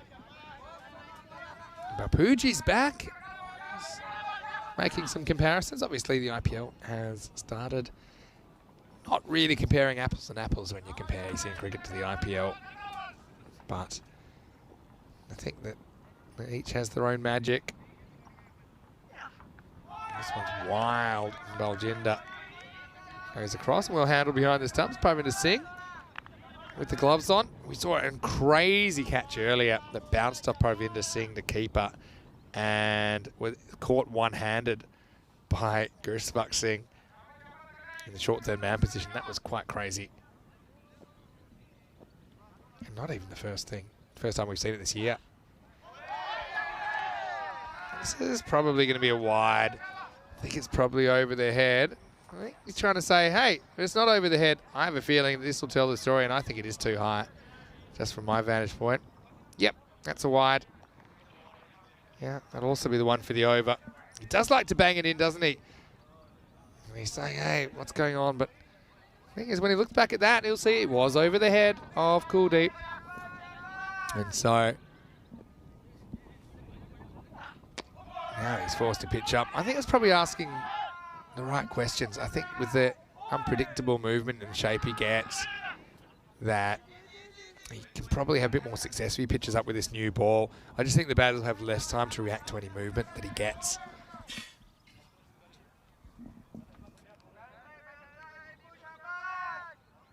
Now, he's a talented cricketer. He's a bit of an enigma, actually, Baljinder Ram. That's the X factor. This time he goes with the angle. He's the infielder. Just drops at the crucial moment. They will scramble through for a single, so Coker's off the mark now. Yeah, Gamblers would hate to walk away empty-handed from day 7, but one of these two teams will, after they both suffered a loss in their first match today. We've seen five teams play here on day 7, each one playing 2 matches. Great atmosphere around the ground as well, with 5 teams playing. A lot of buzz and excitement. Pitched up, nice looking shot, but doesn't really time it. Be down too long off for a single. Those of you that might be just tuning in, Rico's off today, but he will be back tomorrow. I'll be taking a little mini break from the tour tomorrow, but I will be back on Thursday for the last day of group matches or round robin matches here in Portugal before finals day on Friday. And then also, don't forget the European Cricket International Tournament next Saturday and Sunday. It's well bowled, so when he gets it right, he gets it right and beats good players. It's the end of the first over. The score is 5 without loss. Got a real whippy kind of action. Bit of Wazam Akram's about Baljinder, the way he bowls sometimes. Anyway, this is what I'm talking about, and what a better moment to bring back Conrad Greenshields, the Portuguese skipper. Kuldeep Gollia, who's out there in the moment. He is part of that squad. Also Netherlands and Gibraltar taking part in that series. If you want the full info and fixtures, you can go to europeancricket.com. And yeah, Conrad must be looking forward to that. Of course, eyes on the prize here in the ECS, but it's an exciting initiative to have international T10 cricket outside the ECC this year. Yeah, very happy to have it. Thank you for having me back. But yeah, super excited. I think the Netherlands, you know, that's... For us, it's a great thing to have them here, and Gibraltar always good contest. This one's pitched up and to mid-on, they'll get a single, and so it's a fairly circumspect start here. This is Mandeep Singh bowling over number 2. Yeah, just think it'll be really nice to see the International Tri-Series here at the SCG. Wow, good pick up and throw. This would have been out by a mile. Now, who wants to back this up? Luckily, it was backed up by Baljinder Singh. This is kind of what we talk about sometimes. You go with a hit, you force a perfect bit of fielding. Got a nice hop there, Baljinder, and he launched at the stumps, but just couldn't hit the target. Yeah, exactly. If you don't put them under pressure, you don't know what's going to happen. I mean, like I said, if it's a good pickup, good throw, direct hit, well played. A little bit short. That's a good shot. Didn't bounce as much as he thought, Kuldeep Gollia, but he made the adjustment. That's a very good cross-bat shot. You can see why Gollia's in the ECI squad. I mean, he's a very talented player. Probably a little bit upset with himself. He hasn't made a big score since that big opening partnership the other day, but you can see the class in that pull shot. Yeah, I've always said Kuldeep is... I had the pleasure of batting with him for 2 years, opening partnership, so know what he's capable of. He's a free-flowing batter. Has no fear of any bowler that comes to him. Interesting chats in the middle. It's just a fist pump and okay. But he knows exactly what he's doing. He's strong on the pull, good on the drive, good batter. Well, they do say 94% of communication is non-verbal. Correct. But, in the eyes. This time. The eyes say everything. Sometimes you just got to feel it. Yeah. But, yeah, it's a bit of a result that throws things for a loop in the bottom half of the table with that match 34 result. Lisbon Supergiants getting over Gamblers. This is a thick edge, and he can't quite get down in time. And well, he's especially in that position now, Guru Savak, after he took that ridiculous rebound catch earlier. This time he can't get down to his left. That flew away, didn't it? And once again, you see this field creating a lot of boundaries.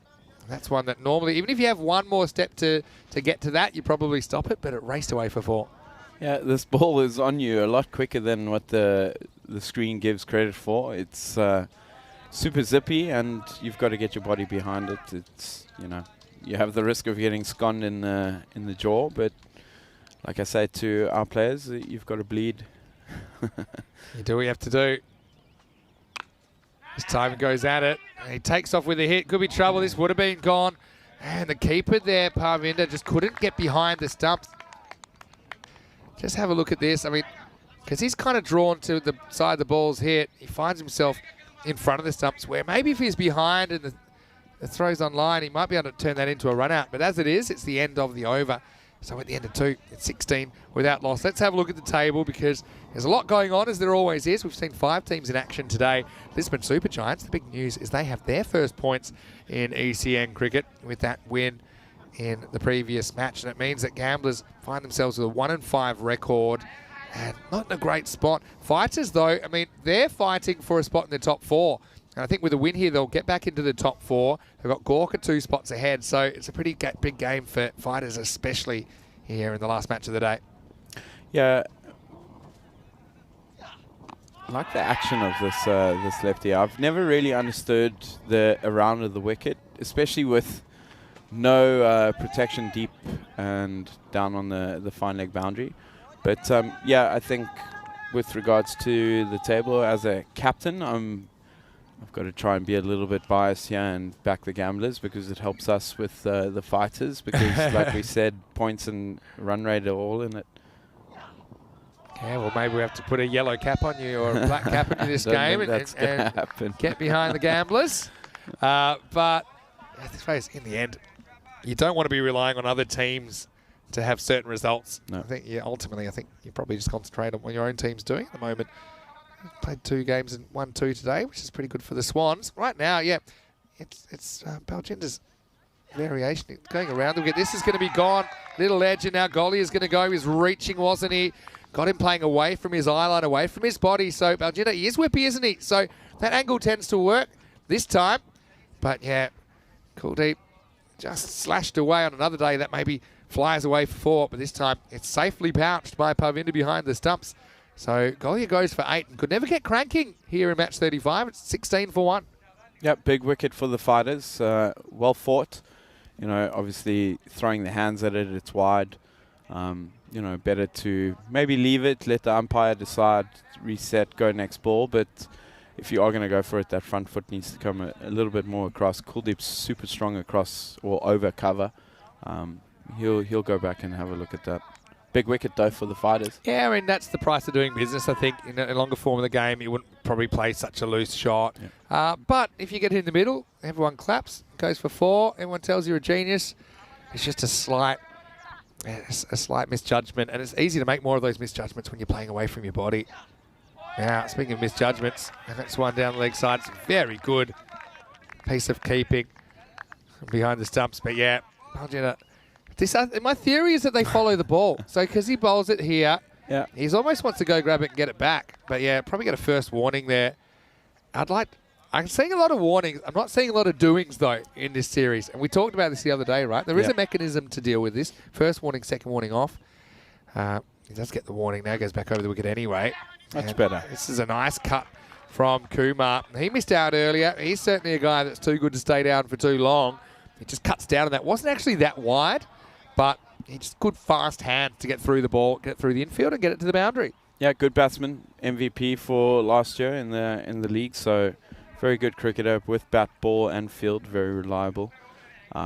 Key partnership here. I think, Fighters have got to, keep fighting here. Excuse the pun there. But the left armour, I mean, that angle that he was coming in was probably the most weirdest angle I've ever seen a left armour come in over the wicket, around the wicket. I think weirdness is a skill which has become a bit more in vogue in cricket. I remember when they tried to teach everyone the same when you were a kid. You could have certain idiosyncrasies ironed out. Touch the ear when you're bowling. I think if you can do things without hurting yourself, that's probably a key. Yeah. But unusual actions and all for it. unusual techniques of batters, if you can do it at a high level and you've got that natural ability, and I think Why not? that's the X factor you need to succeed at a high level. This is chopped into his pad pretty obviously. This is the end of Ram, who takes 1 for 10 and bowls pretty well. That's the end of the power play as well. Gamblers are 21 for 1. But yeah, you look at bowlers like Paul Adams, the old frog in a blender, one of my old favourites from when I was a kid. Also, Malinga, obviously, Bumrah's quite different. The batter's obviously got a few quirks these days. Smith has got his own way of doing things. Lovaskakni. Smith light, yeah.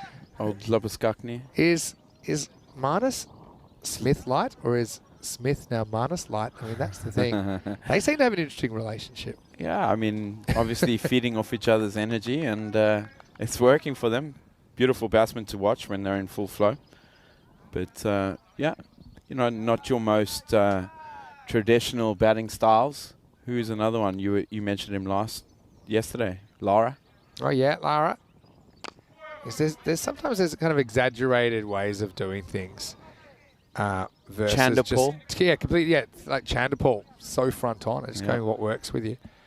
But yeah, I think ultimately, if it gives you confidence, if you feel like it's working for you, you have to be able to go with that, and also be able to change things. Oh, this hasn't bounced at all. That's the first low one I've seen today. Yeah. All tournament, really. It's a lowie, as they'd say in Australia. Let's have a look at this from Mandeep, who continues to take wickets. That's very lucky that it doesn't crash into the stumps or the pads, for that matter. That's hit a part of the pitch that Machado was in charge of whackering, but didn't do it, obviously. Sounds about right. This time's pitches up a bit. Yeah, Mandeep's been really good with the bat, or with the ball. I mean, he's turned into a bowler that bats a bit, whereas he used to be the other way around. But yeah, this time they get 2. He looks a bit nonplussed. As there's a slight fumble from Lalit Kumar, which allowed the batters to come back from 2. That's pretty alert running. Yeah, very good running. Like we said, run the first hard, put the fielder under pressure, especially on the ring and the boundary, and you always possibly can get back for a second. That's better bowled. Played with some respect. Yeah, Gamblers 24 for 1 after 3.4, They've not looked themselves, to be fair, especially with that firepower they have up top. Just a little bit off. Yeah. It's hard to put your finger on it. I mean, tough. you gotta 5 and 1. Yeah, you've got to give your credit to the opposition, though. Haven't allowed them to play too well. Even this low full toss, mistimed. And it's hard to believe this is the team that whacked 101 in 5 overs the other day. But that's ECN cricket for you. I mean, you're up, you're down. It's an emotional roller coaster. It's a bit of a physical roller coaster as well. And I think also with their semi-final aspirations evaporating, I think you've got a team with a lot to play for here in the Fighters. It's a team which is just trying to save face a little bit. Anyway, this is in the air, and it's a very good catch coming in. I'm going to say Dalvinder Singh's got a really good pair of hands. Kokut took on the leg side and lost. And so a wicket for Mandeep, and Gamblers lose a second. It's 25 for 2. Great catch. Called nice and loud. I think he might have misjudged it slightly, but that's because of the skyline, but adjusted properly and took the catch, and that's a big wicket. Coco walking back into the sheds. Yeah, and this was kind of the issue in the previous game. The Super Giants were able to get those dangerous players before they could do a lot of damage. If you look at the scorecard, Kuldeep Kohli made 14, Coca 7, Ankush Kumar 6. So I think if you get the top 3 and you get them for under, I'd even say 40, then you're in really good shape. So they scored 27 between them in that last game. 25 now. Yeah, so that's another sign that they're on top. But Ankush Kumar is still there. I will say that. So they're 22 runs to the top 3 batters, 8, 7, and 7. So, would you bring a left-hander in just to disrupt the bowling line now? Well, you've got maybe. Mitten, you've got... you've got some options. Yeah. It's a pretty good shot first up. It's the start of a new over. Kumar just leans back and caresses this over the leg side. Maximal! Need to turn things around. I mentioned this is one guy that can, Ankush Kumar. That one disappeared miles over the rope, and it's a bit of a rough initiation for Dalwinder Singh. His first ball disappears. Just a touch short. The line a little bit too straight, and that's money for jam for Ankush. And don't forget, Fighters, they couldn't chase 89 earlier. Yeah. And their batting didn't look particularly confident today. It's a slower ball. He's able to free his hands, but yeah, probably should have hit that to the boundary. Instead, it's just going to be 1. Yeah. Lucky there. I think the shot was on, just straight at the fielder. Unfortunately, picked him out. But yeah, the fighters are on top here. Going under 10 is something that on this field especially is a little bit too slow. As that's driven into the covers. Mandeep doing the fielding there. So singles again. It's the same as the last game. I think if you're keeping them to 1 and 2s, the odd 2 maybe you can allow, but you're not very happy with it. But singles and dry up the boundaries puts the pressure on the batter side. You just got to get something moving. Anyway, this time it is moving, and it's moving out of the ground. Mikuma, he's the danger man, and he can still hurt you and hurt you pretty quick. You got to get it right to him. And they had the fielder set back for that, so it's probably saying, okay, go on, take that on if you want, but he does, and these boundaries are pretty unforgiving. That one disappears for 6. Yeah, I think with the pace that ball's been let loose at, I mean, it's giving Ankush way too much time to pick his spot, his elevation, and it's another 6. He's got to be a little bit fuller, a little bit wide, top of off, put him under pressure. Shot. Next one worked away. That's 4 as well. So, yeah, Kumar, he's playing shots all around the wicket now. And when he hits his straps, he's so dangerous. Just a little bit of width offered, and that's just a classical shot. He leans on it, doesn't he? And we talked about the fact that the outfielders don't have the kind of range they do on some other fields when you're playing here at the Santarém cricket ground. And even that was probably less than 10 metres from the fielder. He didn't really have a hope. No, as soon as that goes through the inner ring and it's at least 2 metres to the left or right, you're going to struggle unless you're throwing your body on the line. Slow ball. Clever change up. Bolt. I'll have a ping, why not? But well, I think it somehow rebounds onto the stumps, but I feel like he's home. Probably worth a second look, though. In comes. Oh, that's close, no? The ball actually hit the stumps. Oh, the bails haven't moved. I think the foot's down there anyway, just before the bails come off. I wasn't sure if it's actually the ball hits or the Does the keeper sneakily Yeah. kicked the base there and gone, how's It that? looks suspicious. Anyway, it won't be out. So 44 for 2 after 5. And so I'll move into over number 6. And this is going to be Gurvinder Singh. He impressed us earlier, didn't he? Came up with a 3-for. So a pretty good option to turn to. Mr. Cricket of Portugal loves the game, works hard. He really puts everything into his bowling Everything. action, doesn't he? And, well, fortunately for him, that pace is used against him as it's a pretty solid cut shot from Ankush Kumar, who's really warmed up in the last 5 minutes. And he takes the Gamblers to 48. Yeah, I think with Ankush there, same as last game, Anthony needed to face the majority of the balls. The same goes here for Ankush. He'll keep that rate ticking. And, you know, after seeing the fighters display with the bat against Punjab, it's a good bowling attack, but 89 not being able to chase is a little bit of a dent in the armory. Yeah, that's true. Different game, different feeling, though. And that's a little bit short. He goes back and he pounds it over the leg side. It's going to be 4 in the end, but, yeah, another well-executed shot into the gap. And Kumar, well, the danger man, he's already up at 33. So, yeah, now you look at the top 3 in isolation. They've scored 48 runs between them. And just the fact that they've got 2 out of 3, that's one thing, but they haven't got Ankush Kumar. And the 50s come up as well for Gamblers. Here's the comeback ball from Gurvinder. And Chris smart enough to keep it to 1 this time. So, hey, people talk about unusual techniques. People talk about Peter Willey, used to play for England, who faced pretty much front on to the fast bowlers. He was one of the first to do it. Actually played with his son, David Willey, who's also played a fair bit of cricket in the county system. And, of course, even for England in the limited overs game. Very good player, David. I remember playing one season with him, I think, when he was 18. So Peter Willey used to come to our games and just hang out. Nice. We had a pretty good hanging out crew of people that to come watch our games. We used to have, I played with Jeff Thompson's son, and I also played with Kim Hughes' son. And So you had Jeff there with you? yeah, and it's a very bizarre thing. Yeah, Peter Willey is another one.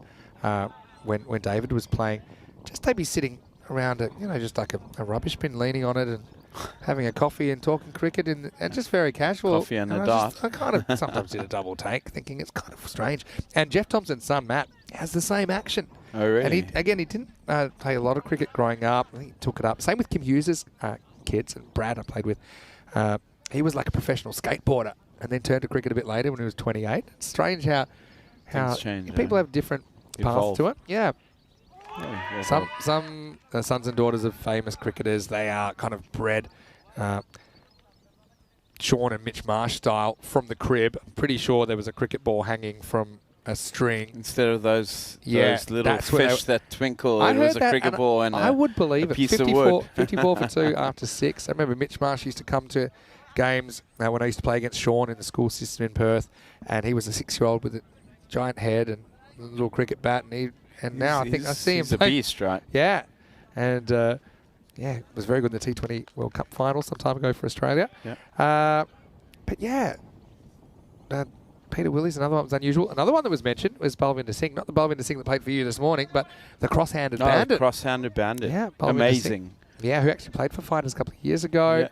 Yeah. Played in the league a few games last year. Smashed 100 against us. Well, speaking of smash, this is smashing into the stumps of Balkrishna, and he's going to have to go. It was a slower ball, I think, from Dalvinder Singh that knocks him over. And what a way to start the 7th over. That makes it 54 for 3. Good angle. Looks like he's rolling the fingers just across it and nipping in and hitting top of off. Good bowling. It's again, we keep speaking about top of off in the Swans group, and there's a reward for it. Every now and again, the guys are going to get lucky or not lucky, but you just play a good cricket shot, and you've just got to nod your head and say next ball. I just think it's a good change of pace. Yep. That Dalvinder's got. It disguises it well. This is probably my favourite hat of the day. Sripal Mata also started his innings last time by throwing his bat at the square leg umpire, so it was a controversial start. It was unintentional, but... do you think it was? Because he hit it in the air. Do you reckon he's like let it loose just at the last second to put the fielder on? What if I told you I once heard a teammate discussing one way to get rid of close-in fielders in a pressure situation? He didn't. They didn't Just really talk about accidentally it. He said, I'm not hitting too many, but I do like the idea I'm holding a accidentally, loose not grip. accidentally. I mean, they got the helmet on. It's a good plan if you get away with it. And then next minute there'll be a rule, like, with the Nintendo Wii remotes, you have to put it around your wrist. There'll Put be a surfboard strap on it. Yeah, that's what I mean. Anyway, don't know who thinks that way, but Cricketers.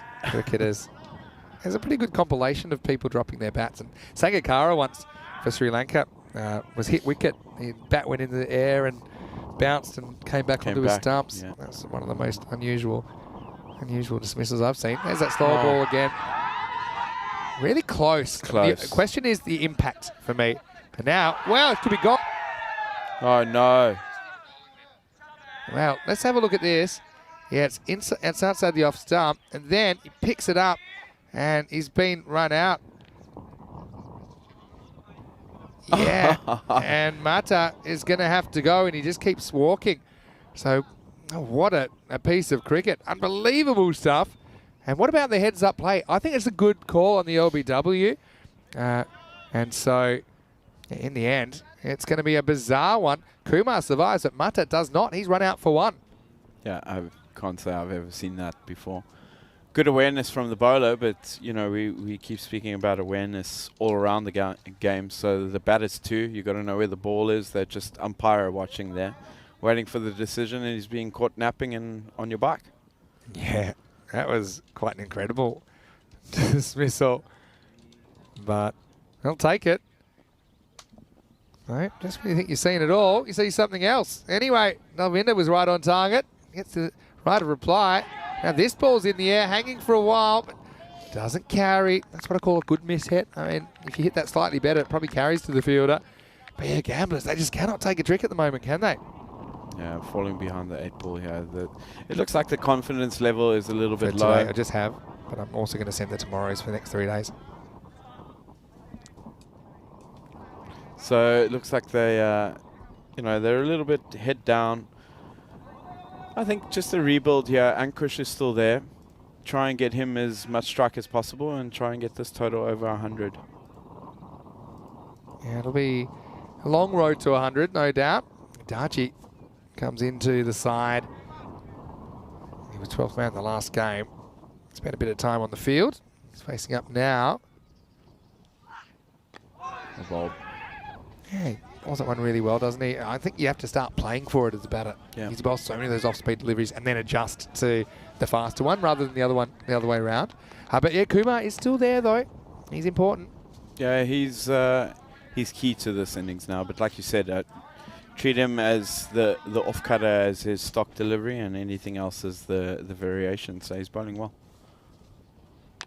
Well, this is a false shot and it's going in the air and it should be gone, and it is gone. So big moment in this first half because Kumar batted so well for 35, but he just plays the wrong shot here. He tries to drag this one back from outside the off stump, and you can see that little leading edge maybe bounced a bit more than he thought. And that was a nice catch by Gurusavak, who's back in form. That time he didn't need a deflection to hold on to it, but that's the end of a pretty good innings from Ankush. It is 58 for 5. That's the end of 7 overs as well. Let's have a look at what's coming up tomorrow. Now, Marlow gone missing a bit, haven't they? Not because they haven't been winning matches, because they haven't been on the field. They play 3 times tomorrow.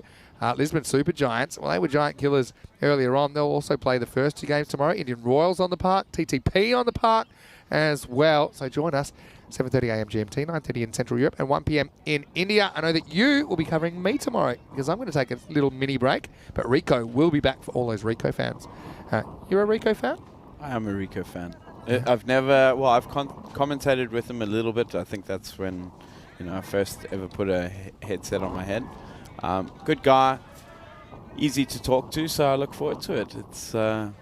It'll be, I think, are we doing all 5 games together? Yeah, if you'd like to. Yeah, that would be great. That'd be fun. I'm sure we can, start taking a few dibs at you. This is how you could do that. I will be listening though, and I will be lurking. Just give you fair warning. Okay. Anyway, Sahota getting a bowl. He's pretty much right on the money first up. This goes over the stumps. Unbelievable. Yeah, good bowling. So hard length, top of off. That's going over middle, but batter's footwork. Mayank is actually a very good batter. I saw him a little bit last year. Very technical, maybe T10, not so much his game, but good looking bat. I like the look of him. Stylish left-hander. Yeah. This one was lost down the leg side. No. One of the things about the schedule this year, because it is so, I'll use the word saturated, is that Enrique and I, we have a few breaks where we don't get to commentate together throughout the year. We do get to Portugal together, which we're enjoying, but even this middle period, just to make sure that Rico gets a little bit of a break, and so do I. We'll be back for the business end together. Anyway, right now, this should be gone straight down the throat, and Bulgin does the rest. He has this casual way of catching, and when he catches it, it looks really cool. Occasionally when he drops it, it doesn't, but this time he makes no mistake. See Darji trying to move things along down the ground. He becomes the 6th wicket to fall, so Gamblers once again, the batting faltering on day 7. They are 59 for 6. Yeah, Gamblers, afraid to say, look a little flat at the moment. Maybe that, the previous game, especially against the Giants, taking nothing away from them, Gamblers would have backed themselves to win that and have come in here a little bit down, and you can see it in their batting, but game's not over yet. So fighters fighting well, and good catch. Like you said, we've spoken about the sky. Yeah. He looks quite comfortable under the high ball. It looks so much easier on TV than it is in real life. I can certainly vouch for that. But, yeah, getting low down in the order now.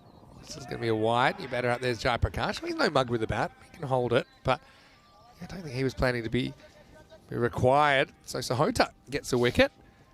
And, yeah, it's going to be an interesting few days to watch this top 4 take shape. What are your thoughts on the top 4 there, Vin? Yeah, I'll have a look at it in a second. Just going to say for Gamblers, though, yeah, it was a kick in the guts for them last game, and I think it's hard to bat with a broken heart. And right now, I think they know that their tournament's over and they're running playing for pride. They're running into a fighters side that is kind of playing to break into the top 4 as well. So you'd expect fighters to be right up for it. Yeah. Well, miss. Yeah, so I mean, at the moment, your top 4, even though there's differences in games played, but you've got Punjab CC Amadora, you've got Werash, you've got Marlow, and you've got Gorka. And I think if you'd asked me to pick a top 4 at the start of the series, that's what it probably would look like. Top 4. That's what we said. Your Gamblers around the mix, and Probably, and you got Fighters, you got Friendship as well. Friendship very good in the domestic season last year. Friendship, very good team. But looking at that, yeah, I mean, it's now a matter of who can break in, I think. And so, yeah, I think 5-2. Fighters will also be 5-2 if they can win this. Again, they're a long way from winning at the moment, so they could jump as high as second actually after this game. But yeah, I think that Capitals, it's looking a bit far away for them. Friendship, I think it'll be pretty tough because they are 4-4, so the best they can do is 6-4, and their net run rate is a shade better than 0. I think they didn't have a good day yesterday, which hurt them. They went from 4-2 to 4-4. Yeah. So I mean, they've dropped from 2nd to 6th pretty quickly as we get to the end of the 8th over the score. Here is 61 for 6. So this is probably a really long-winded way of saying I don't really know, but I'm saying that I wouldn't be surprised if, yeah, the top 3 for me, Punjab, CC Amador, as well as Warash and Marlow at the moment, I'd say I'd back all 3 of those. If there's going to be any movement, I think Gorka 11, having played 7 games, being 5-2, they're perhaps with it On not the a cusp. not a great net run rate. Perhaps Fighters or Still have us potentially coming. potentially Friendship could even nail them down. But Yeah. it's just going to be a really exciting few days. It's the same as last year. I think the table was, both tables were quite tight, you know. We've had some really close tables here in Portugal. Yeah. In fact, the 2021 one was crazy. It was Yeah. a 7-team tournament. Every team played 6 matches. It's the same as the Championship Week format, actually, that we used in the ECL just last week. Gotcha. This one, just off the bat, as it was attempted to swat away, and it is off the bat, so it just kind of blasts through Parvinder. Well, this time he can't deflect it to a teammate. Yeah, it's a big deflection. It just busts through his hands, doesn't it? He badly needed runs, and Ryan gets 4 off an edge. Yeah. Well, if you're going to go hard, and any piece of bat on on the ball is fruitful. So, yeah, no risk, no reward. So, Yeah. good batting from Ranjit. Yeah, you said it. That edge really flew. And now Catch. it's in the air. It will be a tough one. He's trying to run around it. Oh, that's a good great stop. Because there was a bit of a Tortuga. I don't know where he's gone. He's gone off the screen, but he's eventually come back. It'll be 2. But yeah, that one didn't actually shoot through quickly like you would have thought. It kind of popped. But then he had the presence of mind to still make the adjustment, kind of slap it back. Yeah, that's one of the best slaps you'll ever see. Good stop. Good slap. Well bowled. Yeah, you know, looking at that, one thing that I kind of learnt in the ECL, not only the ECL and the previous ECC, a lot of the batters now try to do this cross bat, even if it's out of off stump. Yeah. And I got stuck in that. Yeah. And had to go back and look and just go back to my game. It's a And bit of a habit. offside still works, 100%, right? and it's hard to protect. Yeah. Well, bold. this is hard to protect for Narayan. And well, you got to love the celebration as well. Gurvinder loves to throw everything into it as he comes in. And just look at how much rotation he gets. He's twisting that whole body, and it's the stumps that end up twisted. Narayan does stick around a little bit and gathers a few runs for his team. 6 in total, but he'll be the next man to go. 68 for 7. Yeah, but I think you're right. I think I think sometimes you get in bad habits trying to go for ultimate power because you've almost got the freedom to go however you like in T10 cricket. Yeah. But I think the players that do well, they hit the ball and they hit the ball correctly. And I think those 2 things are really important, especially when you're talking about higher levels and better bowling. So yeah, just hitting more balls is important. And as a captain, you'd know if one guy is just trying to hit everything to leg side, they're a lot easier to set a field to. You know, when you've got a guy that can go over cover, then you're kind of forced to make some choices about where you put your outfielders. Yeah, good point. I mean, as a captain and you've got a guy who can play pretty much all around the ground, it's, you know, that's when you start putting the bowler under pressure, the captain under pressure. It's the fielding, the placements that you're trying to restrict. The bowler has to think more about his bowling, whereas across, you know, just playing straight across the line, you know, it's pretty easy to set a field and protect the boundaries from that. Here's Cambodge. We know how he likes to go about it. Get a wide down the leg side. I'm not quite sure how the umpire saw that, but once again, he just has a little bit of a word. And there's a little bit, I think I mentioned once, it's like when my mum used to tell me to clean my room and I'd just pretend to say yes and a nod and wouldn't really do anything. Eventually, my room got cleaned. Got clean for you. Yeah. Probably says a lot about how it turned out. Anyway, this should be gone. And now Cambodge goes for a duck. So it's just a rough one at the office for the Gamblers at the moment. Yeah, so he changes angle. He says, all right, I won't run in front of the umpire if I go this side. And it works out perfectly. So simple stuff, simple catch. And Cambodge goes without scoring. And big trouble for the Gamblers. They've lost 8 wickets now, 69 for 8. Yeah, well bowled by Singh. 2 for 18. He, like I said, Mr. Cricket of Portugal, really like the guy. Positive mindset on and off the field, and deserves everything that he, all the effort he puts in. So well bowled. And Gamblers, yeah, struggling here a little bit. What did they get in the first? First game, they scored 83 for 8. And they weren't able to defend that. But I'll give you a stat. They are losing on average. I could probably update this now as well. But they are losing on average something like on average 7 wickets per innings, and that's quite a lot. It's a lot, yeah. Yeah, it's T10. 6.8 wickets per innings. Now the average is normally around 5.5, yeah. but they just seem to be losing more wickets than most teams. I'll give you kind of a comparison. So you guys are Warish at the moment. You're losing 4.7 wickets per innings, and by innings I mean per 10 overs. Too many. It's just going to call one. It's a bit of a harsh one. It's one of those umpires' calls. May have just got a little bit of the tram line. Yeah, I'll keep rolling out those numbers in a minute. But yeah, this one just probably does a bit too much. Bowler has a bit of an argument there. But yeah, he's always dicing with danger, testing the umpire's patience. Just don't put it there if you're not happy. That one has That's to be, because that's even wider. And he's saying, hey, I'm getting that out movement. I don't want it. Mother Cricket striking there. That's what Zahoda's saying. Yeah, so 4.4 wickets per innings for Friendship. Marlowe losing 5 even. Yeah, Gambler 6.8. Punjab CC in the 5s. Indian Royals even around about 5. Catch that. Anyway, this is up. It's in the Gotta air, want it. hanging. And I don't think anyone's going to get there in time. So he's dodged the boundaries here. Went to the 10th over, so maybe 80s on the board. So it could be something similar, but I mean, that's if they get there with only 2 wickets in hand to play with.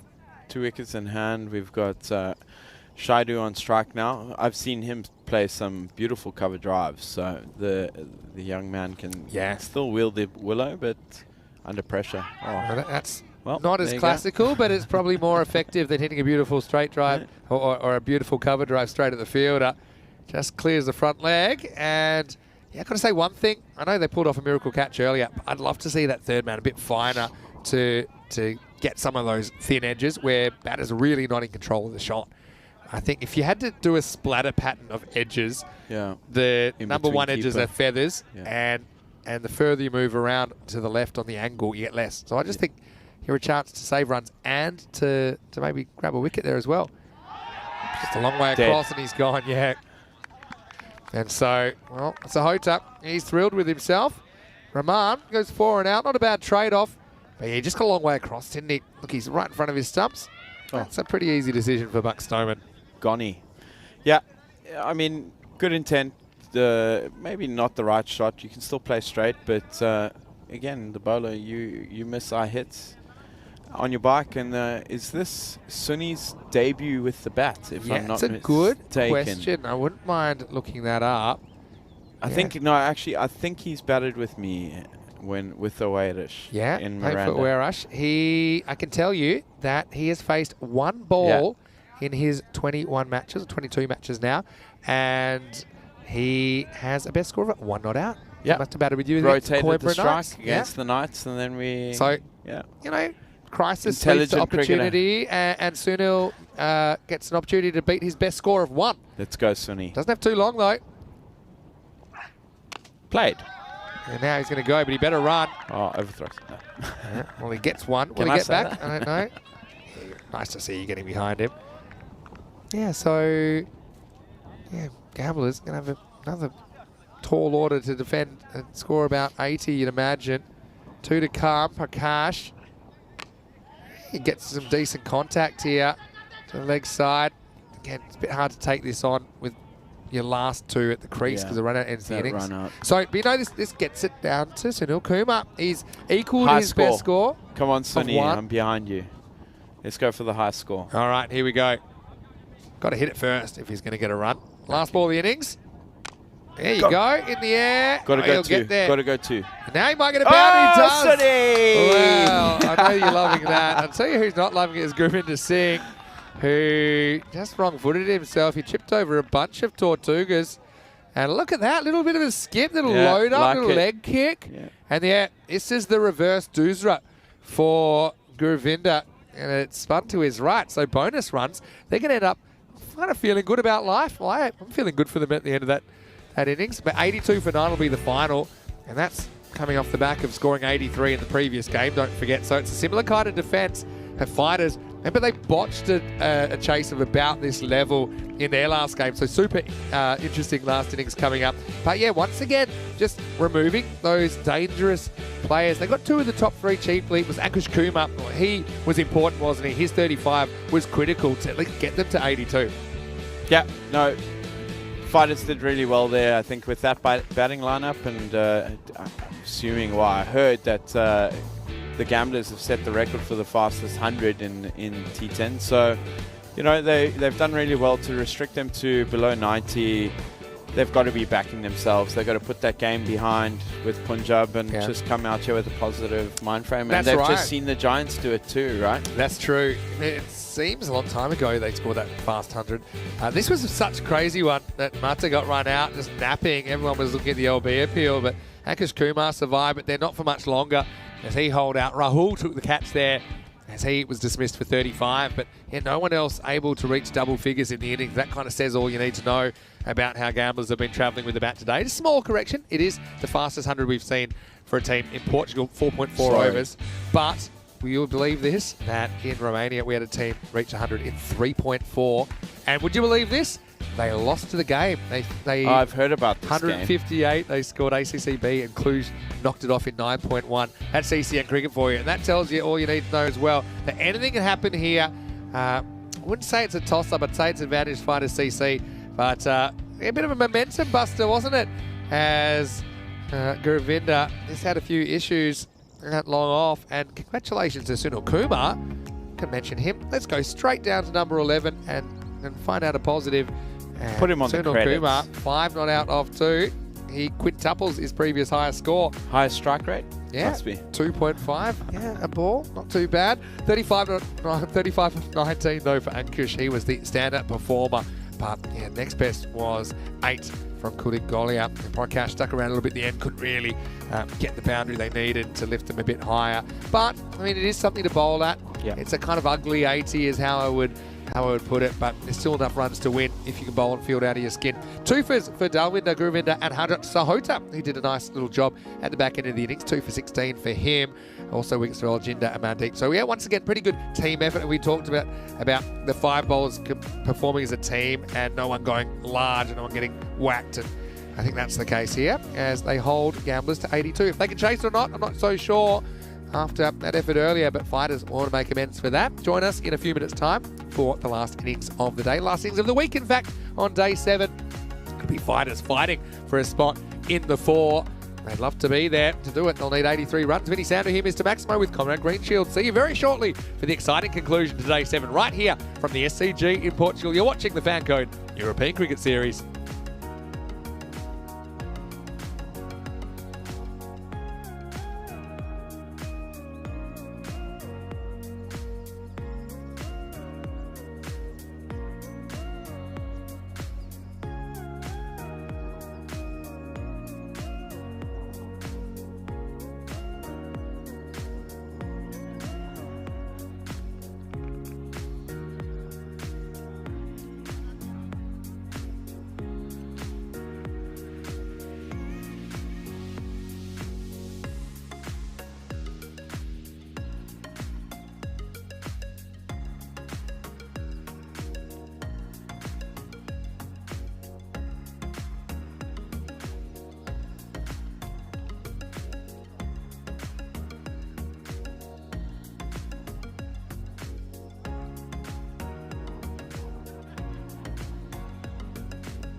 The European Cricket Series is proudly brought to you by HCL Software, Fan Code, and Grizzly Bear Sports. Hello and welcome back to Portugal. Last innings of the week coming up. That should be a real good finish as well. Two teams that would really love the points. Gamblers and Fighters weren't able to come up with a win earlier in the day. Now we've got a pretty interesting 10 overs coming up. Fighters fight for the points. 83 they'll require. You imagine that it's advantage Fighters, but you'll tell that to Gamblers who are desperate to get back in the winner's circle. Gamble comes on. He's been moving the ball around today. And he's all arms and legs coming at you, isn't he, Nitin? And his first one on the offside. And look at that movement, the way it gets away. They've got slip in place, so obviously chasing early wickets.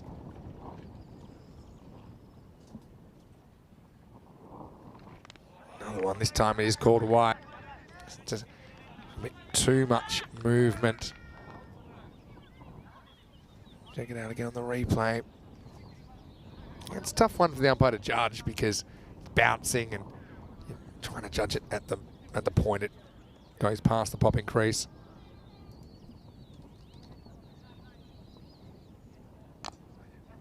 Let's go to the leg side. So we're off the mark with the bat at least. So up to 2.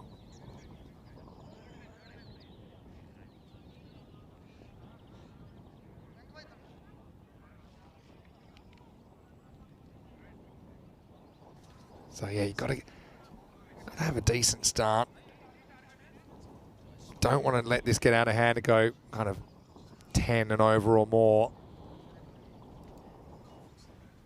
Let's have a little bit of a word here.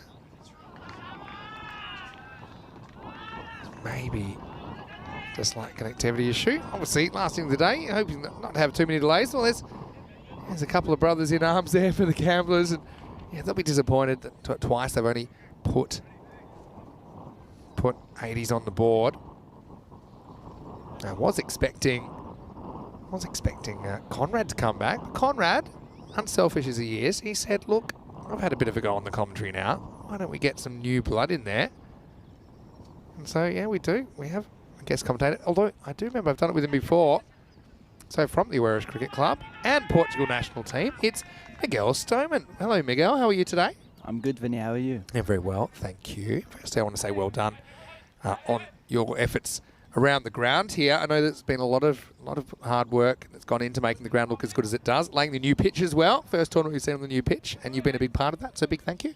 It's our pleasure. It's a step closer to what we want to achieve as Portugal cricket, and setting up the new field, building a home for cricket here in Portugal. Yeah, that's really exciting. Every time I come, it's something new, and I've actually got a special gift to give you guys actually into this series, but I won't give it away now. But I know that it was very kind that there's a shirt that I signed and wrote a thank you note on last year. I've got a little something else for you this year. Anyway, I'll keep you in suspense right now. Let's have a look at Cambodge. He's got the slip in place. He throws the bat at this one, more or less off the end of the bat. That's going to run away and be 4. So handy one, and yeah, certainly I think that Dalvinder will be a bit disappointed that he couldn't do more in the previous chase when Fighters couldn't chase that 89. Because on that occasion, he went pretty early in the piece. But it was a nice shot, and yeah, sometimes you just got to go up and under, don't you? It's a good shot. Up and over is the best way to go in T10. No doubt. Dalvinder 14 off 9. He looks strong early, but batted in the middle order. Now, Goldie has tested down the leg side and just knocked away. They'll get a single. And obviously, I asked Connor this already, but you were part of the Irish side that came to Khartoum over the ECL. I know you've previously been there with the Portuguese national team as well, but how was your ECL experience? It's always a privilege to play the ECN tournaments, and the ECL is just a level above what we're currently watching, and it was fine. It was fun. We enjoyed it a lot. We learned a lot, and looking forward to go back again soon. Yeah. Well, we look forward to having you again, potentially with the Irish, and potentially with the Portuguese team as well later in the year. This is hit back. It's hit back towards Cambodge. But I like these batters they got at the crease. And fighters, for me, they didn't quite get their order right earlier. As we get to the first over, the score is 9 without loss. Just quickly, 62 matches since the Golden Ball. Last Golden Ball was the only Golden Ball at ECL 23 when Hornchurch beat Beverin by Golden Ball. And that kind of kept Hornchurch in the hunt, and ultimately they finished second. The team that finished third, the OMS, well, you beat them, don't forget, in the group stage. But yeah, this is Golden Ball territory, a couple of our viewers think. So yeah, Miguel Stoneman here from Portugal and Oeiras with me right now. But yeah, I thought you guys played really well. It was a tough group, wasn't it? I think Turkey, their side, Istanbul KSK, were a bit of a surprise pack. I don't think anyone was expecting them to start the way they started. Yeah, no, they definitely came out hot. We didn't expect them to do as well as they did, but it was a good.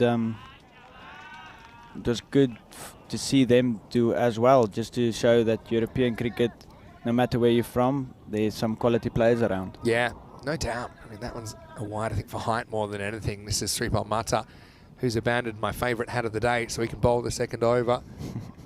Here he is. This one probably would have been a wide. Instead, it's going to be a boundary. So up and over. Yeah, I like this mix of players. Yeah, because the batting order is so important. I mentioned earlier, I don't think they quite got it right. They had a few batters that didn't get going. I think these two are aggressive, so they're kind of putting their chips up front, but it's been a fairly confident-looking start for fighters who look determined to get ahead of the rate. Also want to say hello to Kate, who's watching from the Netherlands. And asking why Taj Mohammed is not selected for the Netherlands, sorry, why Taj Mohammed is not selected for Portugal. I mean, a couple of things. I'm not sure about his eligibility. That's one thing people might not realise, that it's not really an all-star ECS team. It's ICC criteria to be selected for an ECI. And that means either qualifying through citizenship or residency. So that's a 3-year residency period you have to serve before you can play international cricket. So that could be the reason. Also, maybe just hasn't quite made it on merit. Anyway, this is short. It's whacked out of the ground. Maximo! What a shot that is. And so fighters, very different looking start. Dalvinder, he likes to swing for the fences, and he does get 6 runs. Back on Taj, he's actually a registered doctor, so he recently got a job in Lisbon, and he's very busy. That's his work schedule. Is that right? So that's another reason. So there's all these things that you don't often realise, and yeah, people are juggling their cricket commitments, even at the international level, right? With work and family and discretionary time. This is another one which is going to go for 4. This field is so fast. I mean, I know you've been fielding on it. You've been practicing on it before the ECL as well, but it's pretty unforgiving, isn't it, in the outfield? Yeah, it's a difficult outfield to field on, and also it's very fast, so there's a lot of runs available there for the batsmen. Yeah, for sure.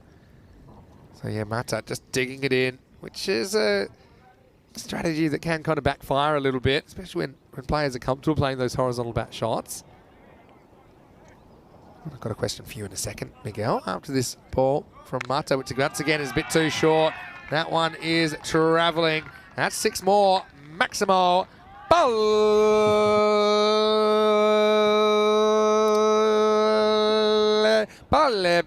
manos arriba. Arbitro Poguese with 6 carreras. And that's a little shout out to Rico. Probably didn't need the microphone either, because he probably heard me back at the hotel. He had a question for you, Miguel, about your journey to play for the Portuguese national team. I know that we've seen you playing previously for the Coimbra Knights club, which is kind of, your family has an association with that club. Now playing for Oeiras. Just let us know kind of what's transpired over the last couple of years in your cricket career.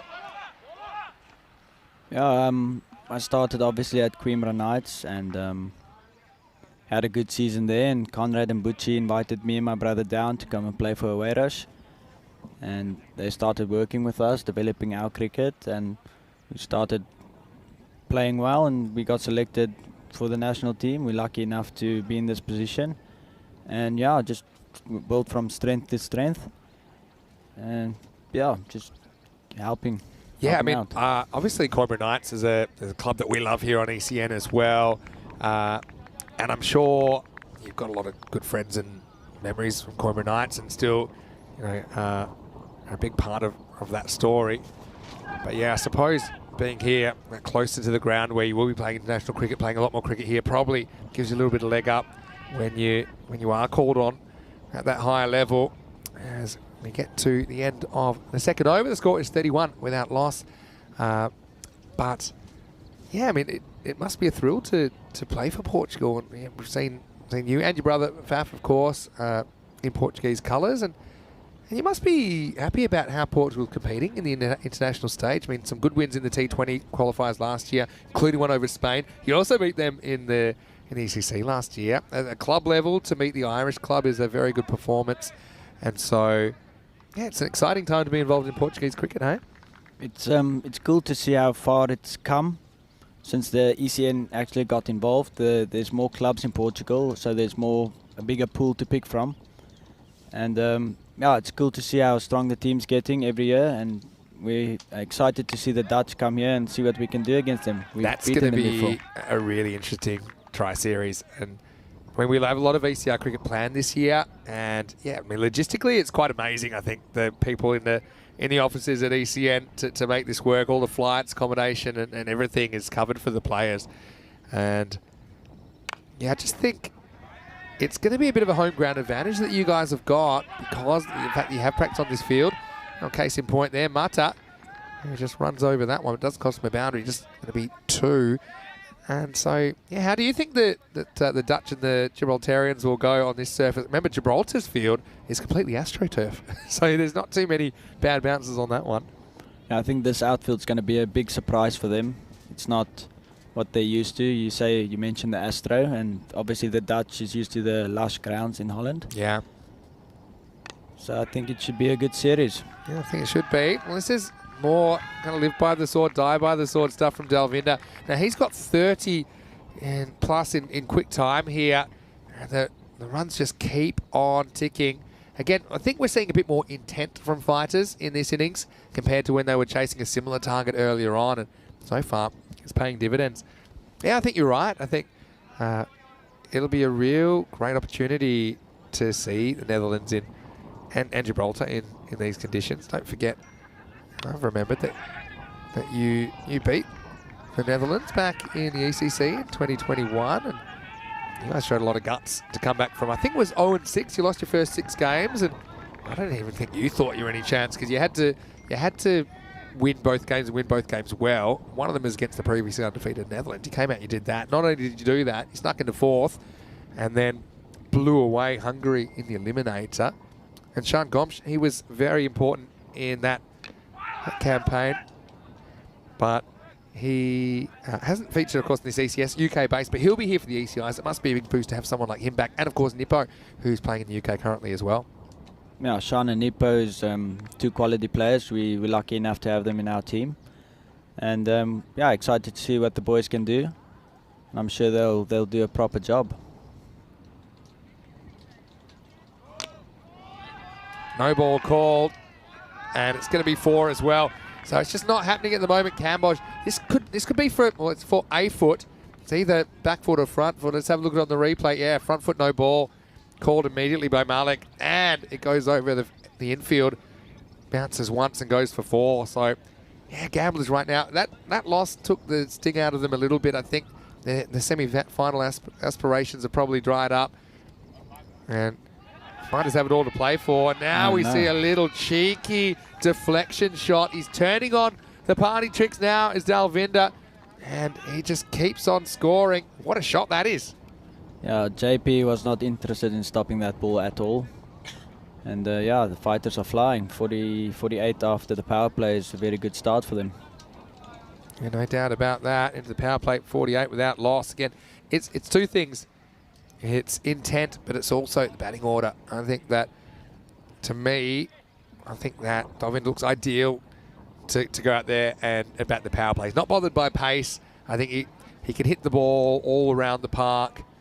And, yeah, well, also a very attacking play at the other end, Baljender Ram, but he hasn't had to do too much yet because Dalvinder's had most of the strike. So just 35 required to knock off now. Yeah, Ram has an easy job of just watching the show on the other end. Kate really wants to see Taj in the national team, but said thanks for the answer. And who knows? I mean, if you're a doctor, if you get enough, then maybe you can retire early. But I mean, doctors are important. I know that that Bucci, Paolo Buchmatz's dad is a doctor, and he's very much in demand when he comes to the ground, isn't he? Anyway, here we go. Speaking of JP, there he is, Jay Prakash. And it starts with a ball which is heaved out of the ground. And Baljinder, he's not wasting any time either. Just the fourth ball he faces disappears. Maximal brings up the 50 for Fighters CC. That's a good shot. It's a bit in the slot from JP. Yeah, he's still got to hit it well though. He took on the fielder and won on a beautiful sunny early evening here. That one was high into the sky and out of here. So it's just hard to see any way back now. I mean, even if they get these two, I think there's still some batting to come. They've got that rate so under control, just about 4.2 and over required from here on in. This time he kind of gets cramped for room, but they'll sneak away. A little bit of an edge on that as well, so we'll get a run. So tell us a little bit about Miguel outside the cricket field. When you see you on the cricket field, obviously, to me, you're kind of like the Swiss Army knife of players as well. You'll do whatever's asked. And, you know, particularly I like the energy you bring in the field. I know probably T10, it's not the format you'd probably say is the format you'd be most suited to, but obviously a really important part of the team. But I want to know some non-cricket, Miguel. Oh, look at this. He's almost pulled this off, but it's going to be 4. And it'll take Dalvinda up to 46 in pretty quick time. Okay, I want to know how personal I can get here. I mean, it is Sunday night. It is the last game of the week. No. I mean, how old are you now? 20? I recently turned 25 years old. 25, okay. Yeah. Young, eligible bachelor, perhaps? Yeah, if there's someone available, for sure. Why Okay. not? All right. So we've got lots of viewers from all around the world tuning in right now. We're looking for the South American ladies, if they're in the chat. Okay, please. South American ladies. Yeah, I'm not sure what our audience is in South America, but this actually had a bit of deja vu because this is when Corey's girlfriend, or whatever it was called, first appeared in the chat, and Corey got a bit excited. He started pitching himself to the camera. So, all right, so you're South Americans. There'll be a few of those in Portugal, I'm sure. Probably there's a few Brazilians that must find their way to Portugal with the language. Yeah, there's a lot of Brazilians in Lisbon, in the Lisbon area. I have a job lined up in the start of May in Lisbon, so we'll see what they have to offer. Dancing, or what are you going to be doing? I'm just going to work on a beach, rent out deck chairs and umbrellas. Well, that sounds pretty good. Hello to Kate as well. Saying Wersh, it's the greatest team of the league. Kate's in the Netherlands. I don't think she's South American. Anyway, this is a crazy shot, really. Just throws the hands at this. He's so strong. Baljinder Ram goes Maximo. And that was just a little short arm jab. And that went miles off the bat. Look at this. It's like he refuses to move that back foot. He's too stubborn. And he just stands there. And yeah, what a bit of ball striking. That's a good shot. It's, well, the nail's nearly in the coffin here, so might as well just go for it. Conrad Greenshield's out of the chat and out of the commentary box and into the chat. What a shot that was. Just look at it one more time. Asking about Mig's younger injury. Yeah, let's try and scratch the surface on that. No, it's just when we were in Spain, we were walking from the beach to the hotel, and the curb got big on me, and I just cut my toe open. Oh, nasty. That can happen. Short and hooked. This is a bit of a top edge, though. And the fielder comes back, and he's not going to be able to stop it. I think that's 6, you know. And it is. Maximo. Baljinder getting in on the action. Sorry to interrupt the curb story. I feel like you didn't want to tell it anyway, but let's have a look. The fielder just takes a step back, and yeah, I think it just lands over the field. So it is given 6, and it does take us to the end of the over as well. So it's going to be 72 with no loss after 4. And so, well, it looks like we're heading for an early finish here, which is probably a good thing because I know that there's a braai, which is planned to celebrate the end of the first week. Braai is a barbecue for those of you that might not know what I'm talking about. This is what's coming up tomorrow. Interesting day. Rico Full will be here with Conrad Greenshields and perhaps a few other special guests to take you through it. It's going to be Marlow on the rack first against LSG. And Marlow play 3 times tomorrow. They're the only undefeated team left in this competition. I know that your team, Warish, pushed them, got within 6 runs in the very first game of the competition. But we also see the Indian Royals. We'll see Team Tigers Portugal again. Join us from 7:30 a.m. GMT, 9:30 in Central Europe, and 1 p.m. in India for day 8, the start of week 2 in this Fan Code European Cricket Series. Right, here's Ranjit Narayan.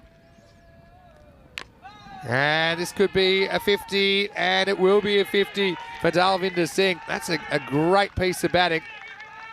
And he brings up his 50 off just 19 balls. And yeah, this one's just in the slot. And this is a shot of a guy with confidence. And it's so hard to believe they didn't make a better fist of chasing that 89 against Punjab CC Amadora. It didn't get off to a good start. It put players like Dalvinder under pressure. 7 to win now. Wants to go again. He won't get 7, but he'll get 1 of them. So over to Baljinder, who looks like he wants to finish things in a hurry. I'm sorry, it looks like we're not going to get to spend too much more time with you, Miguel, because this innings is going pretty quickly. It seems like everyone is trying to give you some uncomfortable questions. I'm going to ask you a question. You can throw maybe one of your teammates under the bus. Who is your most annoying teammate and why? I'll give you this ball to think about it, which as long as it's not a 6 means we'll get another ball. Most annoying. Most annoying. Or you can tell an embarrassing story about a teammate as well. One that's fit for air. Yeah. Nice way to finish the day. I can't say my brother, eh? It's not. You can say your brother. No, he's not annoying. He's just What's it like? Because what's the intense. age difference between you and Faf? It's just 2 years. 2 years. He's younger than me, yeah. Yep. And so we'll see if the game survives this ball from Ranjit. Yeah, will. Well, this is a complete mess. I think this is fine, but it's a proper cluster of entertainment. Put it that way. It comes out and then, yeah, yeah. I think it almost touches the rope, but doesn't quite. Is it on the rope there? I mean, it's in the shadow. I can still see a little bit. Yeah.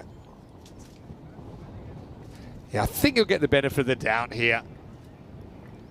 It doesn't actually say. I don't see the rope. No, it's been given 4. Yeah, all right, why not? So Baljinder gets 4. Yeah, I'm not so sure. To me, it wasn't conclusive. As it is, gamblers, it might be like putting him out of their misery a little bit because they haven't had a great time here on day 7. Anyway, yeah, the camera can lie sometimes. I thought it's in the shadow, so it looks like it was closer than it was, but No. a bit of a rough one. So essentially he throws it over the boundary. That means there's 2 to win, and this will do it. So going, and gone. Yeah, I was that confident. Ends up over the rope. And so Narayan will end up not completing the over as Baljinder goes to the party. 28 off 10 for him. And the score in the end, 85 without loss. Fighters, just a very different looking chase. They do it with 31 balls to spare. So also a pretty good net run rate booster. And that will finish day 7. Big thanks to everyone in the chat as these teams get ready to walk off. And yeah, just a note for everyone. Tomorrow we'll be back with more cricket in the morning, starting at 7:30 a.m. GMT, which is 9:30 Central Europe and 1 p.m. in India. And Rico Full will be taking you through that action as I'll be off for a couple of days, but I will be back on Thursday as we look back at the players walking off the field, and we'll roll into the highlights of match 35, last innings of the day. And Fighters chasing a score in the Grady 80s, very different result. And you know this, Miguel, sometimes it's not how you bat, but who you bat. I think the change in the batting order worked a treat for Fighters.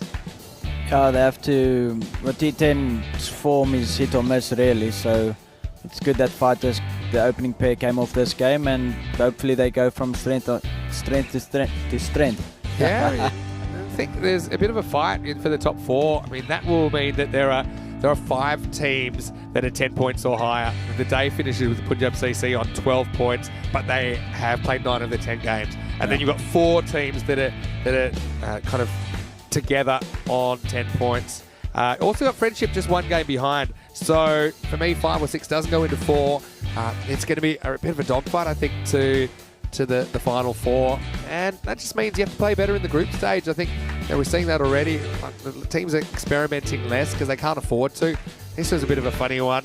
Again, yeah, maybe when he threw it, maybe it just flicked the rope. But yeah, ultimately, it probably was a blessing in disguise. And this kind of summed it up for gamblers as Sunil Kumar. He tried his best to keep it in the field of play, but he couldn't. He couldn't keep the game alive. And fighters get there in under half the overs. As we have a look at the scorecard. Pretty good stuff, wasn't it, from Dalvinder in particular, 52 off 20. But Baljinder, not to be outdone, actually had a better strike rate, 28 off 10. And in those just under 5 overs, we saw 5 maximos and 10-4. So, yeah, bunch of boundaries. And, yeah, fighters, they look like a winning team there, don't they? And hard to believe they're a team that didn't win a single game last year in the ECS. Just 5 extras, but yeah, a lot of balls, like I said, went to the rope or over.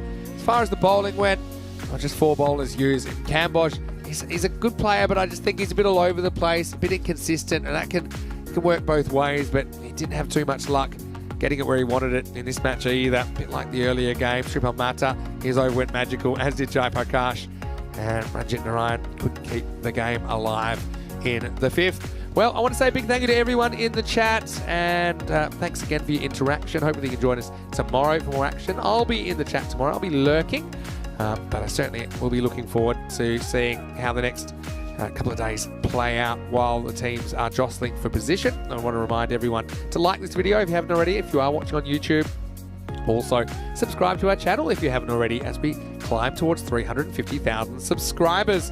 Also, our social media at European Cricket is a great place to go to get some of the best bits of the action on European Cricket there. Certainly were a lot. Probably my play of the day was the team catch that bounced off the keeper and ended up getting caught by Gurusavak Singh. That was the fighters, and yeah, that was something quite incredible. And so, yeah, stay tuned on social media. Big thank you to Spring Productions in particular, to Elza and to Martins who are leaving us today. They did a great job during the first week. Big thank you to you guys. You were a big reason of why ECN is so popular. Thanks for your expertise and dealing with a lot of equipment that was damaged as well because of the salt in Gibraltar where this equipment came from. And I want to thank all the Blue crew, all the players, officials, everyone for making the first week so successful. To Conrad Greenshields for helping me in the commentary box today, and Mina Daub as well, who covered me for a little bit earlier in the day. And to you, Miguel, you had a little bit of a stint in the commentary box. How did you enjoy it? Oh, thank you very much. It's always good to see cricket from a different perspective and what you guys do behind the scenes. So yeah, thank you. It's an honor and a privilege. Thank you for you and your hard work, you and your teammates here for getting the ground in such tip-top shape. The weather's come to the party as well. It's a beautiful evening, still 22 degrees. Perfect time for a barbecue. And I know that the hosts are putting it on for us right now, so I'm not going to keep you waiting. Big thank you once again to Spring Productions. They put together some highlights of Day 7. Rico will be in the box tomorrow. Join him then for more Fan Code European Cricket Series from us in the box. It's a very good evening to you, and hasta pronto.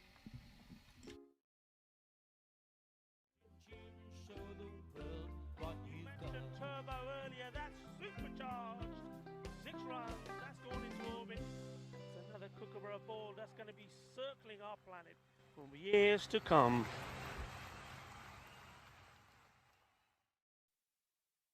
Lower ball, but he's picked that up beautifully. He sent it all the way. Ginna, but Shaka, that was nice. Cricketers, European cricketers, share your passion for riding the flag with the world. Cricketers, European cricketers, time to cheer and show the world what you got.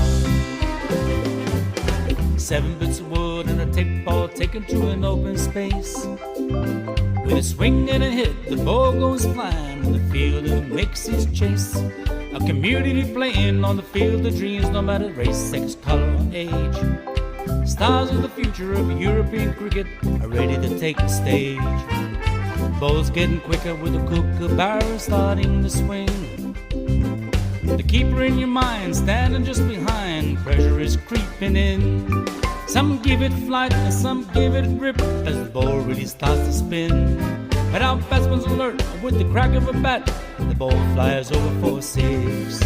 Cricketers, European cricketers, share your passion for riding flag with the world.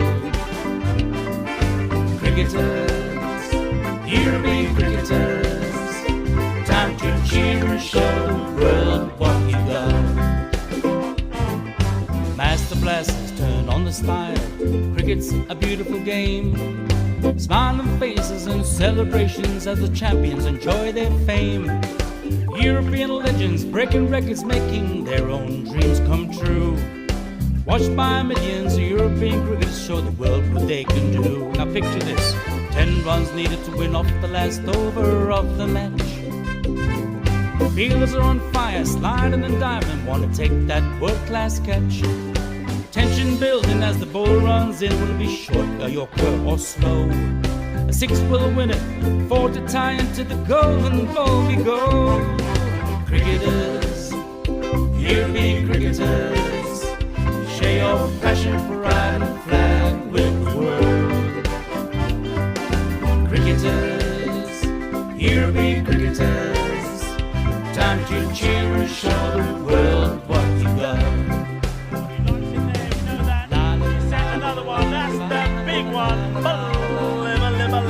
That's gone all the way over into the clubhouse and ordering a pint at the bar. Hundreds of clubs all over Europe are coming together today. Thousands of cricketers want to be stars, show their talents when they play. We've got commentary, action-packed cricket frenzy. You're hooked, you can't deny. Worldwide audience watching to see which team will lift the cup up high. Oh, cricketers, European cricketers, share your passion for riding flag with the world. Cricketers, European cricketers, time to cheer and show the world what you got. La la la la la la la. There he goes, he sent that pack in, but the shaka, 6 more. Oh, cricketers, European cricketers, share your passion for riding flag with the world. Cricketers, European cricketers, time to cheer and show the world what you got. Time to cheer and show the world what you got. Time to cheer and show the world what you Mentioned got. turbo earlier, that's supercharged. 6 runs, that's gone into orbit. It's another Kookaburra ball that's going to be circling our planet for years to come.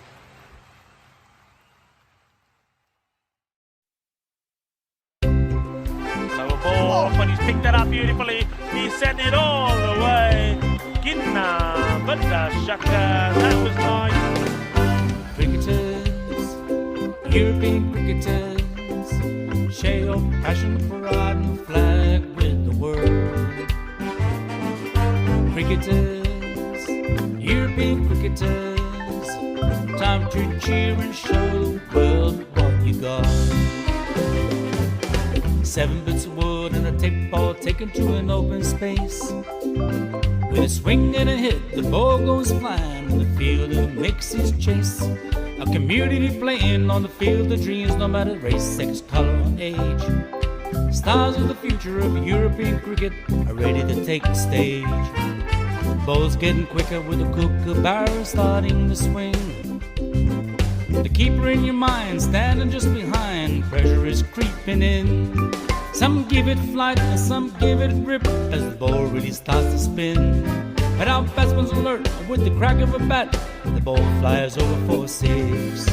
Cricketers, European cricketers, share your passion for riding flag with the world. Cricketers, European cricketers, time to cheer and show the world what you got. Master blasters turn on the style. Cricket's a beautiful game. Smiling faces and celebrations as the champions enjoy their fame. European legends breaking records, making their own dreams come true. Watch Watched by millions of European cricketers show the world what they can do. Now picture this, 10 runs needed to win off the last over of the match. Fielders are on fire, sliding and diving, want to take that world-class catch. Tension building as the bowler runs in. Will it be short, a yorker or slow? A 6 will win it, 4 to tie into the golden ball we go. Cricketers, European cricketers, share your passion for riding the flag with the world. Cricketers, European cricketers, time to cheer and show the world what you got. Another one, that's the big one. That's gone all the way over into the clubhouse and ordering a pint at the bar. Hundreds of clubs all over Europe are coming together today. Thousands of cricketers want to be stars, show their talents when they play. We've got commentary, action-packed cricket frenzy. You're hooked, you can't deny. Worldwide audience watching to see which team will lift the cup up high. Oh, cricketers, European cricketers, share your passion for riding the flag with the world. Cricketers, European cricketers, time to cheer and show the world what you got. La la la la la la la. There he goes, he sent that pack in but the shaka, 6 more. Oh, cricketers, European cricketers, share your passion for riding the flag with the world. Cricketers, European cricketers, time to cheer and show the world what you got. Time to cheer and show the world what you got. Time to cheer and show the world what you Mentioned got. turbo earlier, that's supercharged. 6 runs, that's gone into orbit. It's another kookaburra ball that's going to be circling our planet for years to come.